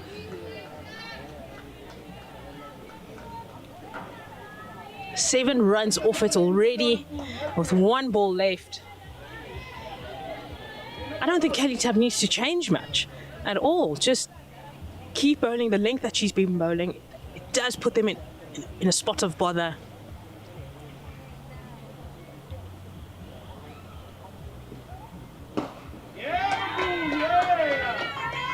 But I do think the Titans don't have too much on the board, so they will need to attack and minimize on the singles, force the batters to take a little bit of risk. Yeah, one wicket down in the first 4 overs, 17 for 1. Shiliwana looks like she could be an important batter to get out early. Don't want her to get going, and then Robin Dormal and Florence Miller have both made runs in this tournament. They're also going to be key for Easterns, who need another 83 runs to win this game in 11 overs. So that required rate, the Titans have managed to push it up a bit. So if you smell a little bit unorthodox, starting right in front of the umpire.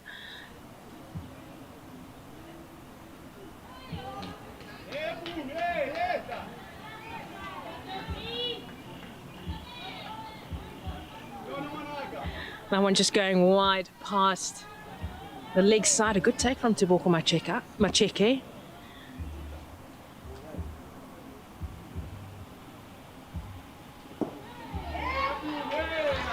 I'm just interested that Smale has moved her short fine leg across to short third man.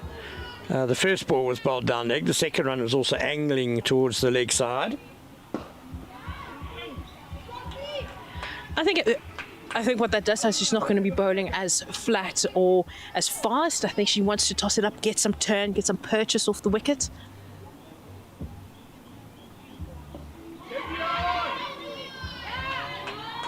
With the ball turning away from the right-hander, probably going to pull her length back a little bit. Yeah, this whole tournament, she obviously looks a really promising bowler. I think she's just hurt a little bit on the full side.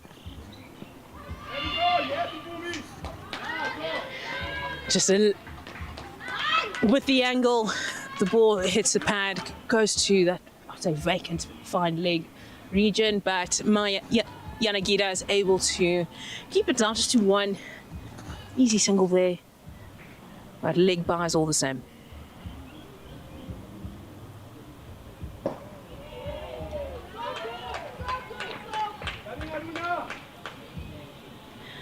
Well, the dot balls was what's going to put the pressure on the Eastern Storm ladies. They do need to start attacking.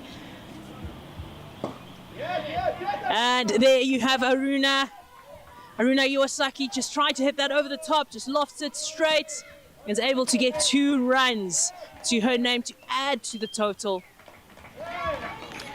Well, we saw the Japan national captain Maya Yanagida in the Titans, and it was very strong, straight down the ground and hitting over the extra cover. And Haruna Iwasaki seems to be following suit. Another good hit by her straight down the ground, as I hand over to Jenna Searle to join Sean Myers. After 5 overs, the power play is done. The score is 21 for 1. That does mean that the Fidelity Titans can spread the field, and with that we see a change not only in the commentary box but also in the field, with Wilka Mwatile coming into the attack. The Namibian international bowled the first maiden of this tournament. Yeah, this morning she had a wonderful spell. 2 wickets, 6 runs in 3 overs. It was a double wicket maiden, and that was a really exciting piece of exceptional seam bowling that we had the pleasure of watching this morning. Jenna, it was also a pleasure being on the mics with you at that time. I was talking about how she's come in, hasn't bowled too much in this tournament, and as which is where you'll see as an international, the deck gets flatter and they stand out a little bit. Yeah, she definitely stood out this morning as she starts off her campaign in this game with a dot ball to point. And I think the chance that she was given this morning, she definitely took with two hands, and she proved how good she can be. And so the Fidelity Titans trusting her once again in this game. She's bowled well, found her rhythm, very excited. Low full toss, and it's hit through the covers for 4. That's a wonderful cricket shot from Phumelelo Mashloane, and that beats extra cover and mid-off, rolls over the boundary rope for 4. And what a shot. She just leaned into it, freed her arms, and just let the bat do the talking. It sounded phenomenal off the bat and just raced away to the boundary, just showing how the conditions are changing and just favouring the batters as the day goes on. Yeah, the track is definitely getting flatter as the wicket dries out and bakes underneath the hot Pretoria sun. Matile returns and she gets the wicket of Mashloane. That is an excellent recovery ball as it crashes into middle stump. That Yorker length delivery has been so vital for her, and she is successful once again. And full straight attacking the stumps, just using her wrist to attack those stumps, and Mashloane is undone by that incredible delivery by Wilka Matile. The second scalp to fall for Eastern Storm. That does bring Robin Dormel to the crease. She has been in exceptional form with the bat. Yeah, she has been with her 40 of 25 yesterday, as she will be looking to replicate that, and if not, get a couple more to her name. She's got a lot of experience, as we were speaking in the first innings, that she has played for all 3 teams at this tournament. She grew up playing at the Lions, and then her school was put into the Easterns area when the borders and the boundaries changed, so she had to play for Easterns under 19 level. And then when she finished school, she played for the Titans, 1 or 2 games there. She actually played for Irene Country Club, for the Irene Villagers, for 2 seasons. Then she took a bit of a break. Last year she played in this tournament for the DP World Lions, and now she's returned to play as a player for the Eastern Storm team. So she is, I don't know if she's contracted there, but she's definitely more often than not in their starting 11. Well, with the form she's showing and the talent and just how she expresses herself as a cricketer, I wouldn't be surprised if she is one of the first few names on that starting lineup. This will be a good taste. Wilka Matile. She's rearing to go and against informed Robin Dormel. And she comes off best here, does Matile, as she starts off Robin Dormel's innings with a dot ball. As a batter, I'm sure, Jenna, for you as well, a good ball, it's always nice to keep it out. Just say to the bowler, well, you put in you bench your back, you put in all this effort, and all I had to do was watch it. Sometimes, it gives me sometimes a little bit of a confidence boost. Oh, this time it's far outside the off stump, and the bottom half of the bat gets a shaky single to get Robin Dormel off strike, and opens up her account, as you would say, Sean. Takes the total up to 26 for 2, with Martine left with 1 ball in the 6th over. Her first, just 5 runs going off her first 5 balls. More importantly, the breakthrough and the wicket of Mashloane.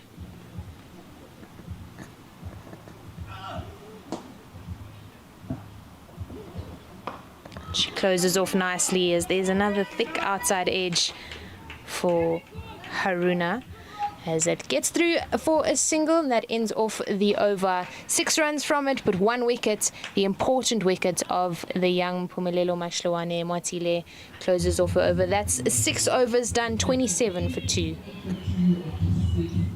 I think that's what you want, the moment there's a change in the bowling attack. You want to get that breakthrough.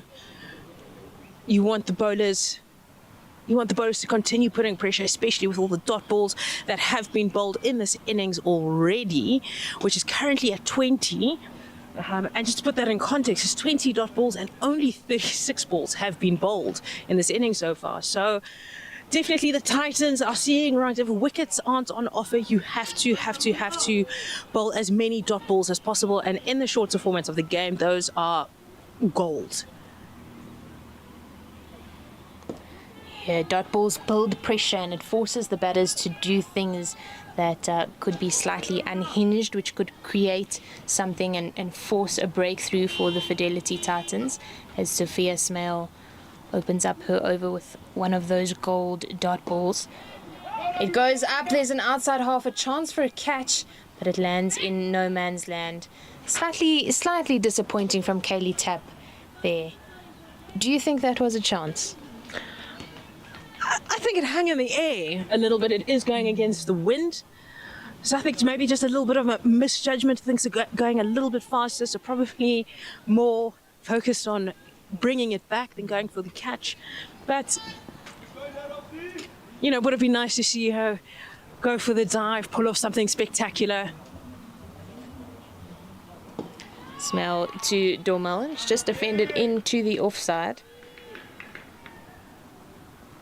I think we both know that Robin Dormel can score very quickly, so I'm not too worried if she stays in for as long as possible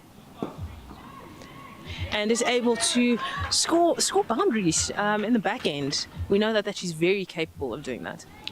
Yeah, she definitely is. The more time that she spends at the crease, feels the ball on bat, the more confident she'll be, and she's definitely more than capable of exploding towards the back end of the innings.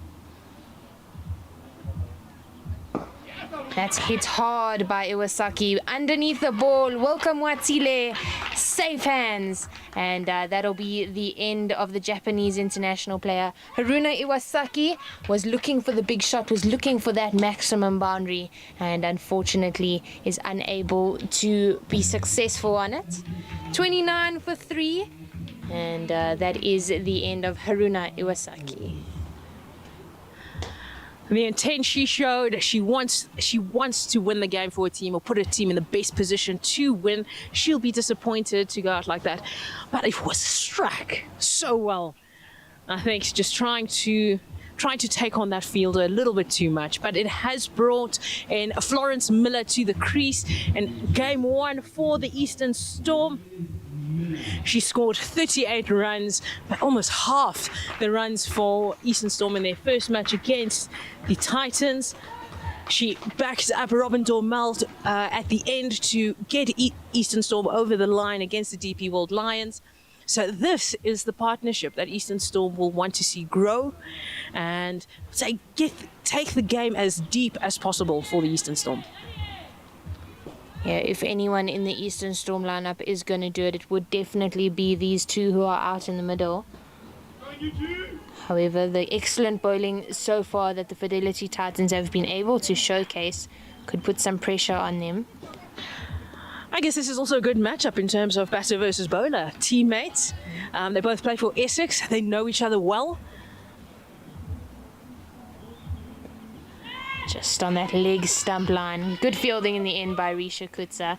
Close off the over with a dot ball and a very good over from Sophia Smale. Just 2 runs from it, but very important breakthrough with the dismissal of Iwasaki.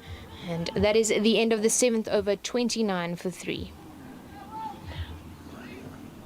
I think Wilco Motile is probably, shoulders up, very excited, a spring in her step. She's in some good rhythm with the ball in hand. She made that catch look a lot simpler than it was. It was in the air, hung in the air for a long time. But I think she's making everything she does look effortless. Yeah, she does seem like a very calm, collected cricket player. While she does seem to be playing a hard game of cricket, as you said, Sean, it does look effortless. It's very hot out there, but she's cool as a cucumber. She is out there. She returns for her second over. Robin Dormal on strike. Low full toss, and it's caught by the captain, Robin Sill at extra cover. Mwatile collects her second of the game. Her figures so far, 7 balls bowled, 6 runs given, 2 wickets taken. This is excellent from the Namibian international. Oh, she is getting the Titans closer to that trophy. She knows how much this means to her team, and also just leading from the front, just showing the international experience that she has. Bowling hard, bending her back, was a low full toss, but sometimes those are the hardest to get away. Yeah, definitely. Sometimes a bad ball creates doubt in a batter's mind, and Robin Dormal coming off second best there, just playing it straight into the safe hands of Robin Sill at extra cover. So that is a very important breakthrough, because I do think, as we said, Sean, that she was a dangerous player, and the Fidelity Titans needed that wicket. However, to the crease comes Kaylee Craig, the captain of the Eastern Storm team. And she also has a lot of potential. She scored a lot of runs in Division 2 cricket in the CSA League. I think the key now, Florence Miller is a busy player. She does want to score runs very quickly, steal some singles. Kelly Craig's been involved in a few run-outs with her teammates and once running out herself. But I do think that these two, just if the communication works with the runs that Katie Craig has, I think they could take the game deep, but it will just come down to application.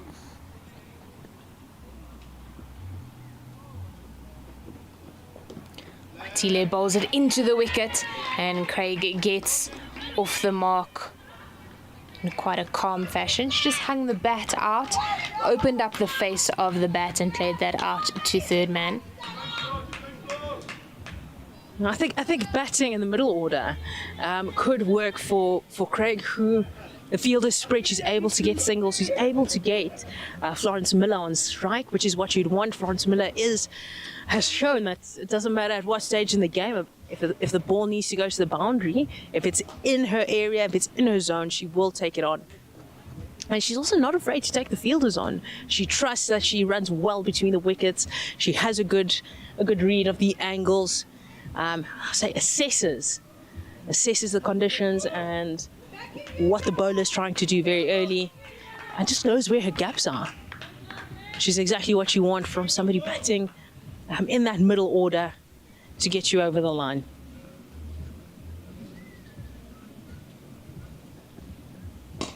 Watile pulls her length back, and it's played into the leg side. They're looking for the second, but good fielding by Van den Heevel out at cow corner. Van den Heevel got to that ball very quickly. A young player, lots of potential. I'm so sure playing with the likes of Motile, Yanagida, and Sophia Smell. She's learned a lot. Will only benefit her game. Because, as we've been saying, global cricket tournament. Yeah, lots of opportunity to learn from the experience of the international players. Small fielding change as square leg comes into the ring. Fine leg is dropped down to the boundary. Watile bowls it into the wicket, and it's played off the back foot over the head of cover. Risha Kutsa on chase. Collects that one, but Eastern Storm batters go through for 2. I think with the pace, right? Kaylee Craig's able to use the pace that Motile generates, just as it gets flatter, making it a little bit easier to score runs, get the 2s, get the 1s. As you go past the fielders, it doesn't hold up in the surface as much. And along the ground. Yeah, closing off her over there is Motile with a dot ball to Kaylee Craig. It's the end of the 8th, 33 for 4. Motile 2 wickets for 10 runs in her 2 overs. Excellent display of pace bowling. Won't be surprised if Motile gets a 3rd over. Right, but we will see a change from the golf course end with Tiani van den Hevel coming into the attack. I think this is her first over in this tournament. Yeah, she does bowl a little bit of in-swing towards the right-handed batter.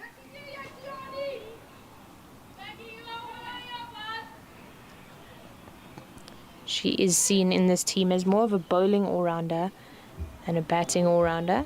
She'll be looking to show just how much talent and skill she has behind the ball.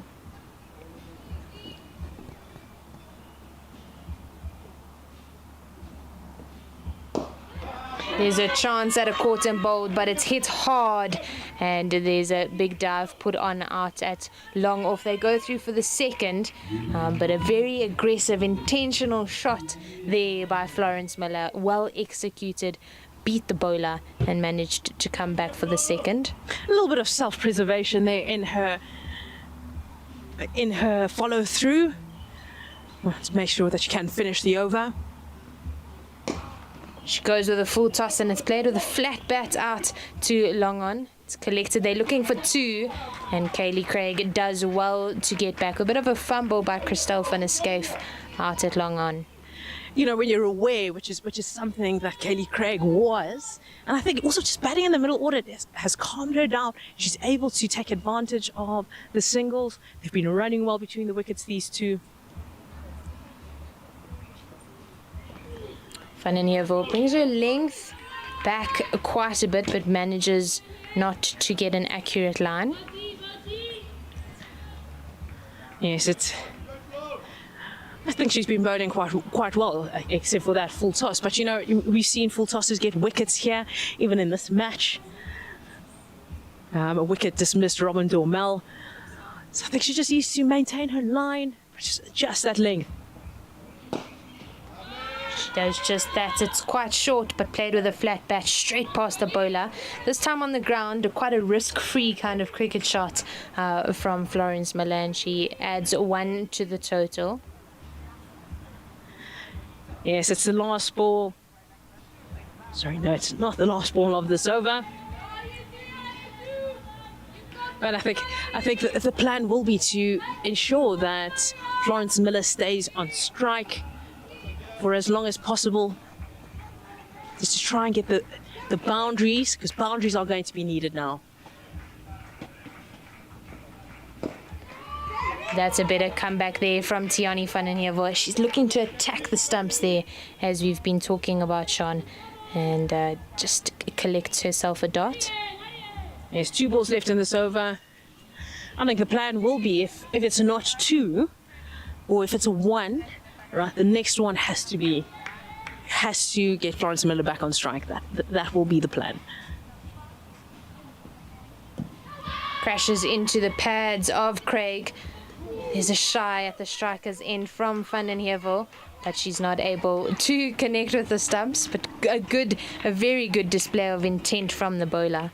I think Craig got, I would say, a little bit worried, wanted to run away from the appeal, not realizing where the ball was. I think just calm heads will prevail in this match. Van den Hevel almost getting a wicket as a fielder of her own bowling. But that was going to be a gift. Van den Hevel, I think, kicking herself at 3 stumps to aim for. She goes forward, crashes into the pads again, but Craig manages to get through for the 1 leg bye, which ends what didn't start as the best over for Van den Hevel, but ended well. And in the end, Kaylee Craig manages to keep the strike, which, as we've said, Sean, is not what the Eastern Storm batters need. Yes, and Wilcom Watile will be coming in for her last over. And as usual, just bowl the first one so well. You know, it's very difficult when I say these are good problems to have when a bowler is bowling so well. Do you let her finish her allotted overs, knowing that the opposition have wickets in hand? Do you pull them off, you know, maybe disrupt the rhythm and save them for later on in the back end of the innings? You know, but the Titans do have depth in their bowling attack. So try and get as many wickets, especially top order wickets, as early as possible with your bowlers in good rhythm. And Moatile starts well as she beats the outside edge of Kaylee Craig. And that's what we've come to expect from her. A good start up front in the over, then to collect 1 or 2 wickets down the line. You know, something I've noticed, you know, the boundary ball comes usually in the second or third ball, and then it's a wicket. It's a good ball, maybe a boundary ball, or good shot, and she comes back and takes. She's definitely something of a comeback queen. I guess that's exactly what you want from your top bowlers, your fast bowlers. You want them to come in, to come in hard, especially after somebody's attacked them. That's aggression that you want them to go for. Just on that off stump line, and she allows the batters to come through for a single, which gets Florence Miller on strike. You know, speaking to Moatile, I spoke to her after the first game, and she didn't even realize that she'd had a double wicket maiden. She only knew once the game was over. And that's what you call just staying in the moment, focusing on what is on offer at present. She goes full and straight. Maybe a hand on the ball as just before it crashed into the wicket. I think it hit a little bit too hard. I know I'd be reluctant to try and stop that with the power on that ball from Florence Miller. Yeah, very well struck by the Essex player.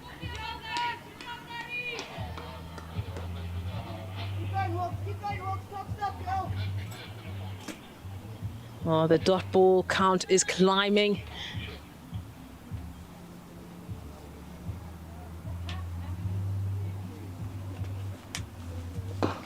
She pulls it back slightly, and this time it hits hard between extra cover and mid-off, and that'll race over the boundary rope for 4.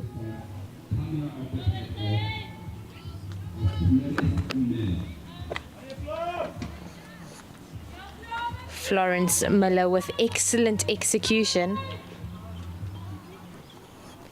She saw the missed length and just drove it expertly through the covers, found the gap, executed to perfection.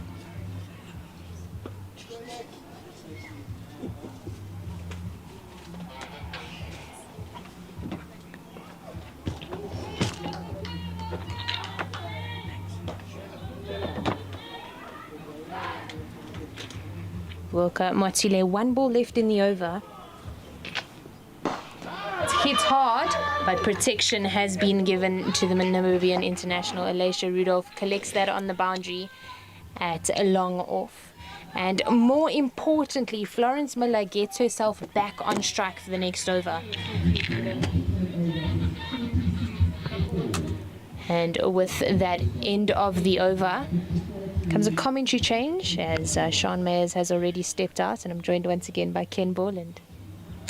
Hello, Jenna. And unfortunately, what we had hoped would be a really tight, interesting contest between these two teams, well, the seizure of those 4 wickets in the first half of the innings by the Fidelity Titans has made it very, very difficult to see Easterns getting to that target of 100. But you never know. While Florence Miller is still there, there is still hope.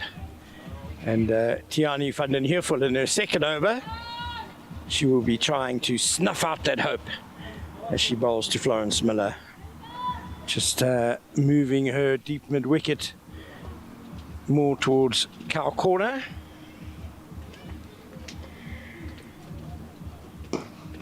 And the ball is tripped even further to the right of that fielder by Miller. Just a single though.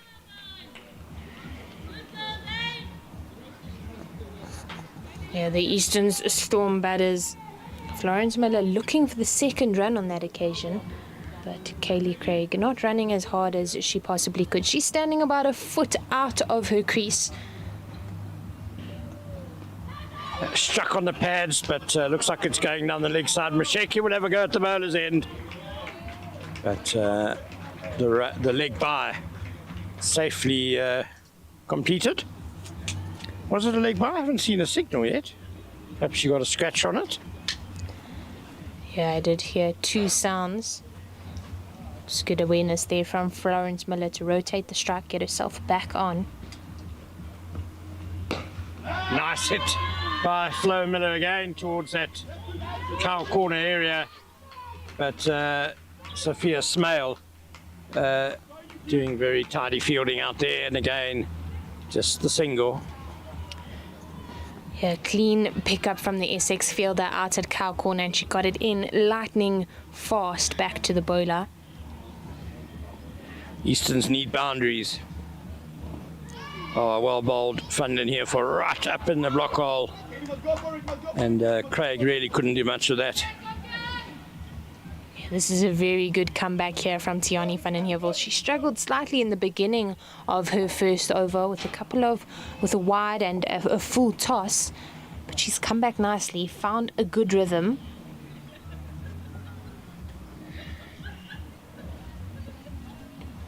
Full toss and shoveled away by Kaylee Craig.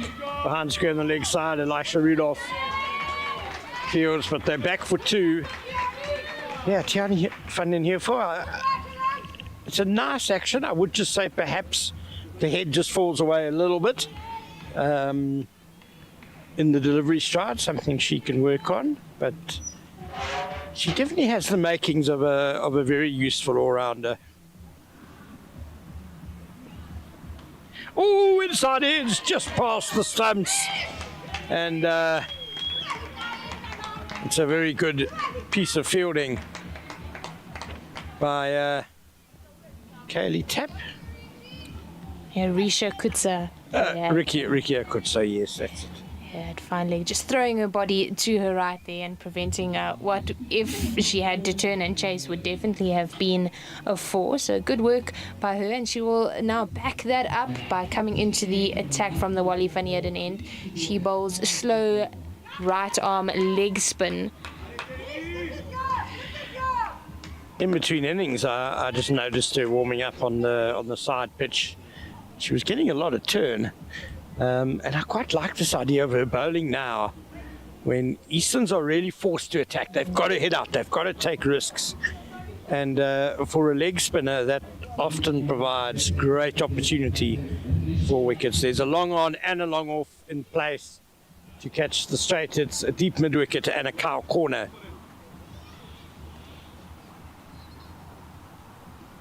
That's very wide. Okay, she will take one or two balls to get into a rhythm here. Risha Kutsa, very much a rhythm bowler. Once she gets into it, she's unstoppable.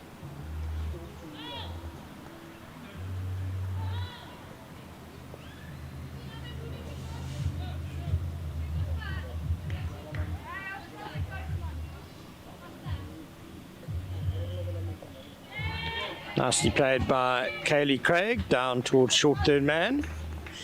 Kaylee Craig will be happy. She'd made 2 ducks prior to this game, but she's got going quite nicely here. And she will understand her role at this stage in the game will be to rotate strike and get Florence Miller on strike as much as possible. Beautifully tossed up by Kutsa, but equally well played by Florence Miller through the covers. A lovely boundary for the English star. Yeah, definitely a much needed boundary here. Ken, you were just saying that Eastern Storm need to get a boundary, and a leg spin at this point of the game can go one of two ways. Well, that was a quality shot by Flo Miller. She got to the pitch of the ball nicely, executed very nice inside-out cover drive. Yeah, previously Kutsa didn't have any protection on the offside boundary. I think she's still not going to, but she's brought one fielder across from the leg side into the ring on the offside. She beats Miller outside off stump. So the only fielder in the ring on the leg side is the short 45. No one in the ring in front of the bat on the leg side. It's airborne and just over the covers by Miller. Martile fields and a couple of runs. Yeah, I quite like that. If you want to get the one, you're going to have to try and play against the turn. There's always a risk of a leading edge back to the bowler. Lots of space on the leg side. But now a slight change of thinking. And Agida's coming into the ring at square leg. And the sweep goes past her towards the deep mid-wicket boundary.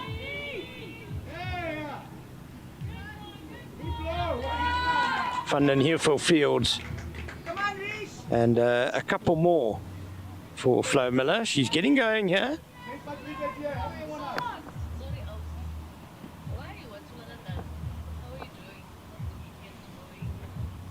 Okay, lovely flight by Kutsa, but Miller is up to the task. A glorious stroke again. Over extra cover, one bounce for. This is excellent batting here from the Essex star, as she just used her feet, got to the pitch of the delivery in a very exciting fashion, just lofted that over the head of those cover fielders. The field was set for a delivery like that, but very well executed by Florence Miller. Well, that over has taken the score to 66 for 4. 3 overs left and 34 runs required. Easterns are back in this game. If Flo Miller can keep going, it's a scratch over 11 runs to the over needed. It's a big ask, but if anyone can do it, Flo Miller can, the way she's playing at the moment. Kaylee Craig on strike to Tiani van den Heuvel, looking for one. And it's going to be a quick single that's required. Flo comes in, hits the diving Miller. So there'll be no run out there. Christelle van der Schyff just checking that Miller's all right. She just needs to rearrange her clothing and equipment after that dive from a long way out. Yeah, Christelle van der Schyff just caught slightly on the back foot there, allowing the Eastern Storm batters to take the risk, to take the quick single. And so Tiani van den Heuvel moves the mid-wicket fielder 2 or 3 steps in off the ring. Short from Van den Heuvel, pulled away high, hits him, and for 6! Florence Miller going big here, 26 required now, off 16 deliveries. Yeah, definitely well within reach for the Essex star, and Tiani van den Heuvel just missing her length completely. Yeah, I'm not sure how deliberate that was, but if it was deliberate, I think it was bad thinking. We've seen Miller's very strong on the leg side, very strong off the back foot. Really, you can't be giving her on a slightly slowish pitch that much time to pick her spot. Again, the pull along the ground, but this time it's cut off on the boundary. They'll come back for 2. So 24 needed now, or 15 deliveries. A very good piece of ground fielding by Alicia Rudolph in the shade at square leg. She had to cover quite a lot of ground in the end, putting the diving roll in.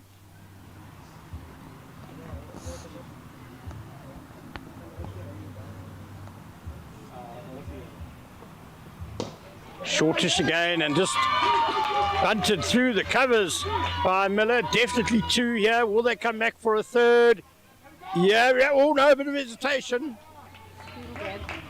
And Miller will hang on to the strike. So 22 needed now off 14 deliveries. Yeah, Tiani van den Heuvel just struggling to bowl a consistent line and length to her field.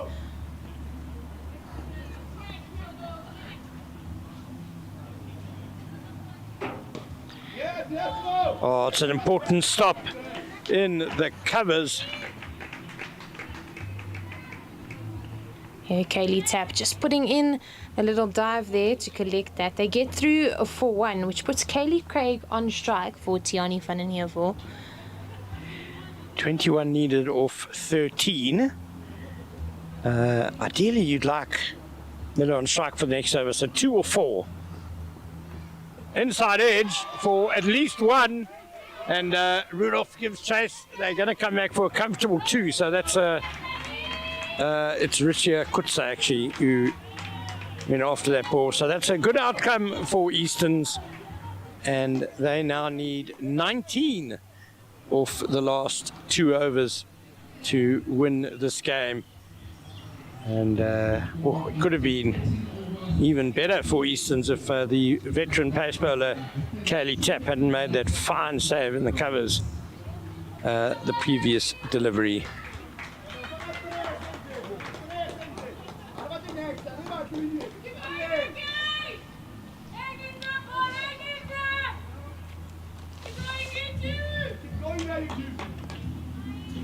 So just a correction, we operating a little bit blind here in terms of scores, but it's 20 to win for the Eastern Storm off the last 2 overs, as we're going to see the left arm spinner Sophia Smale come back into the attack.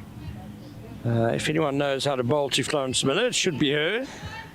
They teammates in the Sunrisers regional side, and now for Essex. She will be changing her action. Looks like she's coming left arm over the wicket. She's got cover sweeper, mid-off, mid-on. And a nice delicate little paddle sweep by Florence Miller. Beautifully played. Yanagida is off in pursuit. She's quick and she will haul it in. But Kaylee Craig's coming back for the 3rd. Oh my word, Masheki's missed the stumps. Oh no.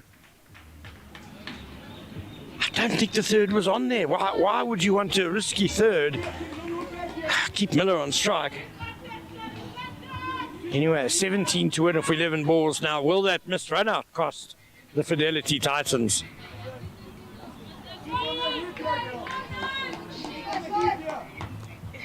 Long off, long on, cow corner, deep backward square for Kaylee Craig. And Smell reverts back to her usual through and around the wicket. Down the wicket, Craig, but no real contact made, but enough for the single. 16 off 10 to win for Easterns. And Smale is now putting someone behind square on the leg side just to block off that little paddle sweep by Flo Miller. It now opens up the boundary option through square leg though. Lofted out into the gap between the 3 fielders on the leg side. Well played by Miller. Craig must come back for 2. Miller, she makes it back. That was a very nice little chip shot by Flo Miller for 2. Yeah, very well executed. She needed to get back onto strike, so it needed to be an even number. So 14 needed now off 9 balls. Miller, will they risk a single? No, they will not. 14 needed off 8.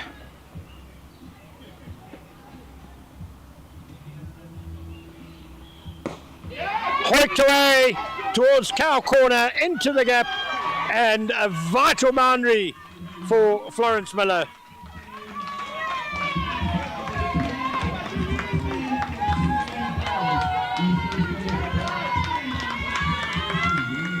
The score after 13.5, 90 for 4, 10 runs needed with Florence Miller on 45 of 23. What an innings she's played. Oh no, oh no. Is that going to be a no ball? It is. So free hits as well. A run and a free hit. So from 10 runs required off 7 balls, it's now 9 runs required off 7 balls with a free hit to come. Again, heaved away towards that cow corner area. Kaylee Tapp is trying to get there, but she can't. It's 4 more to Florence Miller. What an over. Florence Miller has taken Easterns to the brink of a famous victory, and she's also just 1 run away from her half century. Batting masterclass here by Florence Miller. That 49 off 25 at almost 200 strike rate. This is excellent from her. The Fidelity Titans will really need to squeeze as they are turning to the experienced Alicia Rudolph to close off this innings. And Kaylee Craig is on strike, so 5 runs needed to win. I think the Titans need to really enforce the inner ring here, not give Kaylee Craig an easy one. Perhaps 1 or 2 fielders back, just because she could well try the aerial route and just scoop one over the ring, but it's going to be very interesting where they decide to put the specific fielders. It is actually Kaylee Tapp who's going to be taking the last 6 balls of the second innings of this game. Now, given how Kaylee Tapp normally likes to bowl, she's got to have a 3rd man in place, surely. Yes, Kutso is moving across. She does like to bowl just outside that off stump, and you don't want to allow Kaylee Craig just to nudge it down through an unguarded 3rd man. Partnership with 66 runs now, and the skipper Kaylee Craig has played her part, 13 not out. Just a reminder that if Easterns win this game, they can still win the title if they then beat the DP World Lions in the match after this. Titans, if they manage to concede less than 4 runs in this over, they will then claim the Global Cricket Tournament Challenge once again. Kaylee Tapp to Kaylee Craig.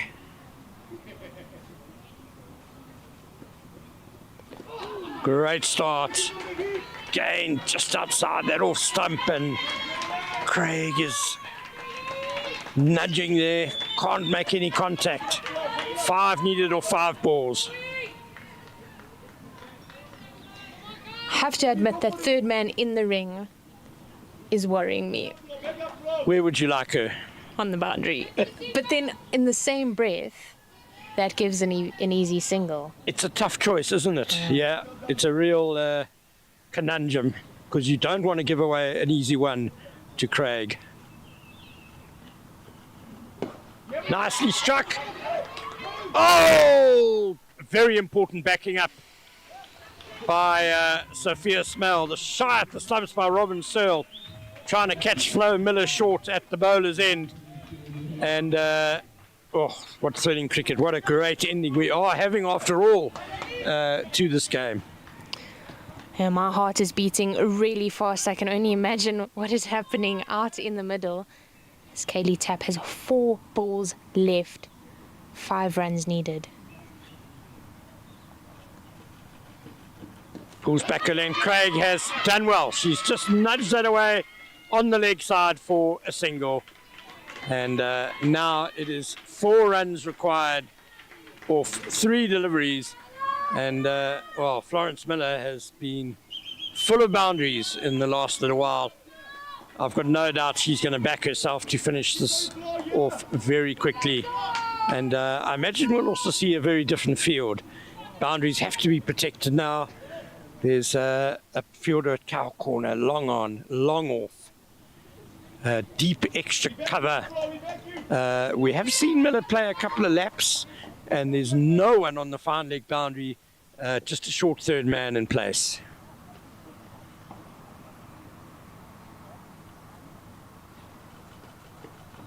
Nice and straight, flicked away. Good fielding at square leg. Alicia Rudolph scrambling, getting her body behind the ball. Just a single, and Kaylee Craig is back on strike. But in the meantime, a lot of applause for Florence Miller. what a fantastic half century she has completed off just 26 deliveries, and really a fantastic effort to give Easterns a chance here. 3 runs needed, 2 balls remaining. Alicia Rudolph with an excellent piece of fielding. Whatever happens, what an over so far by Kaylee Tapp. Oh, the paddle! Kaylee Craig! What a shot! The captain has delivered. Oh, brilliantly done. She just got nicely inside the line of that delivery. There was no fine leg in place. You can't have fielders everywhere. And wonderfully done by Kaylee Craig. She seals really a fantastic, famous victory for the Eastern Storm. She did not hesitate at all. She trusted herself completely, did the Eastern Storm captain Kaylee Craig. Stepped across the line of the stumps and just ramped that over her left shoulder. Very well executed there by Kaylee Craig, but excellent work from the Essex star Florence Miller to get her team over the line. Eastern Storm ladies beat the Titans by 6 wickets. The Division 2 team comes out tops, and all thanks to that superb partnership of 72 runs, unbroken for the 5th wicket, between Florence Miller, who finishes on 50 not out off just 26 balls, 5 fours and a 6. Kaylee Craig hit just 1 boundary in her 18 not out off 22 balls, but it was the match-winning one as we came down to the last couple of deliveries. So a thrilling game of cricket, which has now set up a wonderful finale to this John Deere Financial Global Cricket Tournament, as the jubilant Eastern Storm will now take on the struggling DP World Lions in the final game. And if they win the title. Yeah, very exciting finish, as we are just seeing a very excited Eastern Storm ladies team as they are bowing down to both Florence Miller and Kaylee Craig. An excellent finish with the bat by the two of them, and the Fidelity Titans will be disappointed, but I don't think anybody can complain about what an exciting and creative, very good display of cricket that we just had on show. Yeah, that last game will start at 3 p.m. South African time, so in 35 minutes time. But we've mentioned how Florence Miller and Kaylee Craig have taken the Eastern Storms to victory. Just a mention of the Titans bowling, who, well, for the first half of the innings, they really held sway. Wilcom Watile, again, wonderful form by the Namibian international. 2 for 16 in her 3 overs, and the delivery she bowled to Castle Mpumelelo Mashiliwane was an absolute beauty, probably the ball of the tournament. Kaylee Tapp, a valiant effort by her in that final over. She finishes with 1 for 16. Sophia Smale bowled well, 1 for 20, took a bit of tap in her last over, which was crucial, and Alicia Rudolph, 2 overs for 7 runs. But it's the Eastern Storm ladies who win by 6 wickets with 1 ball to spare. And do join us in about half an hour. She comes out at the end. Just having, no, I just wanted to say, don't worry, she's going to come.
right, good afternoon and welcome to the post-match presentation of what has been a scintillating game here with the Eastern Storm walking away at the end by 6 wickets.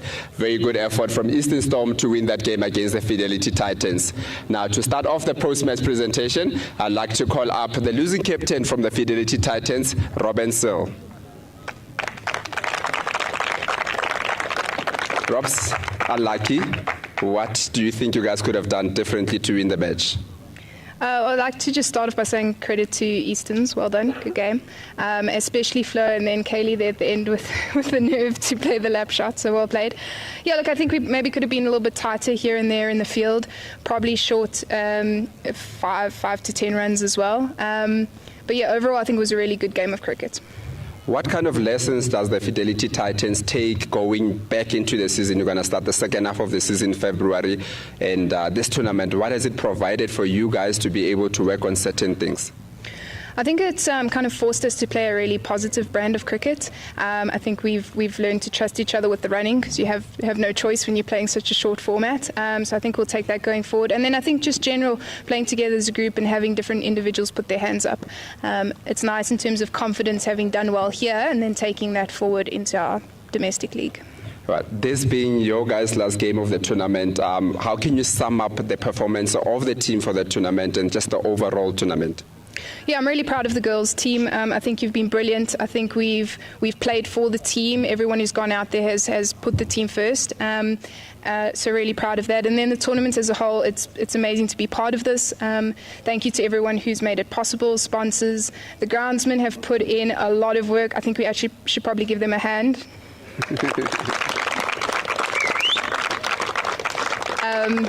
Yeah, without the groundsmen and their hard work, we probably wouldn't have got out. So, yeah, overall, thank you very much. Thank you, Robin. Best of luck going back into the season. Now, I'd like to call up the winning captain from the Eastern Storm, Kaylee Craig. Yes, captain!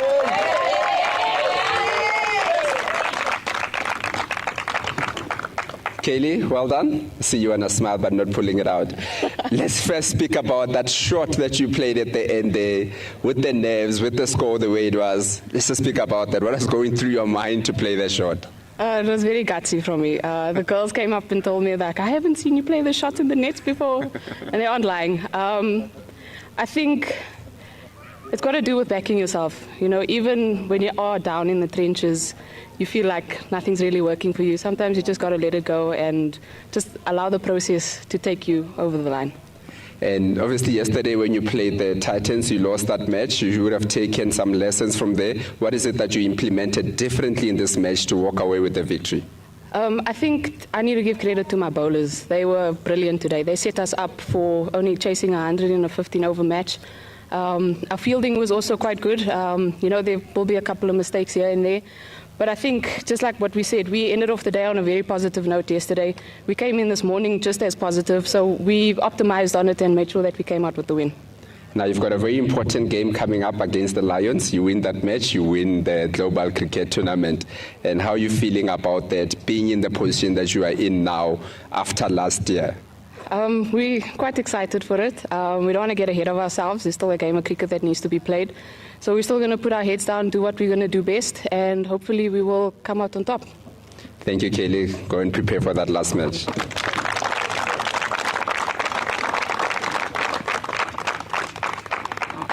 And now we are going to have the player of the match for today.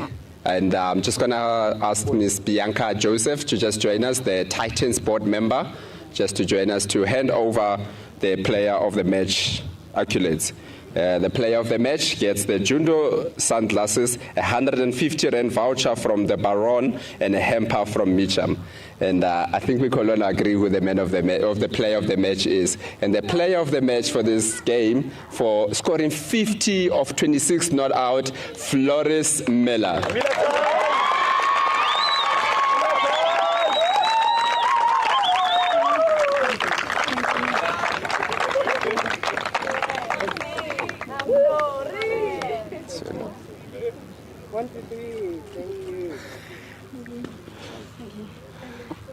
Flores, big smile on you.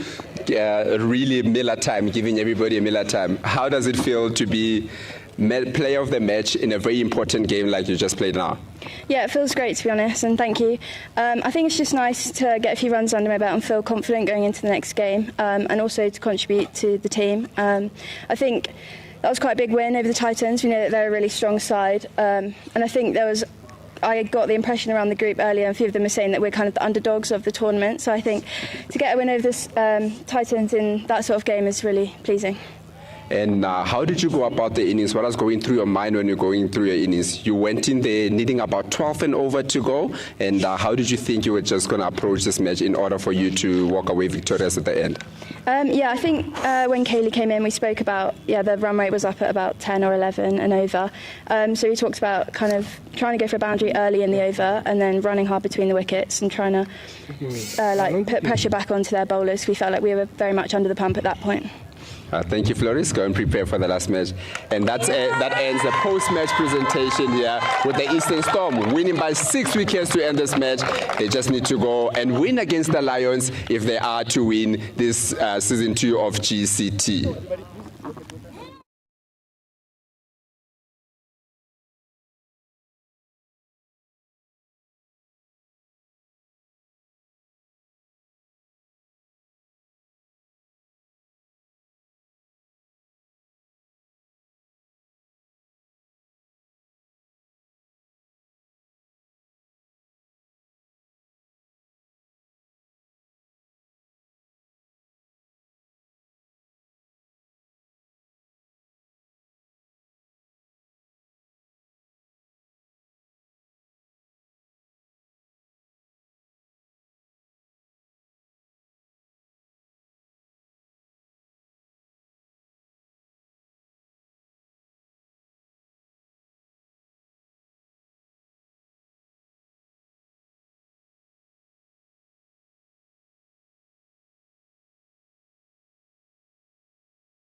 Ready when you are.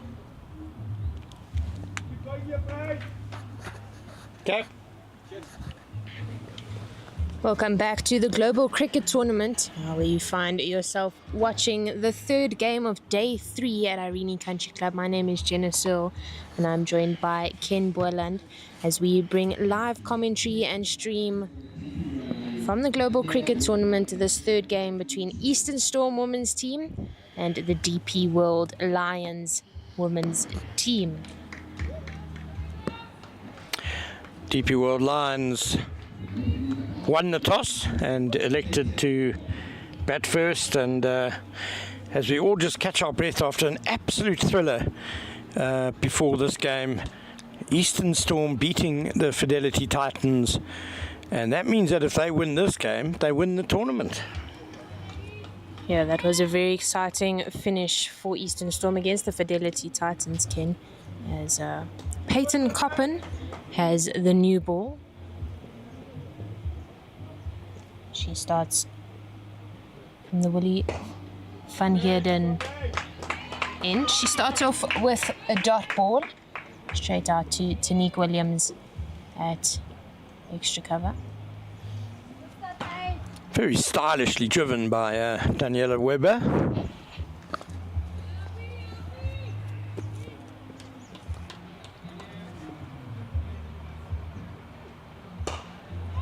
It's played hard through the covers, but there's protection out on the sweeper boundary, and they will just go through for the single. So that gets Danielle Weber off strike and adds the first run onto the scorecard. And Kiamachetse Chwene will now face her first delivery. She's also one of the non-travelling reserves for the Under-19 World Cup, currently undergo.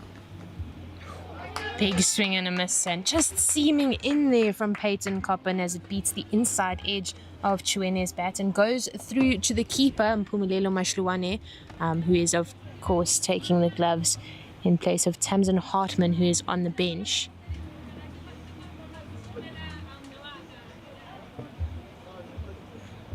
Coppin with that in swing, just swings a bit too much down the leg side. Adds another to the scorecard. Easterns have also rested Tanda Zulu and Simone Buerta, who have been absolute stars with the new ball for the team.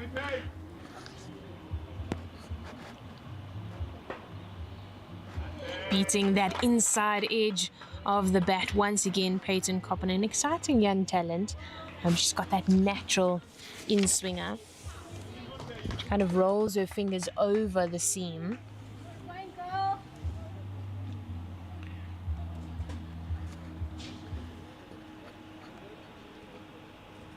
Chwene with a double step on that occasion, and Mashluane with lightning fast hands there behind the stumps, but manages to keep her foot down. It's not out.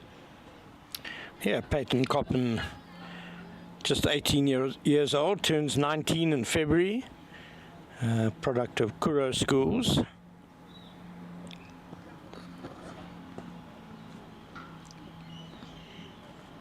She ends off her over with a very good-looking, well-shaped delivery that ends up with a dot. 6 balls have been bowled, 2 runs have been scored, and that'll be a bowling change for Eastern Storm, who are looking to take the trophy home. What an achievement that would be for the Division 2 team, playing against two of the powerhouses of the women's domestic game in South Africa, the Titans and the Lions. And a good start by Peyton Coppin, taking the new ball for the first time in this tournament and conceding just 2 runs in that first over. Tolofelo Marema is going to open the bowling from the golf course end. She has a beautiful fluid action, does Tolofelo Marema. Quite a high action, can move the ball both ways, but bowls her stock straight delivery more often than not.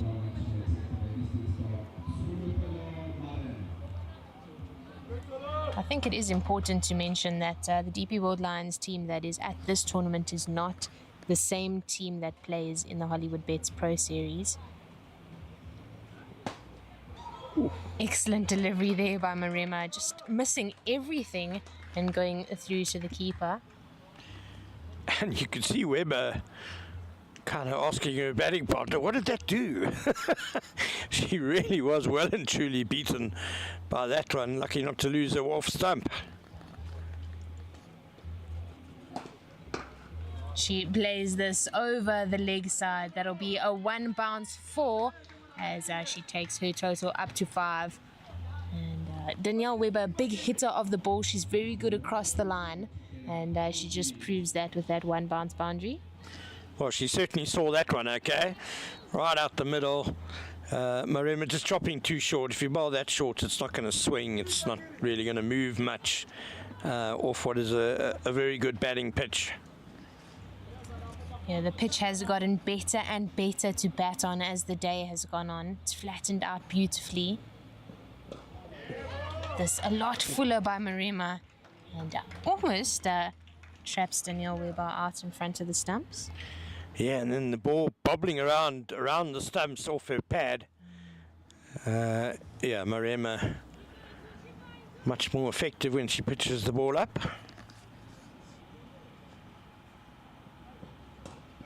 Sliced away through point and third man. Robin Dormal on chase. She picks it up and gets it in, but the batters managed to come through for 2. Not really in control of that shot, Weber. 2 fielders were interested for a moment. Sessing and Dormal are at a short third man and point respectively.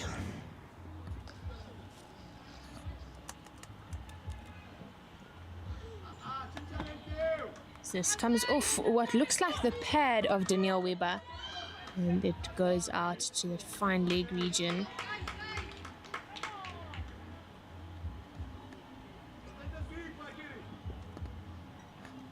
Must have touched something on the bat as it is given as runs.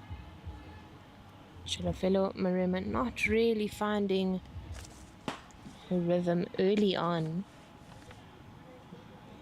Just strained down too far down the leg side, and she concedes one in the form of a wide.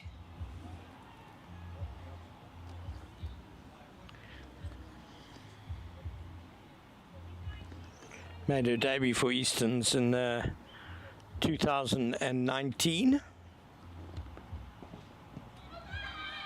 Chaps training on the pads, but umpire Macheke having none of it. That brings the end of the second over. 10 runs on the scorecard for the DP World Lions women's team.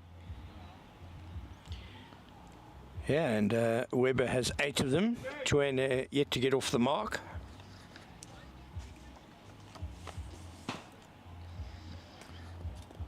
Peyton Coppen to continue.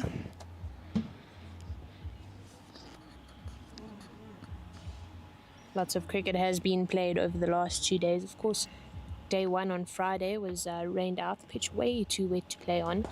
Yesterday, there was a late start, but the groundsman really did an excellent job in getting the wicket ready for yesterday afternoon and today. This is a full here from Peyton Coppen and dotted down the wicket. Yeah, one can't praise the groundsman and the ground staff enough here at Irene Villages Cricket Club. On the first day of the tournament, there was so much mud on that square. She goes hard over the head of the captain, Kaylee Craig. It bobbles just over her head as she collects it. That's excellent running from the Lions. Batters out in the middle as they come back for the second.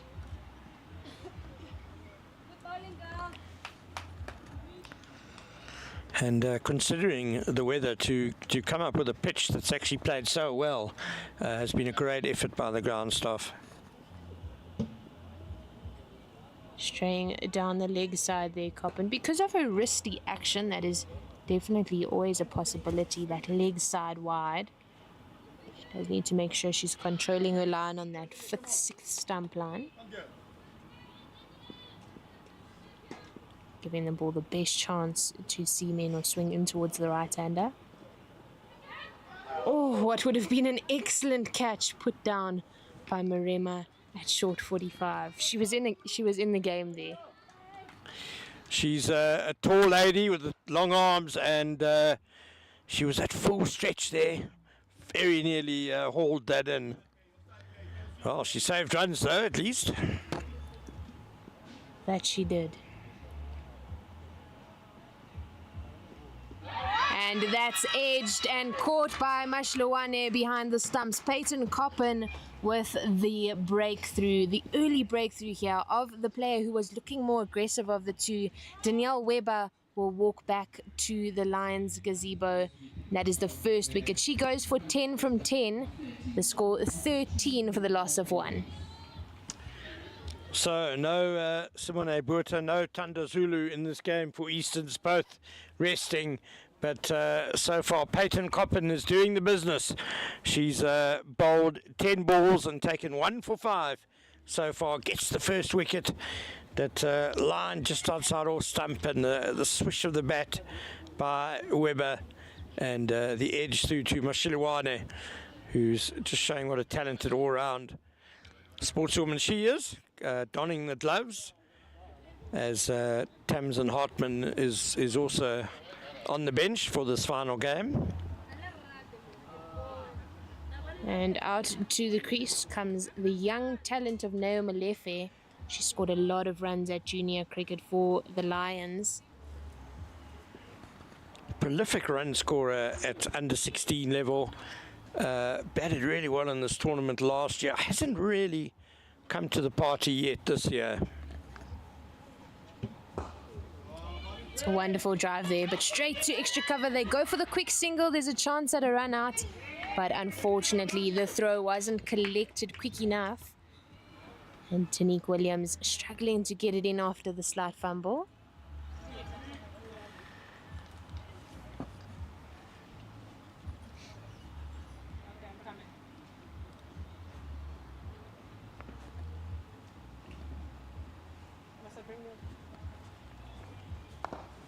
And that's much better there from Peyton Coppin. She brings the line in, and Chwene just defends that back to the bowler. With that dot comes the end of the third over, 14 runs. But the big breakthrough in that over by Peyton Coppin, assisted by Mpumelelo Mashlowane, to take the wicket of Danielle Weber for 10. Kiama Getswich Chwene yet to get off the mark. She's been there for 6 deliveries, so needs to get going. Lions don't want to get stuck, and in a way that's been their problem through this tournament. They've been a bit sluggish, slow to get out the blocks with the bat, putting themselves under pressure. But can Neo Malefe, she's certainly got the ability to get in here and lay the platform for a decent score. Rema continues. It's slightly airborne, and there's a slight confusion between the two batters at the crease whether or not to take the quick single, but decide against it in the end. I think if they'd gone straight away, there was a run there. Deep mid-off had to run a bit to her right. She goes on that good-looking drive again. This time they decide on the single. It hits the stumps and a bit of a chance at an overthrow, but well backed up by Peyton Coppin. Pardon me, I got my lefts and my rights confused. It happens embarrassingly often, I'm afraid to say.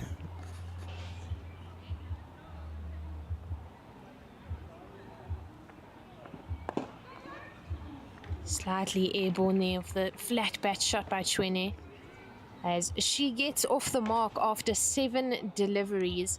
She takes her first single out to long on.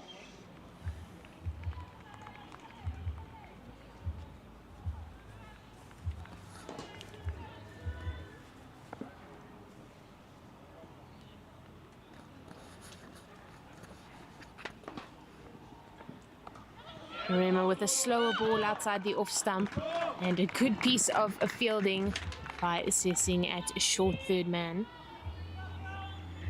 Easterns were outstanding in the field against the Titans, And they've got their two fielders outside the ring in this power play are at long on and deep cover. To hoink that out to the leg side. Doesn't get a lot of bat on it. And it's well fielded by Makubele at square leg. Just losing her shape a bit there, Naya Malefe.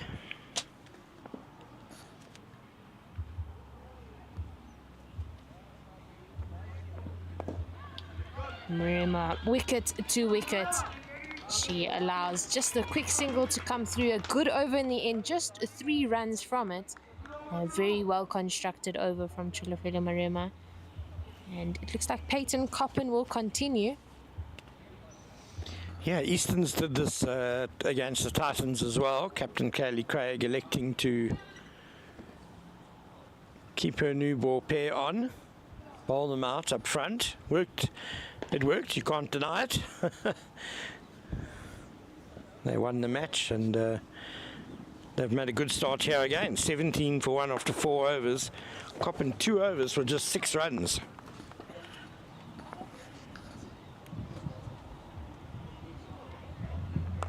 That in swing towards the right-hander on display, but let down in the field.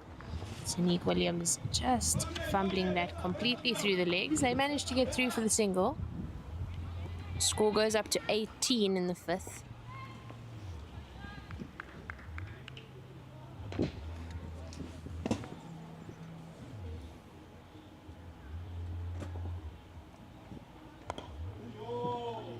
Coppin on the money there, bowling to a field. Excellent start here. Almost to the end.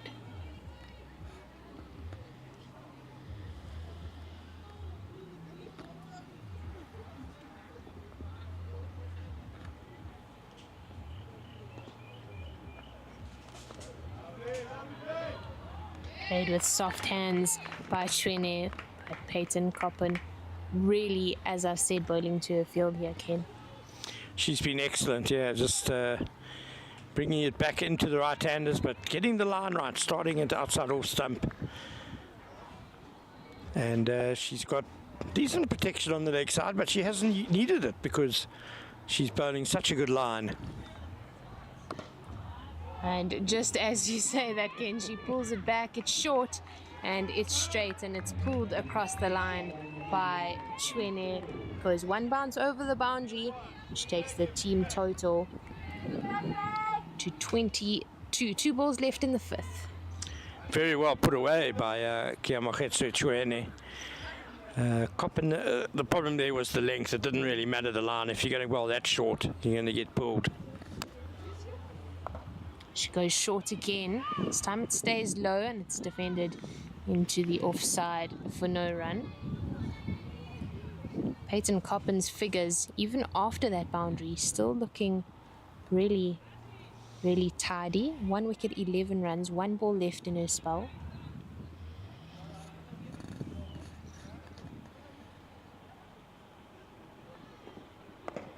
She goes for the full toss, completely missing her length, and it's pulled over square leg, collected by Marema.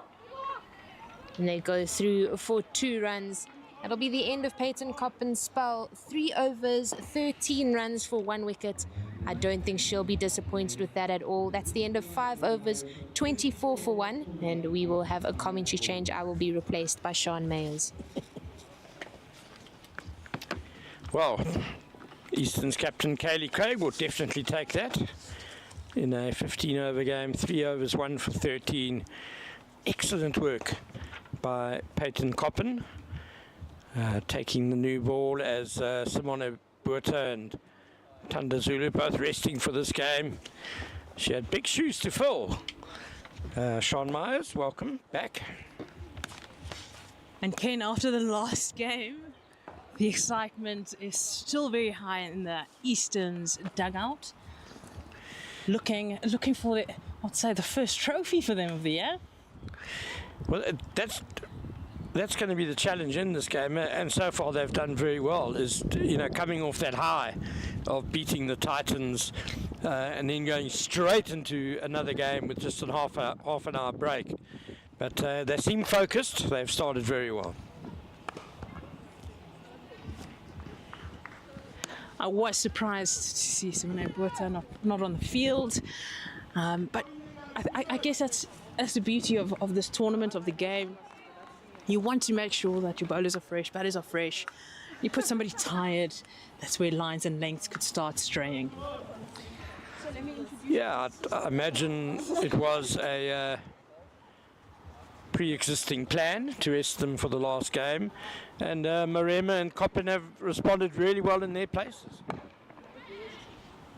And they just backed up in the field by their fielders, just throwing themselves around. Rasta Degat diving, making sure that there's no sniff of a second run then. She's a real little terrier in the field, is Rasta Degat.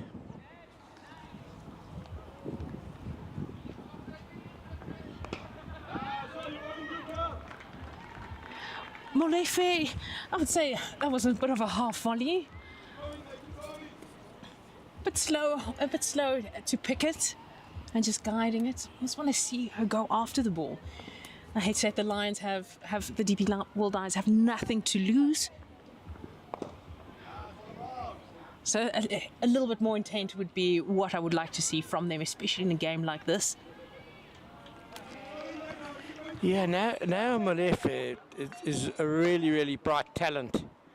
Prolific scorer, as I said, at under 16 level. Batted really well in this tournament last year. Just seems to be struggling with her game a bit, and more the tempo of her game.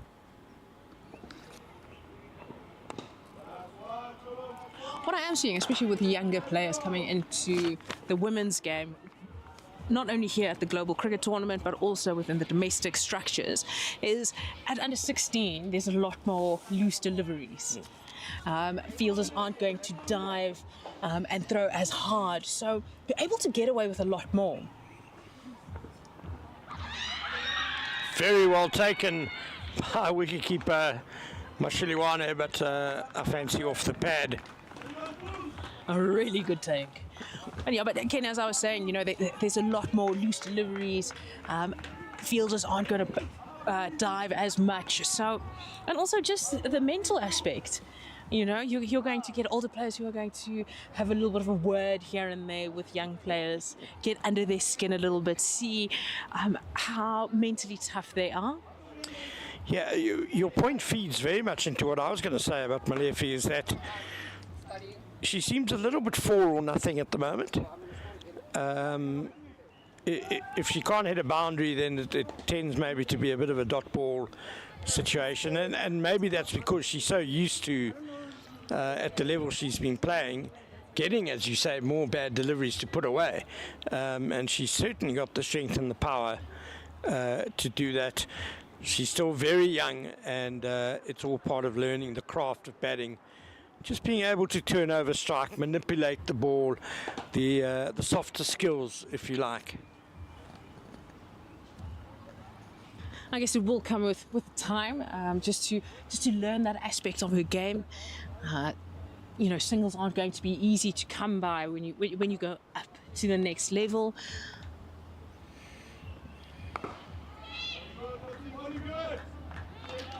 Especially in the power play.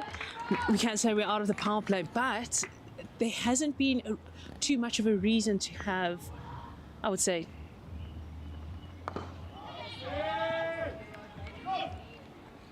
hasn't been much of a reason to not attack, especially on the offside. We do know that both players can hit a long ball on their leg side, so all 3 leg side fielders are there, but they just need to make sure that the scoreboard keeps ticking. So this is the dot ball count goes down. Robin Dormel into the attack from the Wally van Heerden end.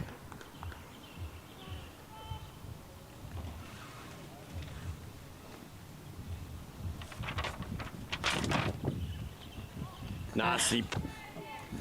And nicely played to the third man boundary. Good chase. Lovely touch by Chuene there. bit short from Dormel, so she was able to pull off the nifty stroke. Still no third man in place, so lots of space behind there.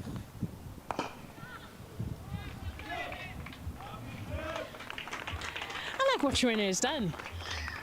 You know, just guided to third man, forced Robin Dormel to come a little bit straighter. Double step, just keep the scoreboard ticking. I think that's what they need more of. Malefe taking a leaf out of her partner's book. Yeah, that's the sort of thing that could just get some momentum into the innings and just force Easton's to maybe, and the bowler to maybe do something a little bit different. No bowler likes leaking, you know, a single or a two every ball. You know, they say it's 6 balls in the over. If you get 2 every ball, you're going at 12s.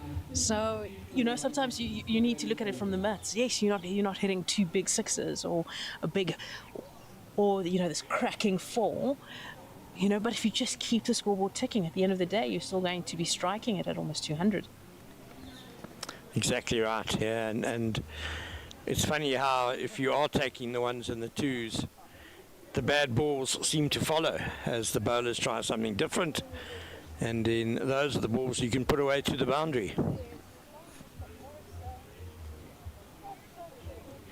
And we see a bowling change coming from the golf course end,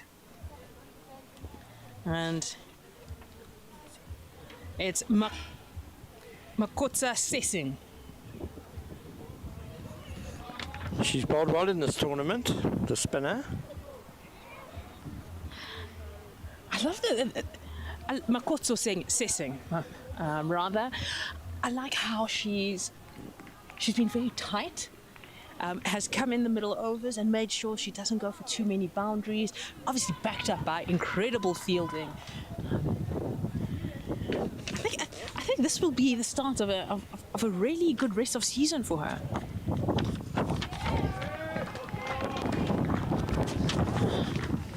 And that's what you want to see, you know, she's just getting up high, looking to get some turn.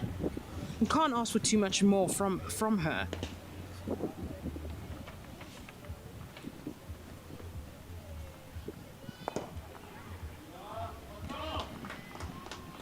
Let's knock down the ground. Again, I can't complain too much. I've really enjoyed watching how the Eastern Storm bowlers have gone about this innings, backing up some good bowling, bowling in partnerships. I'll say the only thing, they manages to get the ball past the keeper, but I'd say the only thing I would love to see more from, especially the spinners, is to put those stumps in play. Get the stumps in play. We've seen what happens when the seamers are getting them in play. There's always something on offer.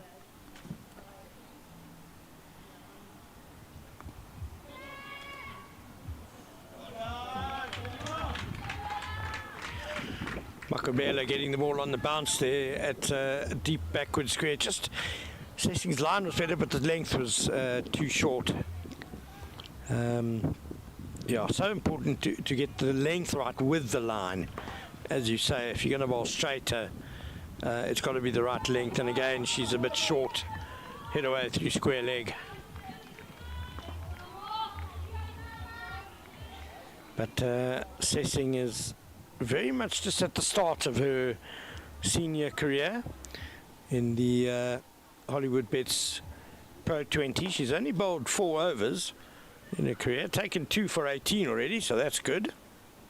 Stumping chance. Oh. And Mpumi Mashluwane will be disappointed with herself. Throws her head back in dismay and missing that stumping opportunity. Sessing has, I would say, 2 opportunities where I'll say that there was some some buys that went past.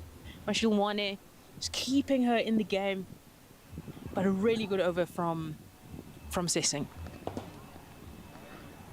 Yeah, nicely bowled Mashluwane, perhaps just standing up a little bit early there, ended up snatching at the ball a bit, and a chance gone a begging for a second wicket for Easterns, but at least they have kept the run rate really under check here. 37 for 1, the Lions, after 8 overs, so they're going a less than 5 to the over, and they really need to get a move on now.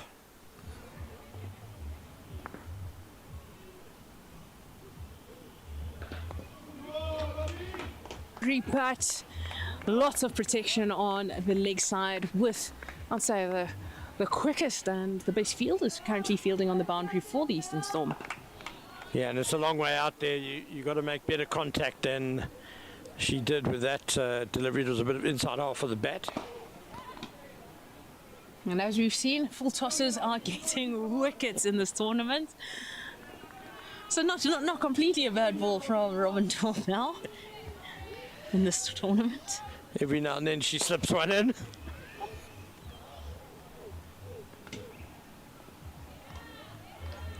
You know, can some call it buying a wicket, but that was well played by Molefe, just knocking it around the corner into that vacant fine leg area. Yeah, clever by Molefe. Acres of space behind square on the leg side. The closest fielder is definitely the wicket keeper. But apart from her, there's a deep square leg and quite a straight mid wicket. So short third man as well. A lot of running. It's a much better line and length, but I do still think that is a half volley. That should be hit a lot harder. Try and get it past extra cover. Some turn, some bounce. Robin Dormel using all her trickery. Keep the scoreboard from ticking.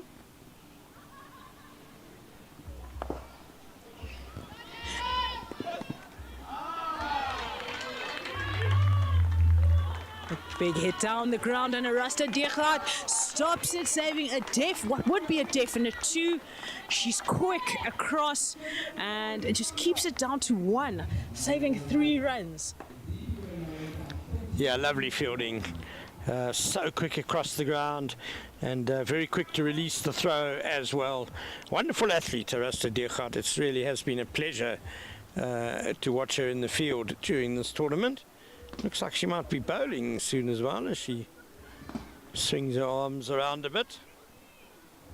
No, sometimes you just swing your arms just to let the captain know, I'm ready. Putting her hand up, I'm ready. Please pick me. Give me a chance. That just might be me, but... No, I think you speak for most, Sean.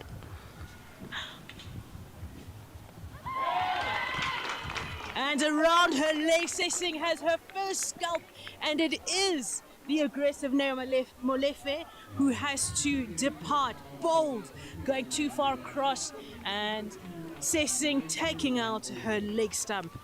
Molefe departs for 15 off 20. Yeah, a bit careless really by Neo Molefe there, and a big blow struck. Because, again, she got herself in. She's been there 20 balls. And really the Lions would have been looking to her to provide some impetus to an innings that really is going nowhere at the moment. 42 for 2, and we're in the 10th over of the innings.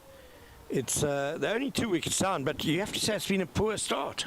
It has been a poor start, but you know, all credit goes to the Eastern Storm ladies, where they haven't got wickets. They've made sure we keep the run rate down. We make sure that there's no, I'll say, freebies.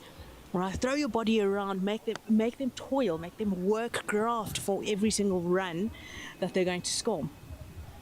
Yeah, it just shows you that you don't necessarily need to do something incredible or special. Sometimes it's just the basic disciplines of keeping a good line, bowling the right lengths, and just good controlled bowling backed by good fielding gets you in the game. No, definitely, and it is I would say Molefe, if she looks back on this innings, will be disappointed by some of the half volleys that she didn't show intention. If it wasn't going for 4, it was kind of just like a nudge to the fielders instead of looking right. If I hit it hard on the ground, that means outside off. If I miss, nothing happens. I don't see that too often. In the 10th over in a match, where the batter leaves the ball alone. Sarah Barber just giving herself a sighter there. And she's off the mark. Getting that to Katie Craig at mid-wicket. Gets her innings off to a start. I think, yeah, just the intent. I think they'll look back at some of the dot balls and realise we could have scored. We could have just pushed it at it a little bit harder. I'm a firm believer that if it's outside off, you have to go for it, especially if it's not coming back into your stumps. And it doesn't look like there's too much sharp turn coming from assessing.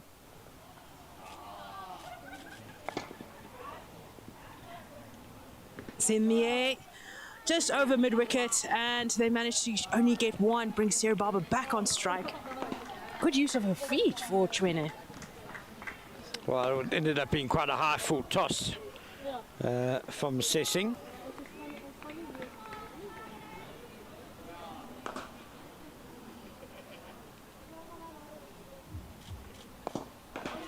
And just chipped over the bowler into that vacant area. No, that is one of the safest the safest areas on the field. I think Sessing was in business there very nearly.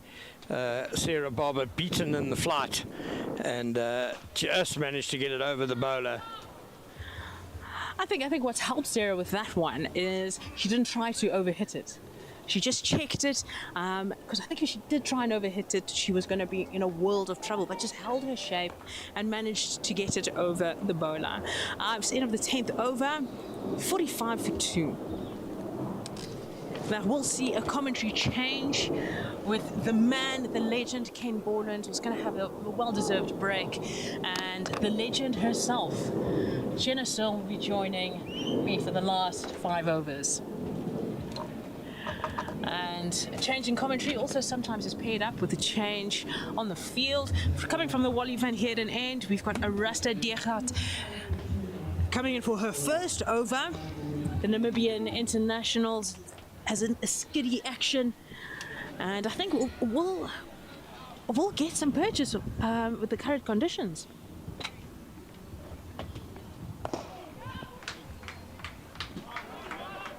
Just knocked down too long on.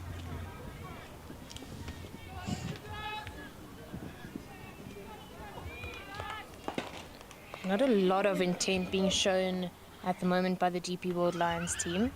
Just kind of ticking on, doing what they have to do. And that is the Deergaard's first wicket with her second delivery, keeping it wicket to wicket. I'd say that was almost just a hoik by Chwene. She will be disappointed with that.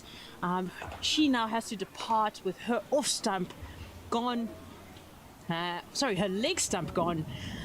She scores 15 after 26 deliveries. Yeah, and that's the purchase that she had asked for, Sean. She really just pitched that on off stump, and it seemed in towards the right-hander, crashing into leg stump. And Chwene gone for 15 off 25.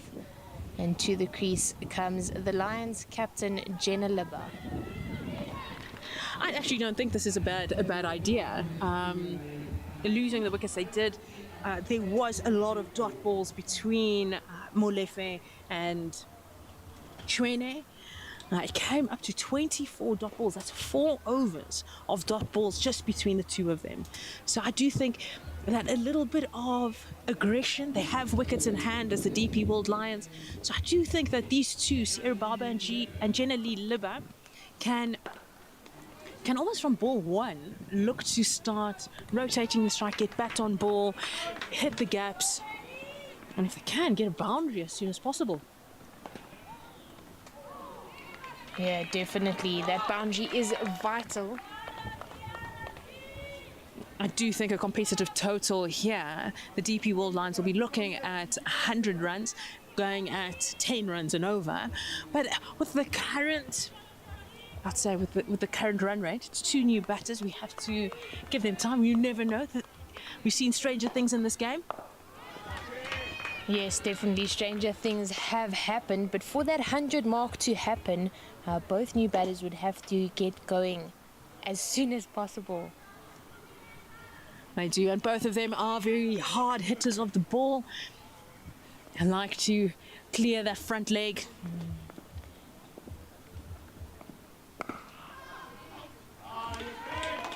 And there, Jenna just showing the power, just a back foot punch, but showing her power to get it past the fielder, to open up her account.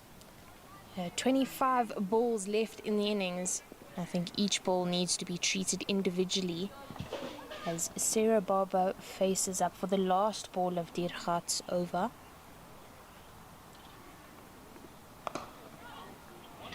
And she just knocks it down to the sweeper boundary on the offside. It's the last ball of the over. Scores 48 for 3.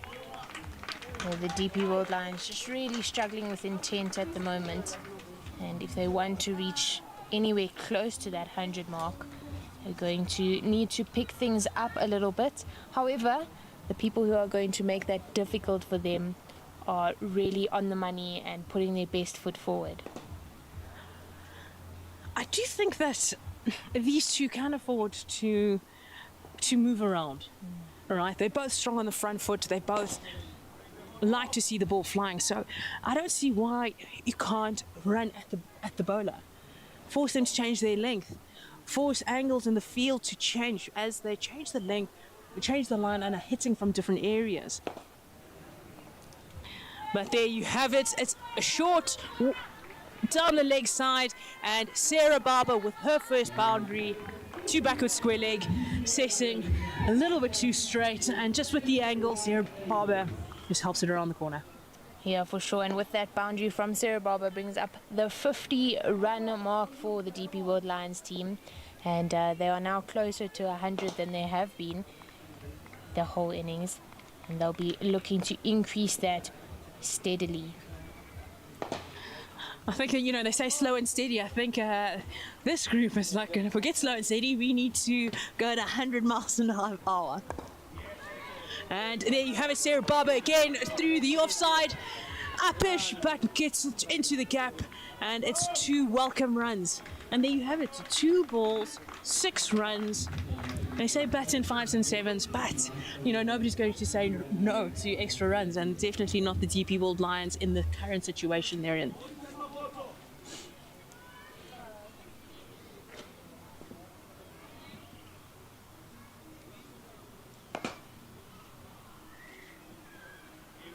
Very wide. I mean, it's always helpful. If the batter's going to give you runs, you take them with open arms.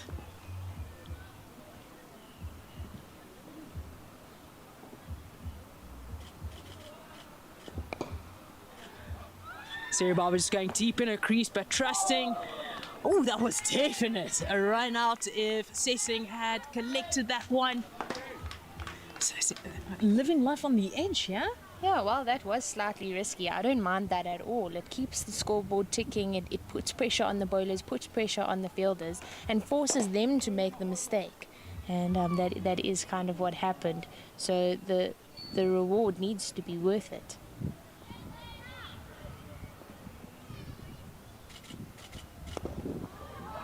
Tossed up, and Chinaliba just waiting for it to just knock it down too long off. I do think she could have, met that ball on the full.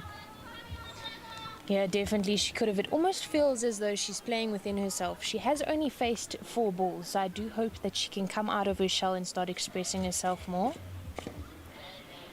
And a strong shot by Sarah Barber, but Diergaard equal to the task.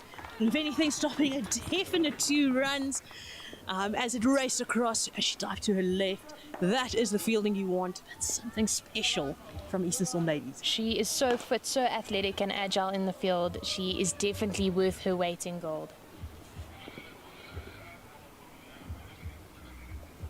And Sarah Barber just knocking that down to the vacant fine leg area. A definite 2 runs.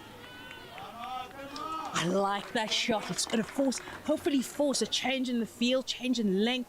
But it's been a very productive over for the DP World Lions.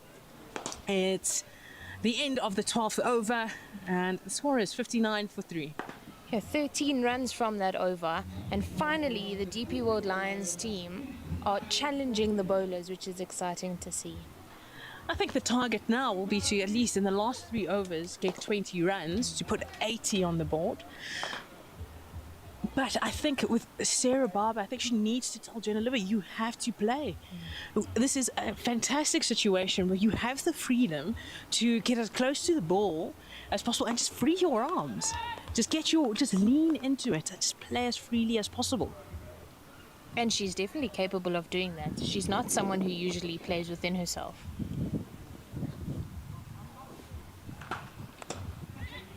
And there you have it, a back foot punch again. You can see the power hitting it through the gap, forcing a dive on the, I'd say, extra cover boundary by Kaylee Craig, and she gets 2 runs.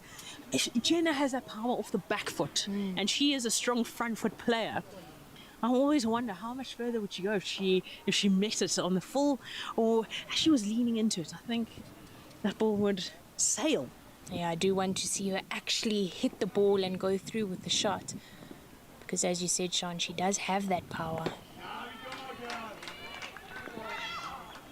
Oh, and fielder, she thought that it was going to get it, but the good awareness from Jenna Lee Libber and manages to steal a run. And it's almost the first sign of tiredness from the Eastern Storm team as Peyton Coppin just decided to let that one go. And they do need to be better. They've been so good all day in the field, been on the money, made sure that they're diving and putting their body on the line. And Sarah Barber also not wasting time. She's probably going to look for the second, and she does. It's a touch and go. A good throw from the boundary. Good running from Sarah Barber. And that's what you want. You can't get the boundary, get the 2s. And luckily, these 2 are running well together. Yeah, exactly. And I think this is an excellent chance for Sarah Barber to show what she's worth. She hasn't played a lot of cricket in the Lions first team, the team that plays in the Hollywood Bets Pro Series. And so if she can score runs and make a difference here in this emerging setup, then they could be considering her for that 18. I think she's been plagued with a few injuries, so this is her opportunity.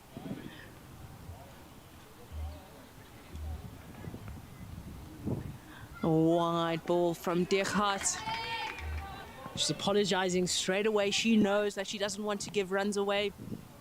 And also she knows that she's better than that. So just taking responsibility. You know, don't worry, I'm going to be on the money in the next ball.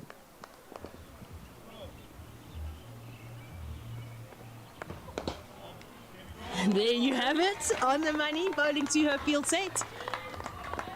Sean Mayers calling it as it is. I guess I've been lucky to have faced Rasa Dechart.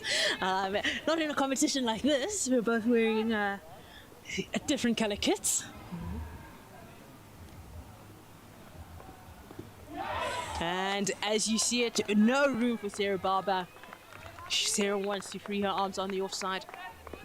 But just that skiddy action, that ball coming in, and Dechart giving her no room. Yeah, it's really clever bowling as the first half of the over was being bowled outside that off stump consistently and changing it back, bringing it in tighter to the right hander and cramping up her style. 6 runs from the over so far. The DP World Lions will be looking for a boundary. And just knocked down to a long off for the single. I think it's not a bad idea to have Sarah Barber on strike. It's the end of the 13th over. Score 66 for 3. And I'd say this is the start of a really good partnership if they can try and get a boundary, and well, at least 2 boundaries in the last 2 overs. Yeah, definitely those boundaries are going to be crucial. There are 12 balls left in this innings. The DP World Lions team need to make sure that the bad balls are put away. That might be difficult as Robin Dormal is taking the ball. She's bowled most of her overs from the Wally van Heerden end. She's changing it up, coming out from the golf course end with her right arm off spin. So it's an interesting change of ends, especially with her bowling into the right-hander. That just means that the shorter boundary is at play. And she's a big turner of the ball with the slope that could create one or two problems. And I said, leaving the short third area vacant. So we do know she's going to be looking to bowl straight. And a low full toss, and it's only knocked down to long on. I'm telling you, Jenna, low full tosses seem to be the one in this tournament. Yeah, I think so often coaches throw back of a length outside the off stump, and players have gotten so good at playing those good textbook shots that they forget how to hit the ball hard when it's a bad ball. And a good ball comes. It's a Yorker, but I do feel that Jenna Libbe should express herself. Just attack the ball. You've got 2 overs left, or just under 2 overs. Just go after it. Yeah, she has nothing to lose. The DP World Lions do need boundaries if they want to get 80 runs on the board. We do know Eastern Storm have a good read of the wicket. Their batters have been batting well. In all fairness, Florence Miller and everybody batting around her.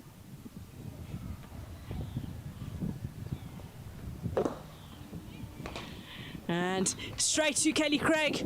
Ooh, and potential run-out opportunity, but better running from Sarah Barber.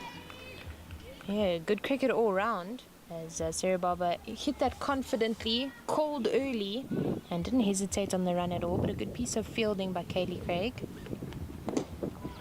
Oh, that's much better from Jenna Lee Libbe, looking to use her feet, change the length, and usually that does mean that one of two things will happen. Either it's going to come shorter, or will force Robin Dormel to bowl a little bit faster. And the moment there's pace on the ball, there's not much turn, and she is a turn of the ball, and it will just work into Sarah Barber's strength. Oh, it's a top edge. Dechard gets under it and takes the catch. Not the best delivery from Robin Dormel. Sarah Barber will be disappointed, losing her wicket. That is 18 runs off 17 deliveries. She was the aggressor. She'll be disappointed with it, but she did know she had to go for the ball, had to look to get runs, and that is the end of her innings. It also is the end of the 14th over. There's 1 over left to go, and it brings Tristan Cronje to the crease. Yeah, Sarah Barber really not wanting to leave the middle, kind of asking the square leg umpire whether or not that was a no ball because of height. I think it was just below that hip height. And unfortunately, just coming off second base, there's that not taking advantage of the full toss delivery once again. I think after this tournament, every single coach will be throwing some full tosses to their batters. Make sure that the bad ball, when it comes, must not be a wicket. It must go. Yeah, definitely must go. Those are freebies. And was the end of the 14th over. Dechard coming in, bowling the last over. Will be looking to keep the score under 80 to give the Eastern Storm ladies, I would say, more time, a little bit of breathing room. Yeah, definitely, and a win in this game will secure their position as champions of the 2025 Global Cricket Tournament. And Dechard, knowing what she's done there, it's not hitting the stumps, but cramping up Jenna Lee Libbe for room. Jenna is not moving her feet as freely as you would hope. No, not at all. She doesn't seem confident with the bat in hand. And yeah, I really do hope that she can find herself. She only has 5 balls to do it. And there we go, moving over to the offside. That does mean that Tristan Cronje comes to the crease. Will be facing her first ball. Tristan can hit hard, can hit it hard and long. Yeah, she does have a lot of power behind her. She can clear that front leg. She will definitely be playing with the boundary rope.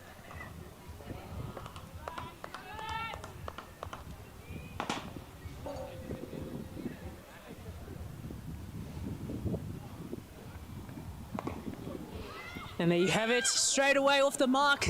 The intention clearly shown from Tristan. Bat on ball, and it's either single or it's a boundary. And that's what you want, especially from somebody, the new batter coming in. Look for the boundary, swing hard, just keep your head down. And I think that's what we need from Jenna. It's only 3 balls left in this innings. She does need to get more bat on balls, more intent. And that's better. That's what you need from the DP World Lions captain. Dechard will be very happy with how this over is going. Yeah, she's bowling a really good last over of the inning. She's kept it full, she's kept it close to the stumps. And really just varying her speed, making sure that the bounce isn't consistent. And there you have it. Hit the pad, but they still managed to get the single, which is what you want. You hit the boundary, that's what you want. I'm sure Tristan would have loved to see that sailing over the boundary. Yeah, definitely the eyes lit up at that straight and full delivery, but unable to get any bat on it. It's given us leg byes, and this is exceptional bowling from Arasta Dechard.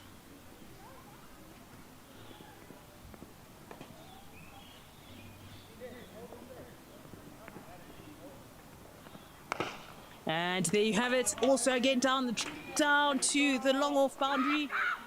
They're going for 2. They had to go for the second run to try and up the scoring antique. Tristan Cronje doing the team thing and sacrificing her wicket for potential extra run. That's what you want from, I'll say, from your team players.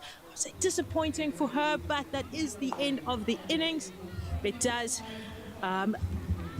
mean the DP World Lions will only have 74 runs on the board, with the Eastern Storm ladies needing 75 runs to win this tournament, this 2025 Global Cricket Tournament. I'm going to go through the batting innings from the DP World Lions. And it started off with Danielle Weber and Khomoretswe Chwene. They opened up the innings. Danielle showing some intent, 10 runs off of 11. Chwene, only 15 runs, but a lot of dot balls in her innings. Neo Malefe showing that she wants to score quicker. 15 runs off 21 balls, also a lot of dot balls there, but Sarah Barber, I'll say, was the aggressor in this innings and put some impetus. You almost want her to come onto the track earlier. 18 runs off 17 deliveries. And not out on 9 is Captain Jenny Libber, 9 runs off 12. And Tristan Cronje run out on the last ball of the innings for 1.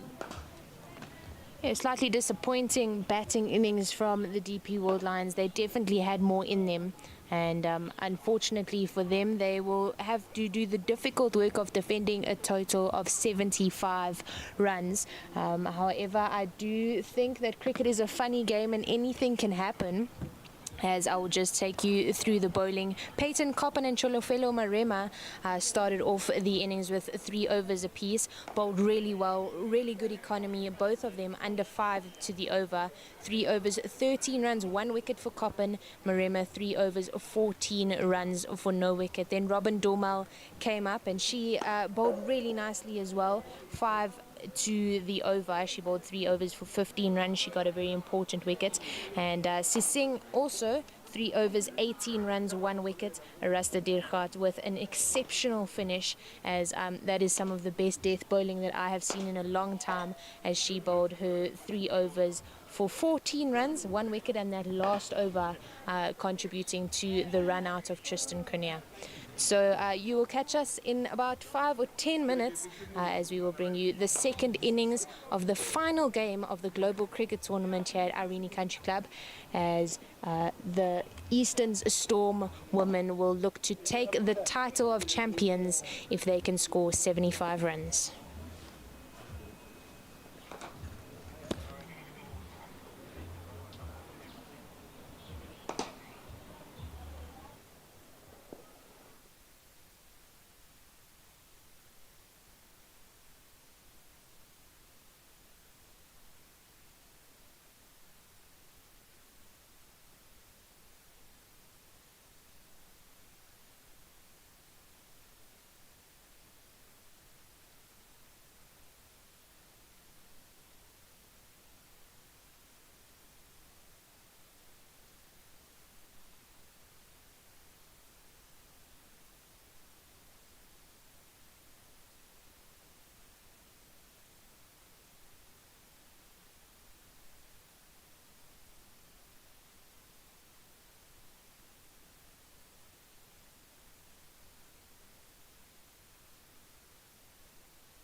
to Irene Country Club for the chase.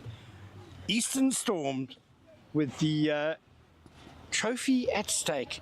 And what a famous victory it would be for them if they can get across the line here against the DP World Lions. With me is Jenna Searle. Jenna, who's your money on? Thank you, Ken. Definitely on Easterns. It would be very exciting if they were to take the trophy home. However, the home team, and I do have a slight bias having family in that team, are definitely supporting the Lions in order to hold on to the trophy. They are defending that trophy, of course. And cricket is a funny game, so anything can happen. 76 is the target as a short ball to start with.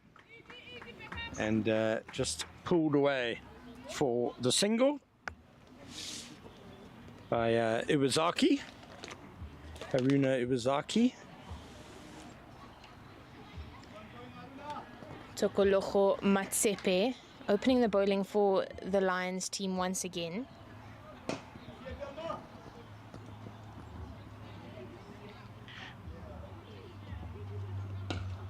Short again from Matsepe, and Thelma Makubela says, thank you very much.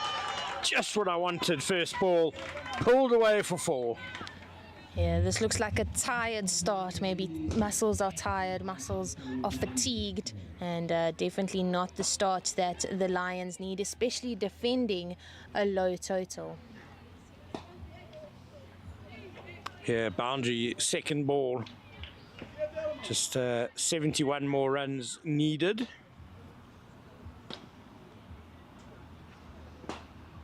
Short again and again. It's leg side runs. Easy pickings for Thelma Makubela. As soon as she beat the short fine leg, away it goes for 4 more. And this is an excellent start from the Eastern Storm batter, the young Thelma Makubele, as she soars to 8 runs off 2 deliveries.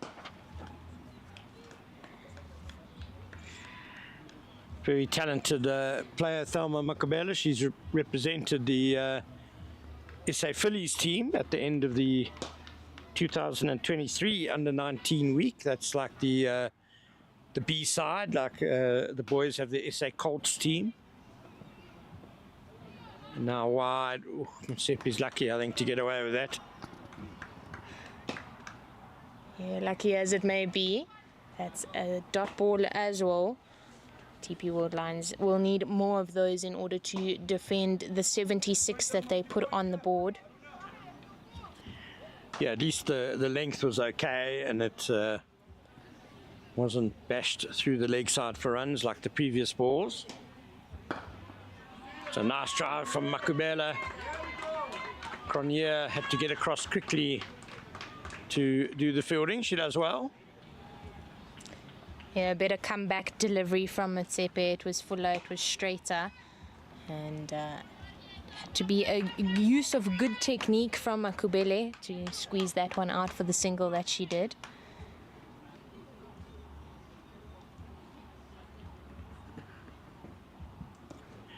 Nicely worked by Iwasaki, but straight to short fine leg. Japanese international waited for that really nicely, played it underneath her eyes, just turning her hands over the ball to keep the ball down.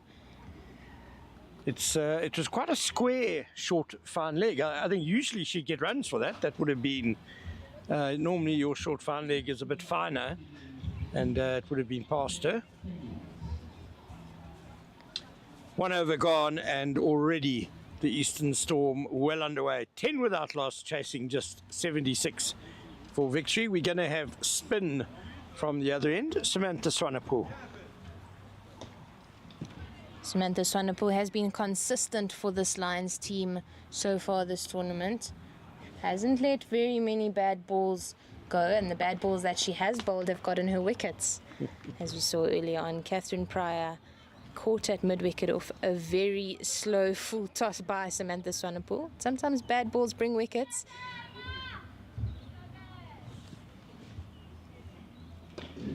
Nicely tossed up, but even better, the drive by Thelma Makubela lashed away through the covers. 4 more. She leaned into that beautifully. It was a really slow delivery. She waited long, got her head and her weight across to the ball and completely played through the line of that delivery, bisected the fielders expertly and earned herself 4 more. So 62 more runs to win here for the Eastern Storm ladies, and there is a lot of enthusiasm from the dugout. And confidence, just the way Makubela is playing, it just exudes confidence. And that's what I love about how Easterns have played in this tournament. They're playing against the big girls, against the Division 1 unions, and they have not taken a step backwards. Slog sweep, bottom edge, so it's an easy bit of fielding for short fine leg.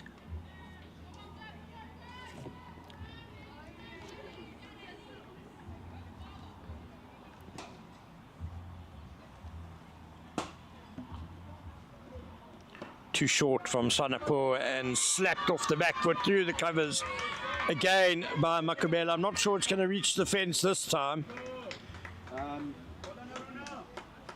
They'll get 2 runs. Yeah, and perhaps slightly lazy running there between the wickets as the throw came in slowly from the boundary. The 3rd run was definitely on the cards. Do you think Makubela wants to keep the strike? Yes, definitely, especially considering the way that she's hitting the ball. It's clean and it's really confident, as you were saying, Ken. Sanapur continues to toss the ball up. She's bashed through cover point now. There is a fielder on the boundary, though, just to keep it to 1.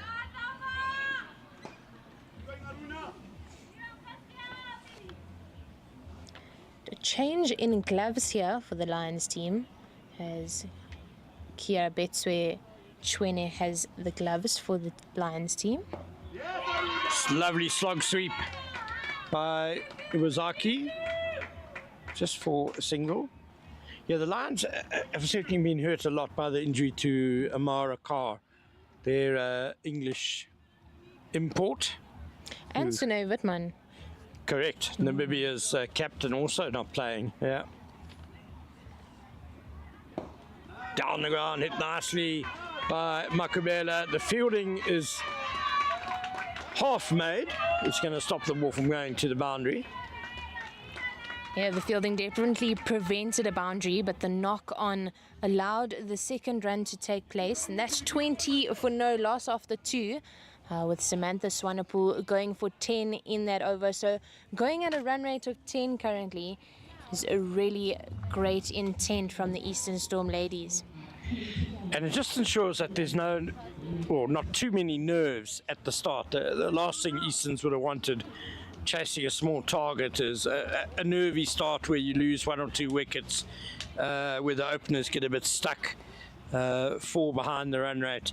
But they're well ahead, going at 10 to the over in the first 2 overs. See a change of bowling. It's the leg spinner Tuto Tiberi, her 2 fielders are at a deep mid wicket and a deep extra cover. And this might not clear mid on. Catch, well taken. Good catch. Tiberi strikes first ball, and it's nicely pulled down by Tokoloko Matsepe. Yeah, we saw her struggle under the high ball this morning with something similar. She dropped 2 to Yani Gida in the Titans game, but she definitely settled well underneath that one. The hands went up and maybe a little bit shaky, but in the end the result was successful. Delighted for her. Never nice to drop a couple of catches. Then the next one comes along and you're full of doubts, full of nerves, but she did well there. So the leg spinner Tiberi makes the breakthrough for the DP World Lions. Easton's 20 for 1, and it's the big wicket of Thelma Makubela. No, it was Sark. Yeah, Makubele is now joined by Mpumelelo Mashluwane. Excellent young talent coming out of Eastern Storm. She's batted really nicely in this tournament so far. Looks a great talent. Yeah, it really isn't anything too flashy from the young batter. She's just calm and confident, goes about her business. Seems to have a natural gift of timing, and she uses that to good effect. Dragged down from Tepede off the edge by Mashiliwane.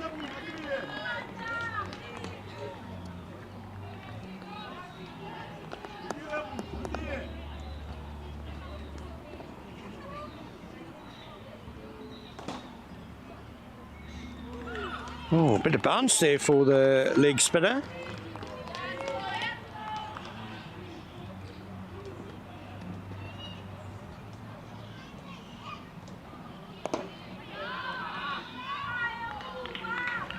Shiliwana just trying to find her bearings against the leg spin.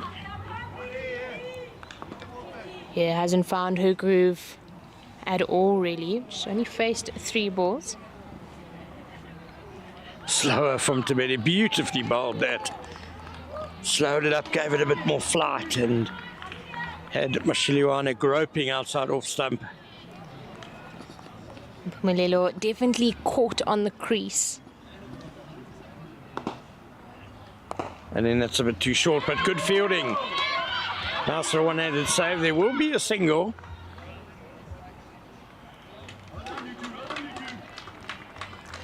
Good piece of fielding by the captain, Jenna Libbe. She had a big dive to the right at a short extra cover position. The slight fumble allowed the single to end the over, what would have been a wicket maiden, except for that one at the end of the over. So after going the first 2 overs at 10 runs and over, I think Tutu Tebedi really has brought the run rate down nicely. A good comeback over from her. Yeah, she bowled really nicely. A bit of pressure on her that made a good start. Easton's, you're a leg spinner bowling inside the power play. Not easy, but she did very well as Samantha Sonnepool will continue from the golf course end.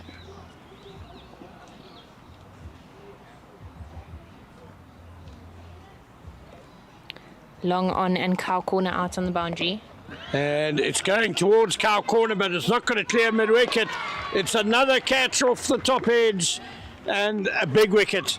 Mpumelelo Mashiliwane goes for just 1. Yeah, and Matsepe under the high ball again. She makes no mistake. She learnt from this morning's terrible happenings, and she takes 2 in the short span of 2 overs here, and that pressure of the couple of dots to Mpumelelo Mashiliwane getting to her and just unable to find the middle of the bat. It's the wonderful thing about cricket. There's always the chance of redemption. Motsepe had a torrid time in the field this morning, but loving it this afternoon. 2 good catches, 2 skiers. She's taken very well. 21 for 2 now, Easton's. Are the Lions starting to believe? I do hope so. If the Lions are starting to believe, as you say, Ken, could make for an exciting second innings here. Robin Dormel comes to the crease. She's been in good form in this tournament. Hard-hitting batter. High score of 40 of 25 balls, so she definitely is in form. She struggled slightly in this morning's game against the Titans. Luckily, Florence Miller was able to come in at the back end and take away the victory from the defending champions. Robin Dormel in excellent form with the ball. Hopefully she can continue that with the bat. This is out there on the cut shot.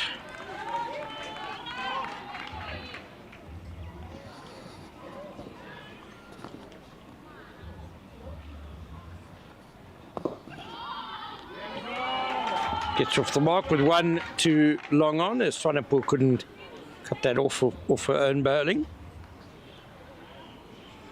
Yeah, slightly lazy there off of her own bowling. Getting a hand there would have restricted Robin Dormel from getting the single and kept the new batter on strike. heaved away between mid-wicket and mid-on.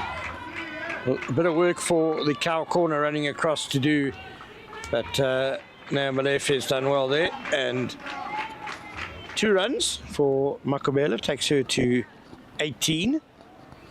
Off just 9 deliveries. Yeah, she's not hanging about.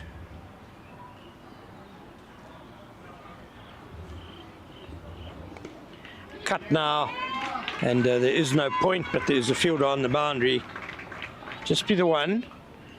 Samantha Swanepoel's bowling slower and slower. It's not going to reach the wicketkeeper just now. It definitely feels like that. The batters really have to generate their own power behind the ball because they're getting nothing from the off spinner.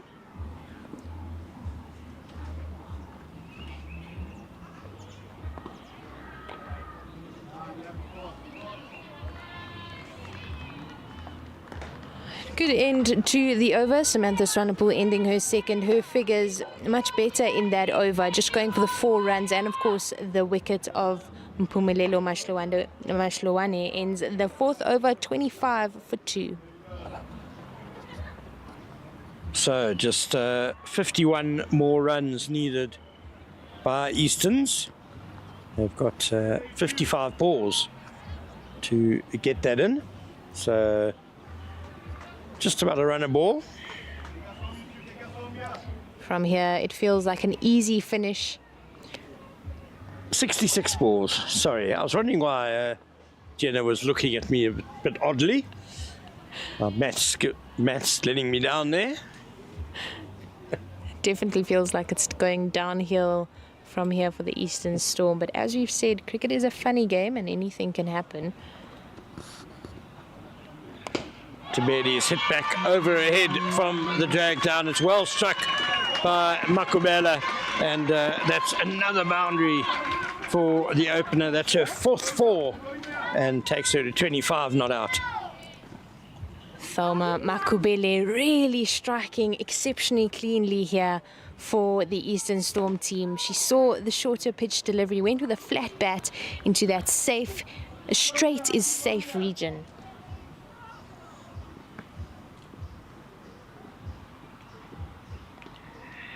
Better length from Tabedi, but the line going wrong now.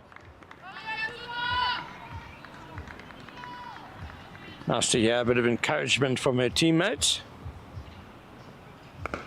Cut away powerfully by Makubela. My word, she struck the ball beautifully in this little innings so far. That's another boundary for her. Yeah, this is an exceptional batting from the young opener, and it's risk-free cricket, which is what I'm enjoying. There's no rush. She's just looking at the ball and she's playing the ball as it comes to her. Exactly. She's really pouncing on any deficiency in length or line, and generally keeping the ball on the ground. So, as you say, risk-free. Wonderful batting by Thelma Makubela.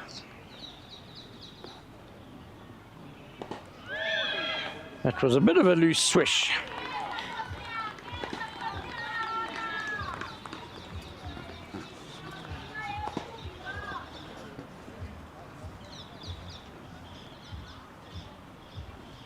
Slower from Tabedi, hit straight to mid-off. Well bowled. Tuto Tabedi slowing down the pace, and Makubela trying to go over the top. Didn't have the timing that time, and a comfortable catch for mid-off. Yeah, as soon as we said risk-free cricket, she decided to take a risk there, Ken. But a very well-constructed innings there from her. It looked calm, it looked confident, and she departs for 29 of just 14 balls. And I think she's definitely a young player to look out for in the future.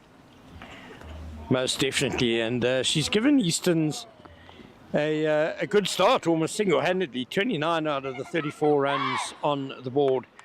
But the key partnership now to break is upon the lines, because Florence Miller, who just played an absolutely exceptional innings to win the match against the Titans, 50 not out of just 26 balls. She comes to the crease to partner the in-form Robin Dormel, and as a pair, these are two batters who can certainly be very destructive. Yeah, definitely, and I heard her saying to Lesego earlier, she did a little bit of an interview saying that the calmness and the clear mind that Kaylee Craig brought when she came out into the middle for the game against the Fidelity Titans really gave her the boost that she needed, and they kind of fed off each other during that innings, and they knew if they were there together that they could get over the line.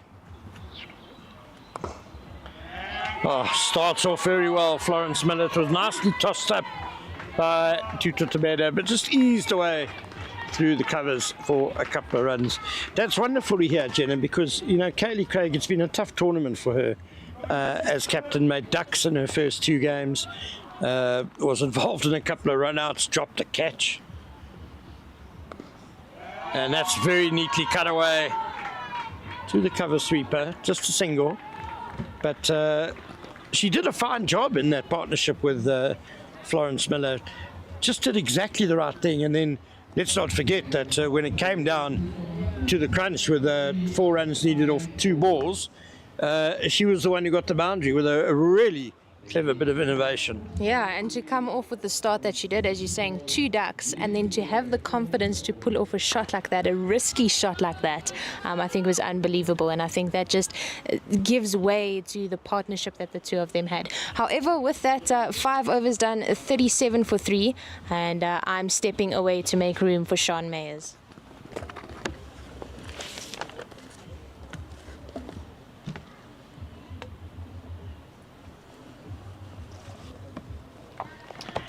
So 37 for 3 after 5 overs. Samantha Swanepoel will continue bowling her 3rd over from the golf course end. Robin Dormail on strike. Hits uppishly, but mid off his back, so no danger there. And Robin Dormail just calling early, making sure that the scoreboard keeps ticking. I like the intent with her running. Beg your pardon, it was Florence Miller who played that stroke. Oh, really tossed up this time, but Miller up to the task, driven all along the carpet to the cover sweeper.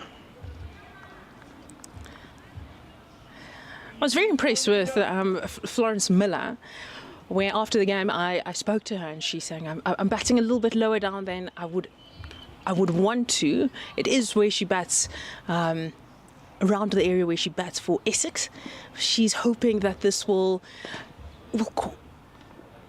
allow an opportunity for her to bat up the order when she goes back to England. That's what she's trying to do, which goes to show the mindset she has. She's looking at every opportunity to bat, you know, just to better herself and her career.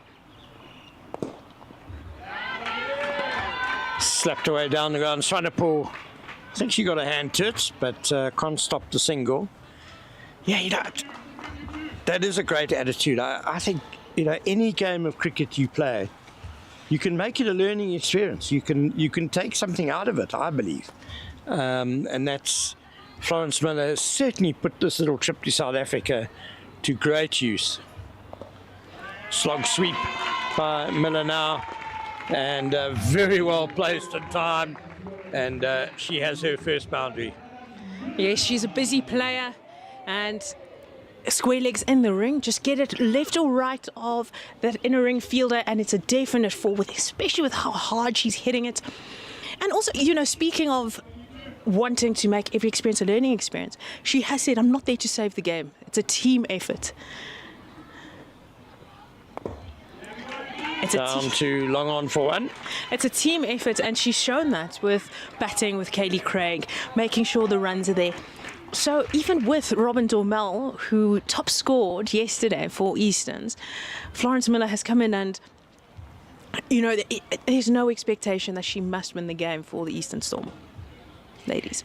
Yeah, I mean, it's obviously helped Easterns to have a player of her calibre in this tournament. But it hasn't been a one-lady show. There's no doubt about that. Easterns as a unit have really looked as if they have really enjoyed their cricket. They've bowled and fielded superbly.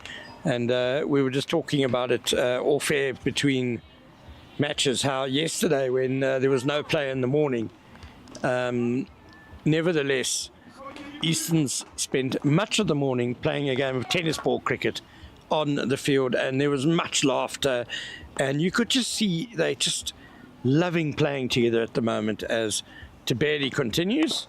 It's straight down the ground, lovely shot by Florence Miller. One bounce over the boundary for 4. I guess that's what happened when you are enjoying your cricket. You're able to express yourself, and it's not so long ago that she was raising her bat unbeaten after scoring a well-deserved 50. So her form just continues. And it's 50 up for Eastons. So rapidly closing in on their target of 76 and the title, the second global cricket tournament champions. You know, maybe this is the prompt to, you know, to take every opportunity by the horns. And now the sweep comes out. She's got it away through mid-wicket. Work for Cronje on the boundary, and 2 more for Miller. Yes, to take every opportunity. That's what Florence Miller has done. Her coaches are around and have been watching every single game. So this will also, you know, just knocking on the door. Let me bat in the top order. You can see I'm playing the strokes. I'm adjusting to the situation and winning matches for my team. Well, that's it, you know. It was certainly a high-pressure situation against the Titans. Eastons were 29 for 4, chasing. They needed exactly 100 for victory. And to be able to pull that off under pressure, I don't care what game of cricket it is, there's valuable learnings in that, as this is too short. And Robin Dormel has put it away over short fine leg for another boundary. I think these two are thinking they're going to finish the game now. But yes, it doesn't matter what game of cricket. To score boundaries under that kind of pressure with the calibre of players that the Titans have and the run of form they were coming into that match with, you almost want to say, you know, you want somebody like Florence Miller in every team. Indeed, and just her prowess in the field as well. Wonderful fielder, very valuable there as well. Too short to bed, just over the short extra cover limber. But it's going to be another boundary for Robin Dormel. And I just wonders, Tabedi went for a few in her previous over. Yeah, not sure there's much to be gained by her bowling another over against these two very aggressive, dominant batters. Yes, and Robin Dormel was talking to her after her innings, and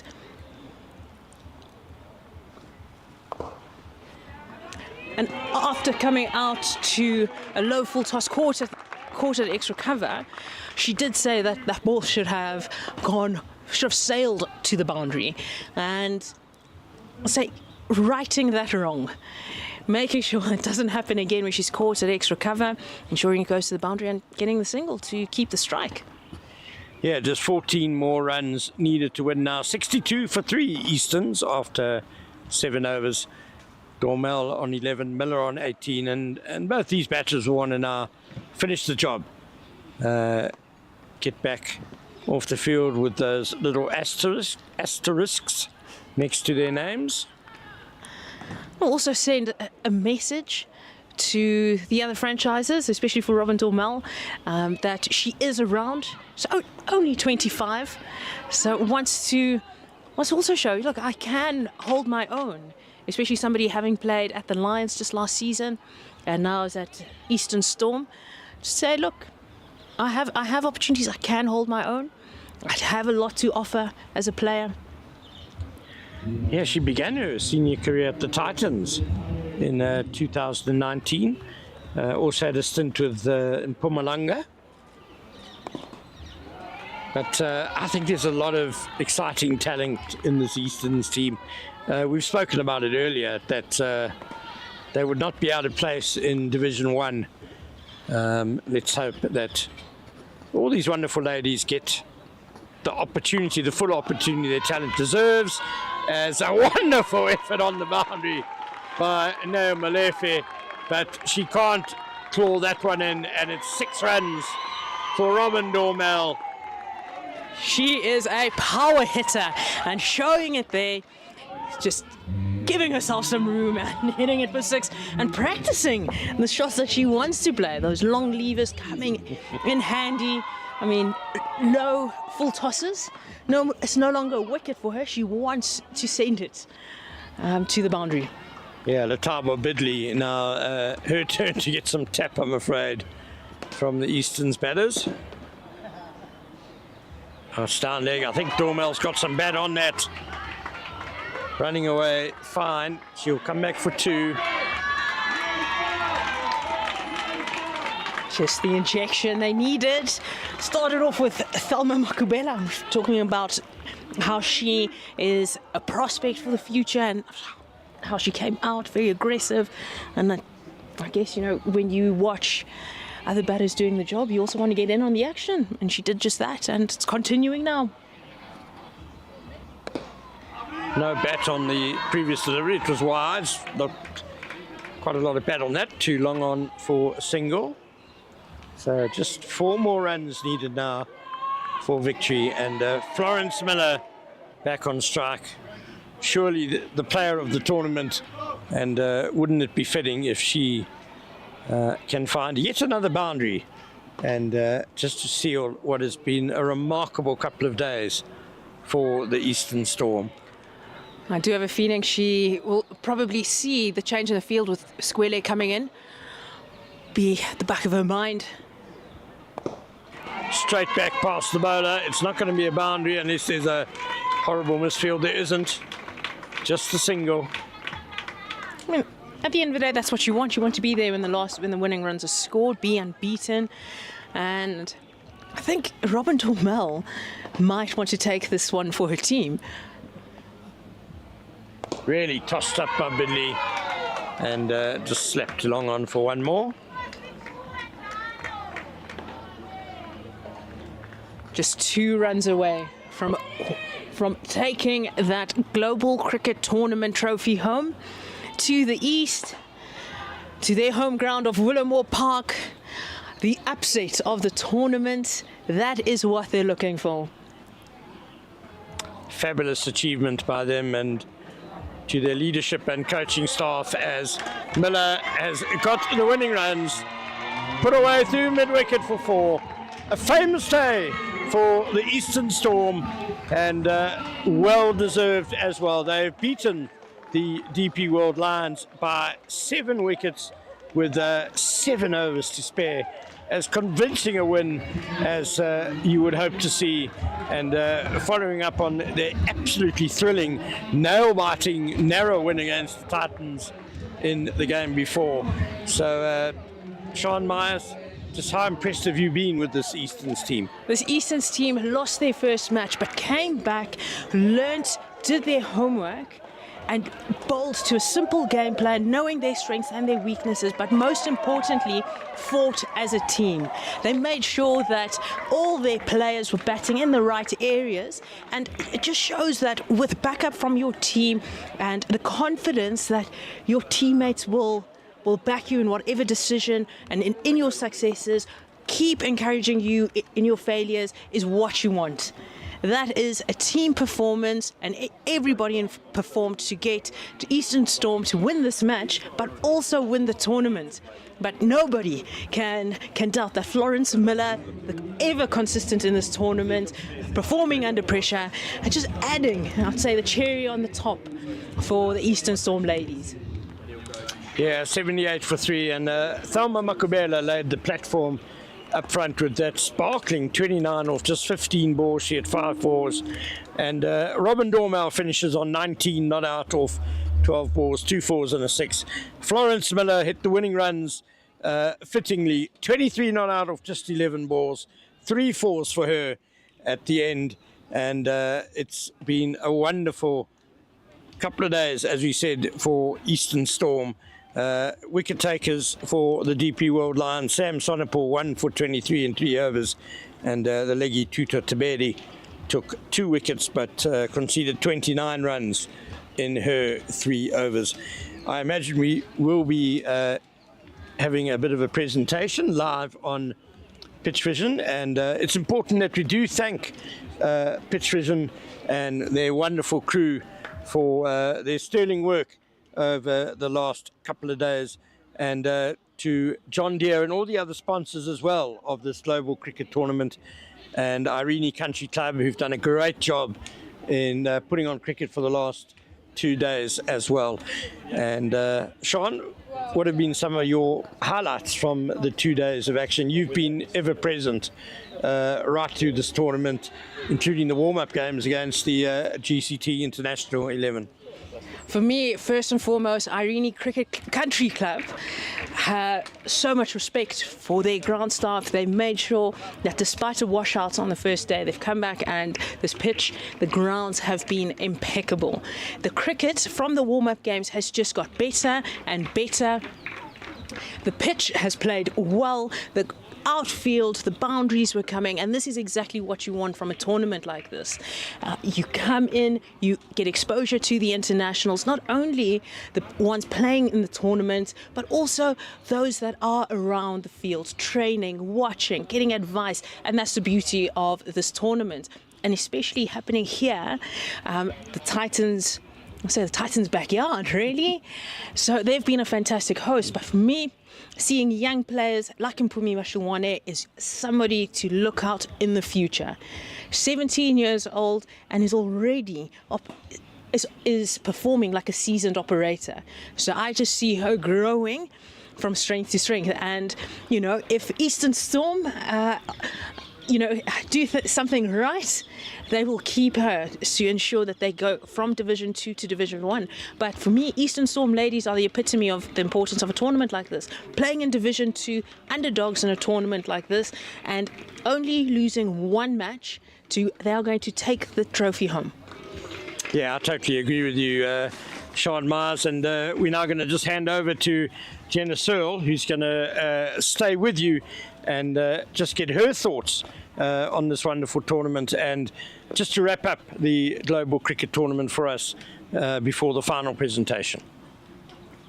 Thank you, Ken. I think the whole point of this global cricket tournament, as you were saying, Sean, is all about catching dreams. And every single player who managed to get out here on the wonderfully prepared ground here at Irene Cricket Club has done just that. Whether it's in the form of learning or in the form of participating and even in succeeding, everybody who has stepped out here has done their best, has come to play, and has probably ticked something off their bucket list, like get an international player out, or take a catch on the boundary, or win the throwing competition that was hosted by John Deere and Mitcham. So something like this is so important, and to get this onto the global scale and to have women's cricket in South Africa, inviting international players and having a successful tournament like this is a step in the right direction, and it's inspiring for young players to get an opportunity like this to play on a stage this big, and I hope that in the years to come that it can grow and keep growing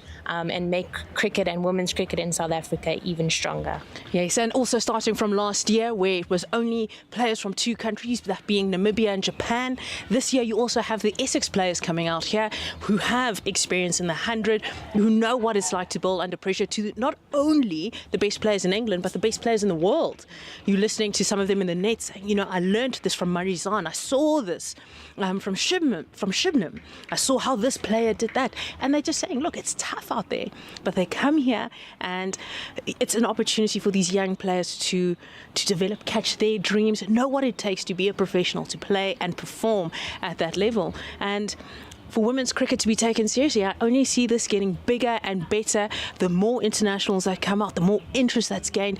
You're just going to see the competition get stiffer and stiffer, but also the cricket gets so much better, especially in this window where there is a break in the domestic season.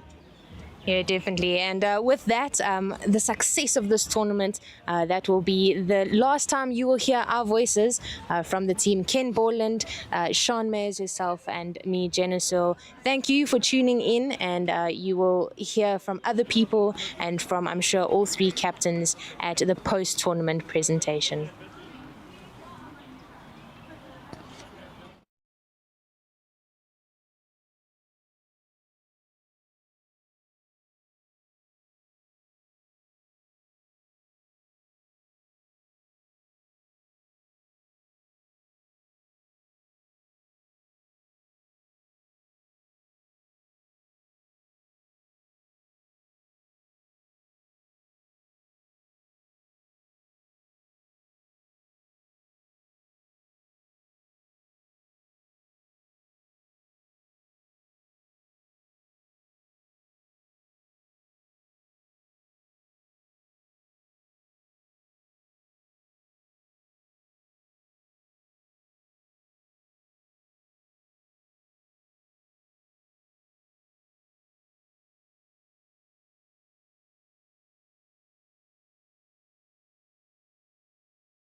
tournament presentation. And just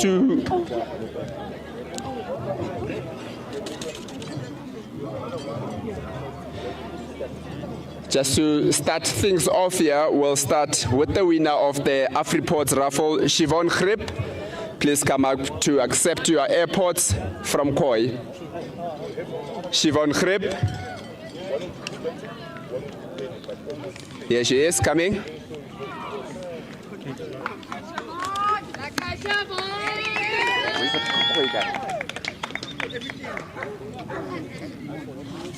Thank you. You can just show the camera. Thank you. Well done, Siobhan.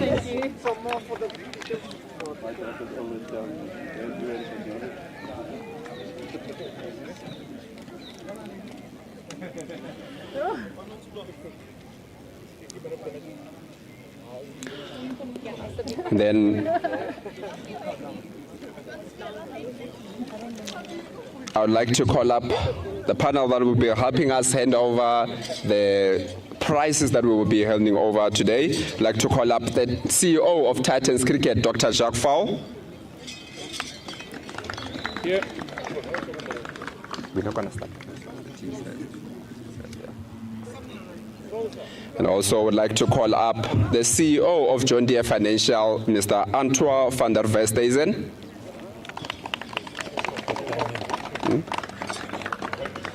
And also the president of Titans Cricket, Mr. Damien Weideman.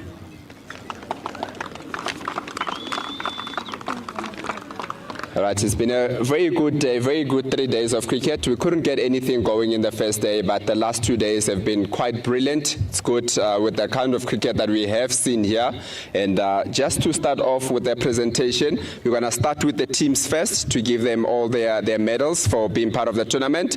We're going to start from the team that finished third going up to number 1. So the team that finished third, please come up to get your medals. The Lions, DP World Lions, please come up to get your medals.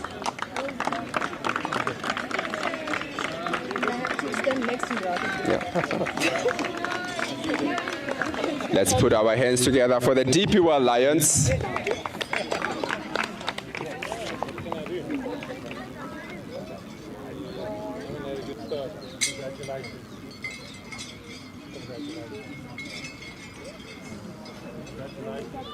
Also playing a bit of music here in the background.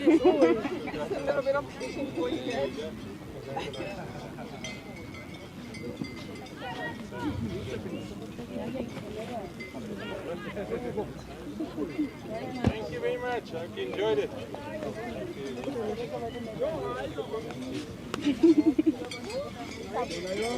Thank you very much.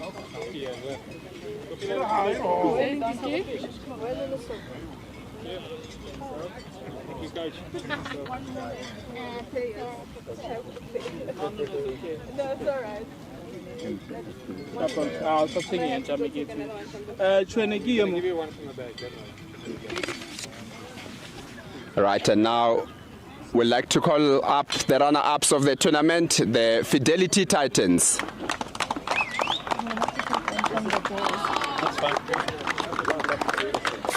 Fidelity Titans, please come up to get your medals.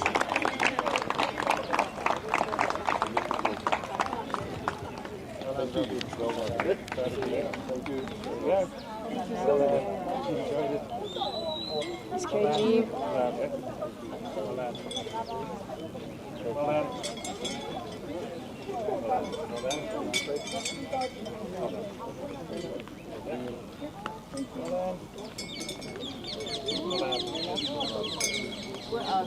Well done.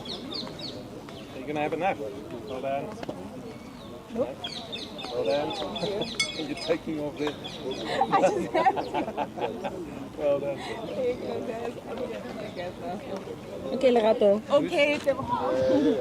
Then before we go on to the winners, I'd like to call up the captains of the teams that played previously. I'd like to call up Jenna Lee Leber from the DP World Lions.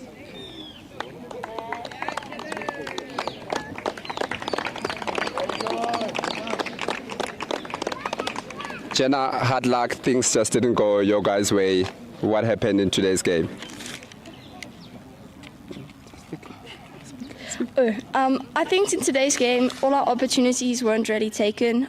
We had a bit of a batting collapse and we didn't take all of our boundaries that we could have. And I think our bowlers' lines were a bit off. But what do you guys then take away from this tournament, having competed in this tournament? You guys had a fairly young team come into the tournament. What is it that you take away that you can improve on your cricket going forward? I think definitely all of the experience and the mental side of the game from the internationals and the seniors in our team, as well as lifting and growing from each other. Well done, Jeda. That's good to have you guys here.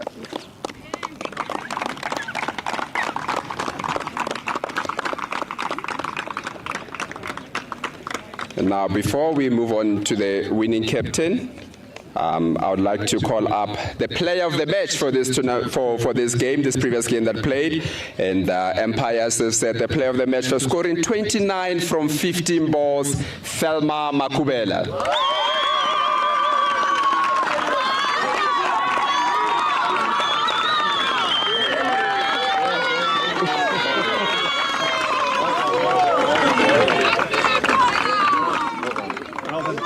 This is yours. You're going to have to buy Mitchum again for 5 years.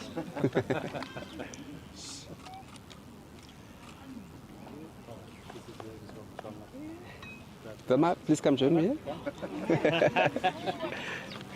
Stand here, please. Just look that way.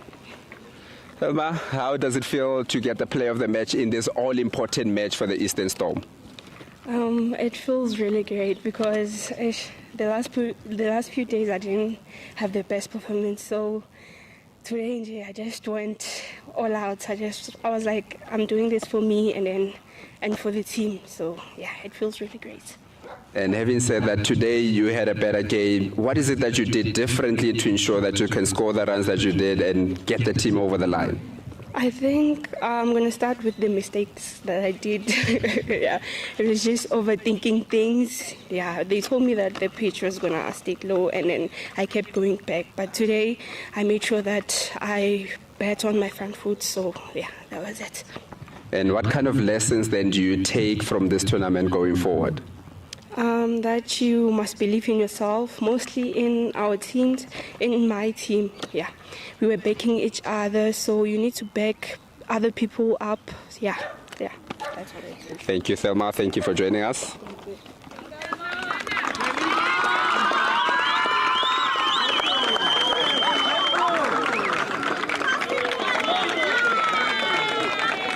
And now, to call up the player of the tournament, it was a very close one. We had Christel van der Schijf scoring 103 runs at an average of 37 and also a strike rate of 137.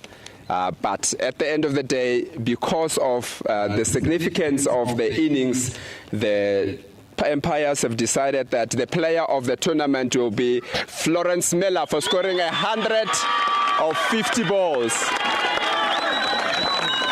Florence Miller scored 150 balls, hasn't been out the whole tournament, so a strike rate of 200. Well done. Excellent. Excellent. One for me, thank you. Well done. Excellent. Florence, can you come closer? How does it feel? We spoke to you after the last game for being the player of the match. Now you're the player of the tournament, and how does it feel? Yeah, it feels really nice. I think especially to get the win with this team makes it even more special. Especially to see how much growing this team has done over the last couple of days. It's been really nice to help contribute to that. And obviously you coming from Essex in England, how did you find the conditions of playing in South Africa? I think it was actually different in the warm-ups to the actual games. In the warm-ups, the wickets were a bit more tricky to bat on. So I think it's just a credit to the groundsmen to be able to prepare the pitch for us to be able to play. So I think the pitches were actually really good today. Good batting wickets for us. Great. And what sort of message then would you have for the teammates that you played with? You had players obviously from South Africa, and then you had players from Namibia and also from Japan in your team. So what kind of message would you have for them? I think we spoke a lot about like backing each other and backing ourselves, and trying to just go out there without fear, and play our cricket. So that would probably be what I say. Yeah. And do you like being called Miller time? Do you take that tag with you? Yeah, I'll take that. That's not too bad. Yeah. Well done, Florence. Well done for a brilliant tournament, and all the best.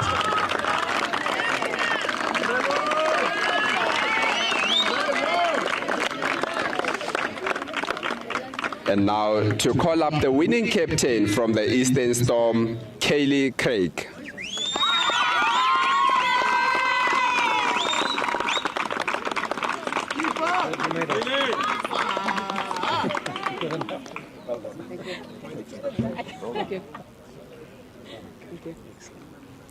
Kaylee, well done. And how does it feel to win the tournament? Sure. This one, it feels surreal, actually. I am extremely proud of the girls. I'm very thankful for Fidelity Titans for actually inviting us to come and play a tournament like this. If we see the big steps that this tournament is taking compared to the first season, there's definitely a lot more growth within the women's setup that is going to happen, and I'm so excited to see what else is going to unfold from such a successful tournament. Besides having the former Fidelity Titans coach coming into the Eastern Storm, what is it that you guys did differently from the way that you guys played last year to this year? I think there was definitely a shift in positivity within the setup. Coach Penner is a special character, and having him in the setup has been fantastic. I wouldn't trade him for anything. He has changed a lot of things within the setup, but more with belief in yourself as a player. And I think that's important to have a team based on belief, not just within yourself, but within the rest of the squad that is there. And I think that's definitely what carried us over the line today. And how was it with you guys having different players in your team? Obviously, now you come up with your team and now you've got 3 internationals. And how was it for them to now integrate into the team? I think we quite friendly, so I don't think that it was much of a challenge for us. No, but it was fantastic having them with us. They were also very welcoming towards us. You know, sometimes people can feel uncomfortable in different environments. I think we made it feel as comfortable as possible for them, and I need to give thanks to them for also giving of themselves the way that they did within the tournament. And you are always going to be part of Eastern Storm. And besides the trophy that you take in from the Fidelity Titans, what else does the team take away from the tournament? We obviously have the rest of our provincial season that we need to start focusing on after this tournament. I think having a good couple of games heading into our next fixture, which is next weekend, we want to ride on this positivity and make sure that we ride it until the end of the season. So yes, we're definitely going to do that. Well done, Kaylee. And now I'd like to call up the rest of the team to come and collect the winners' medals.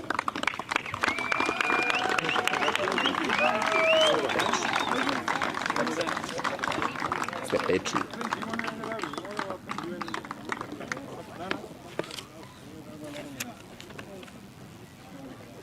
It's the battery. Because it goes on and off. It's not because of the distance. It's very close here. It's the battery. No, easily.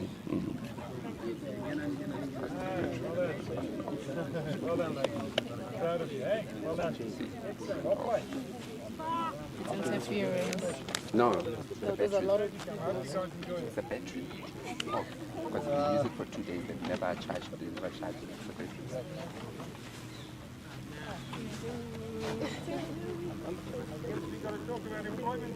My job here is done.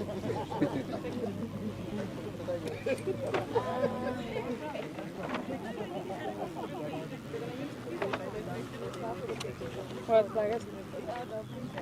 Must I not? No.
Okay, in front, please. Let's go. Let's present it to Kaylee first, take some photos, and then the rest of the team.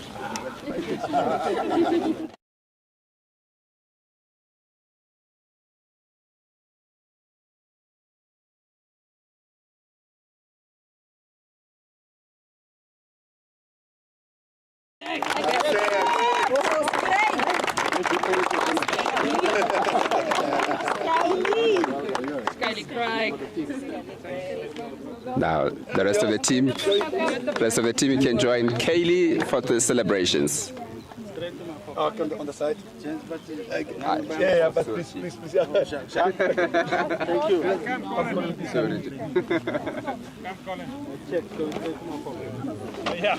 This ex-wife of ours coming.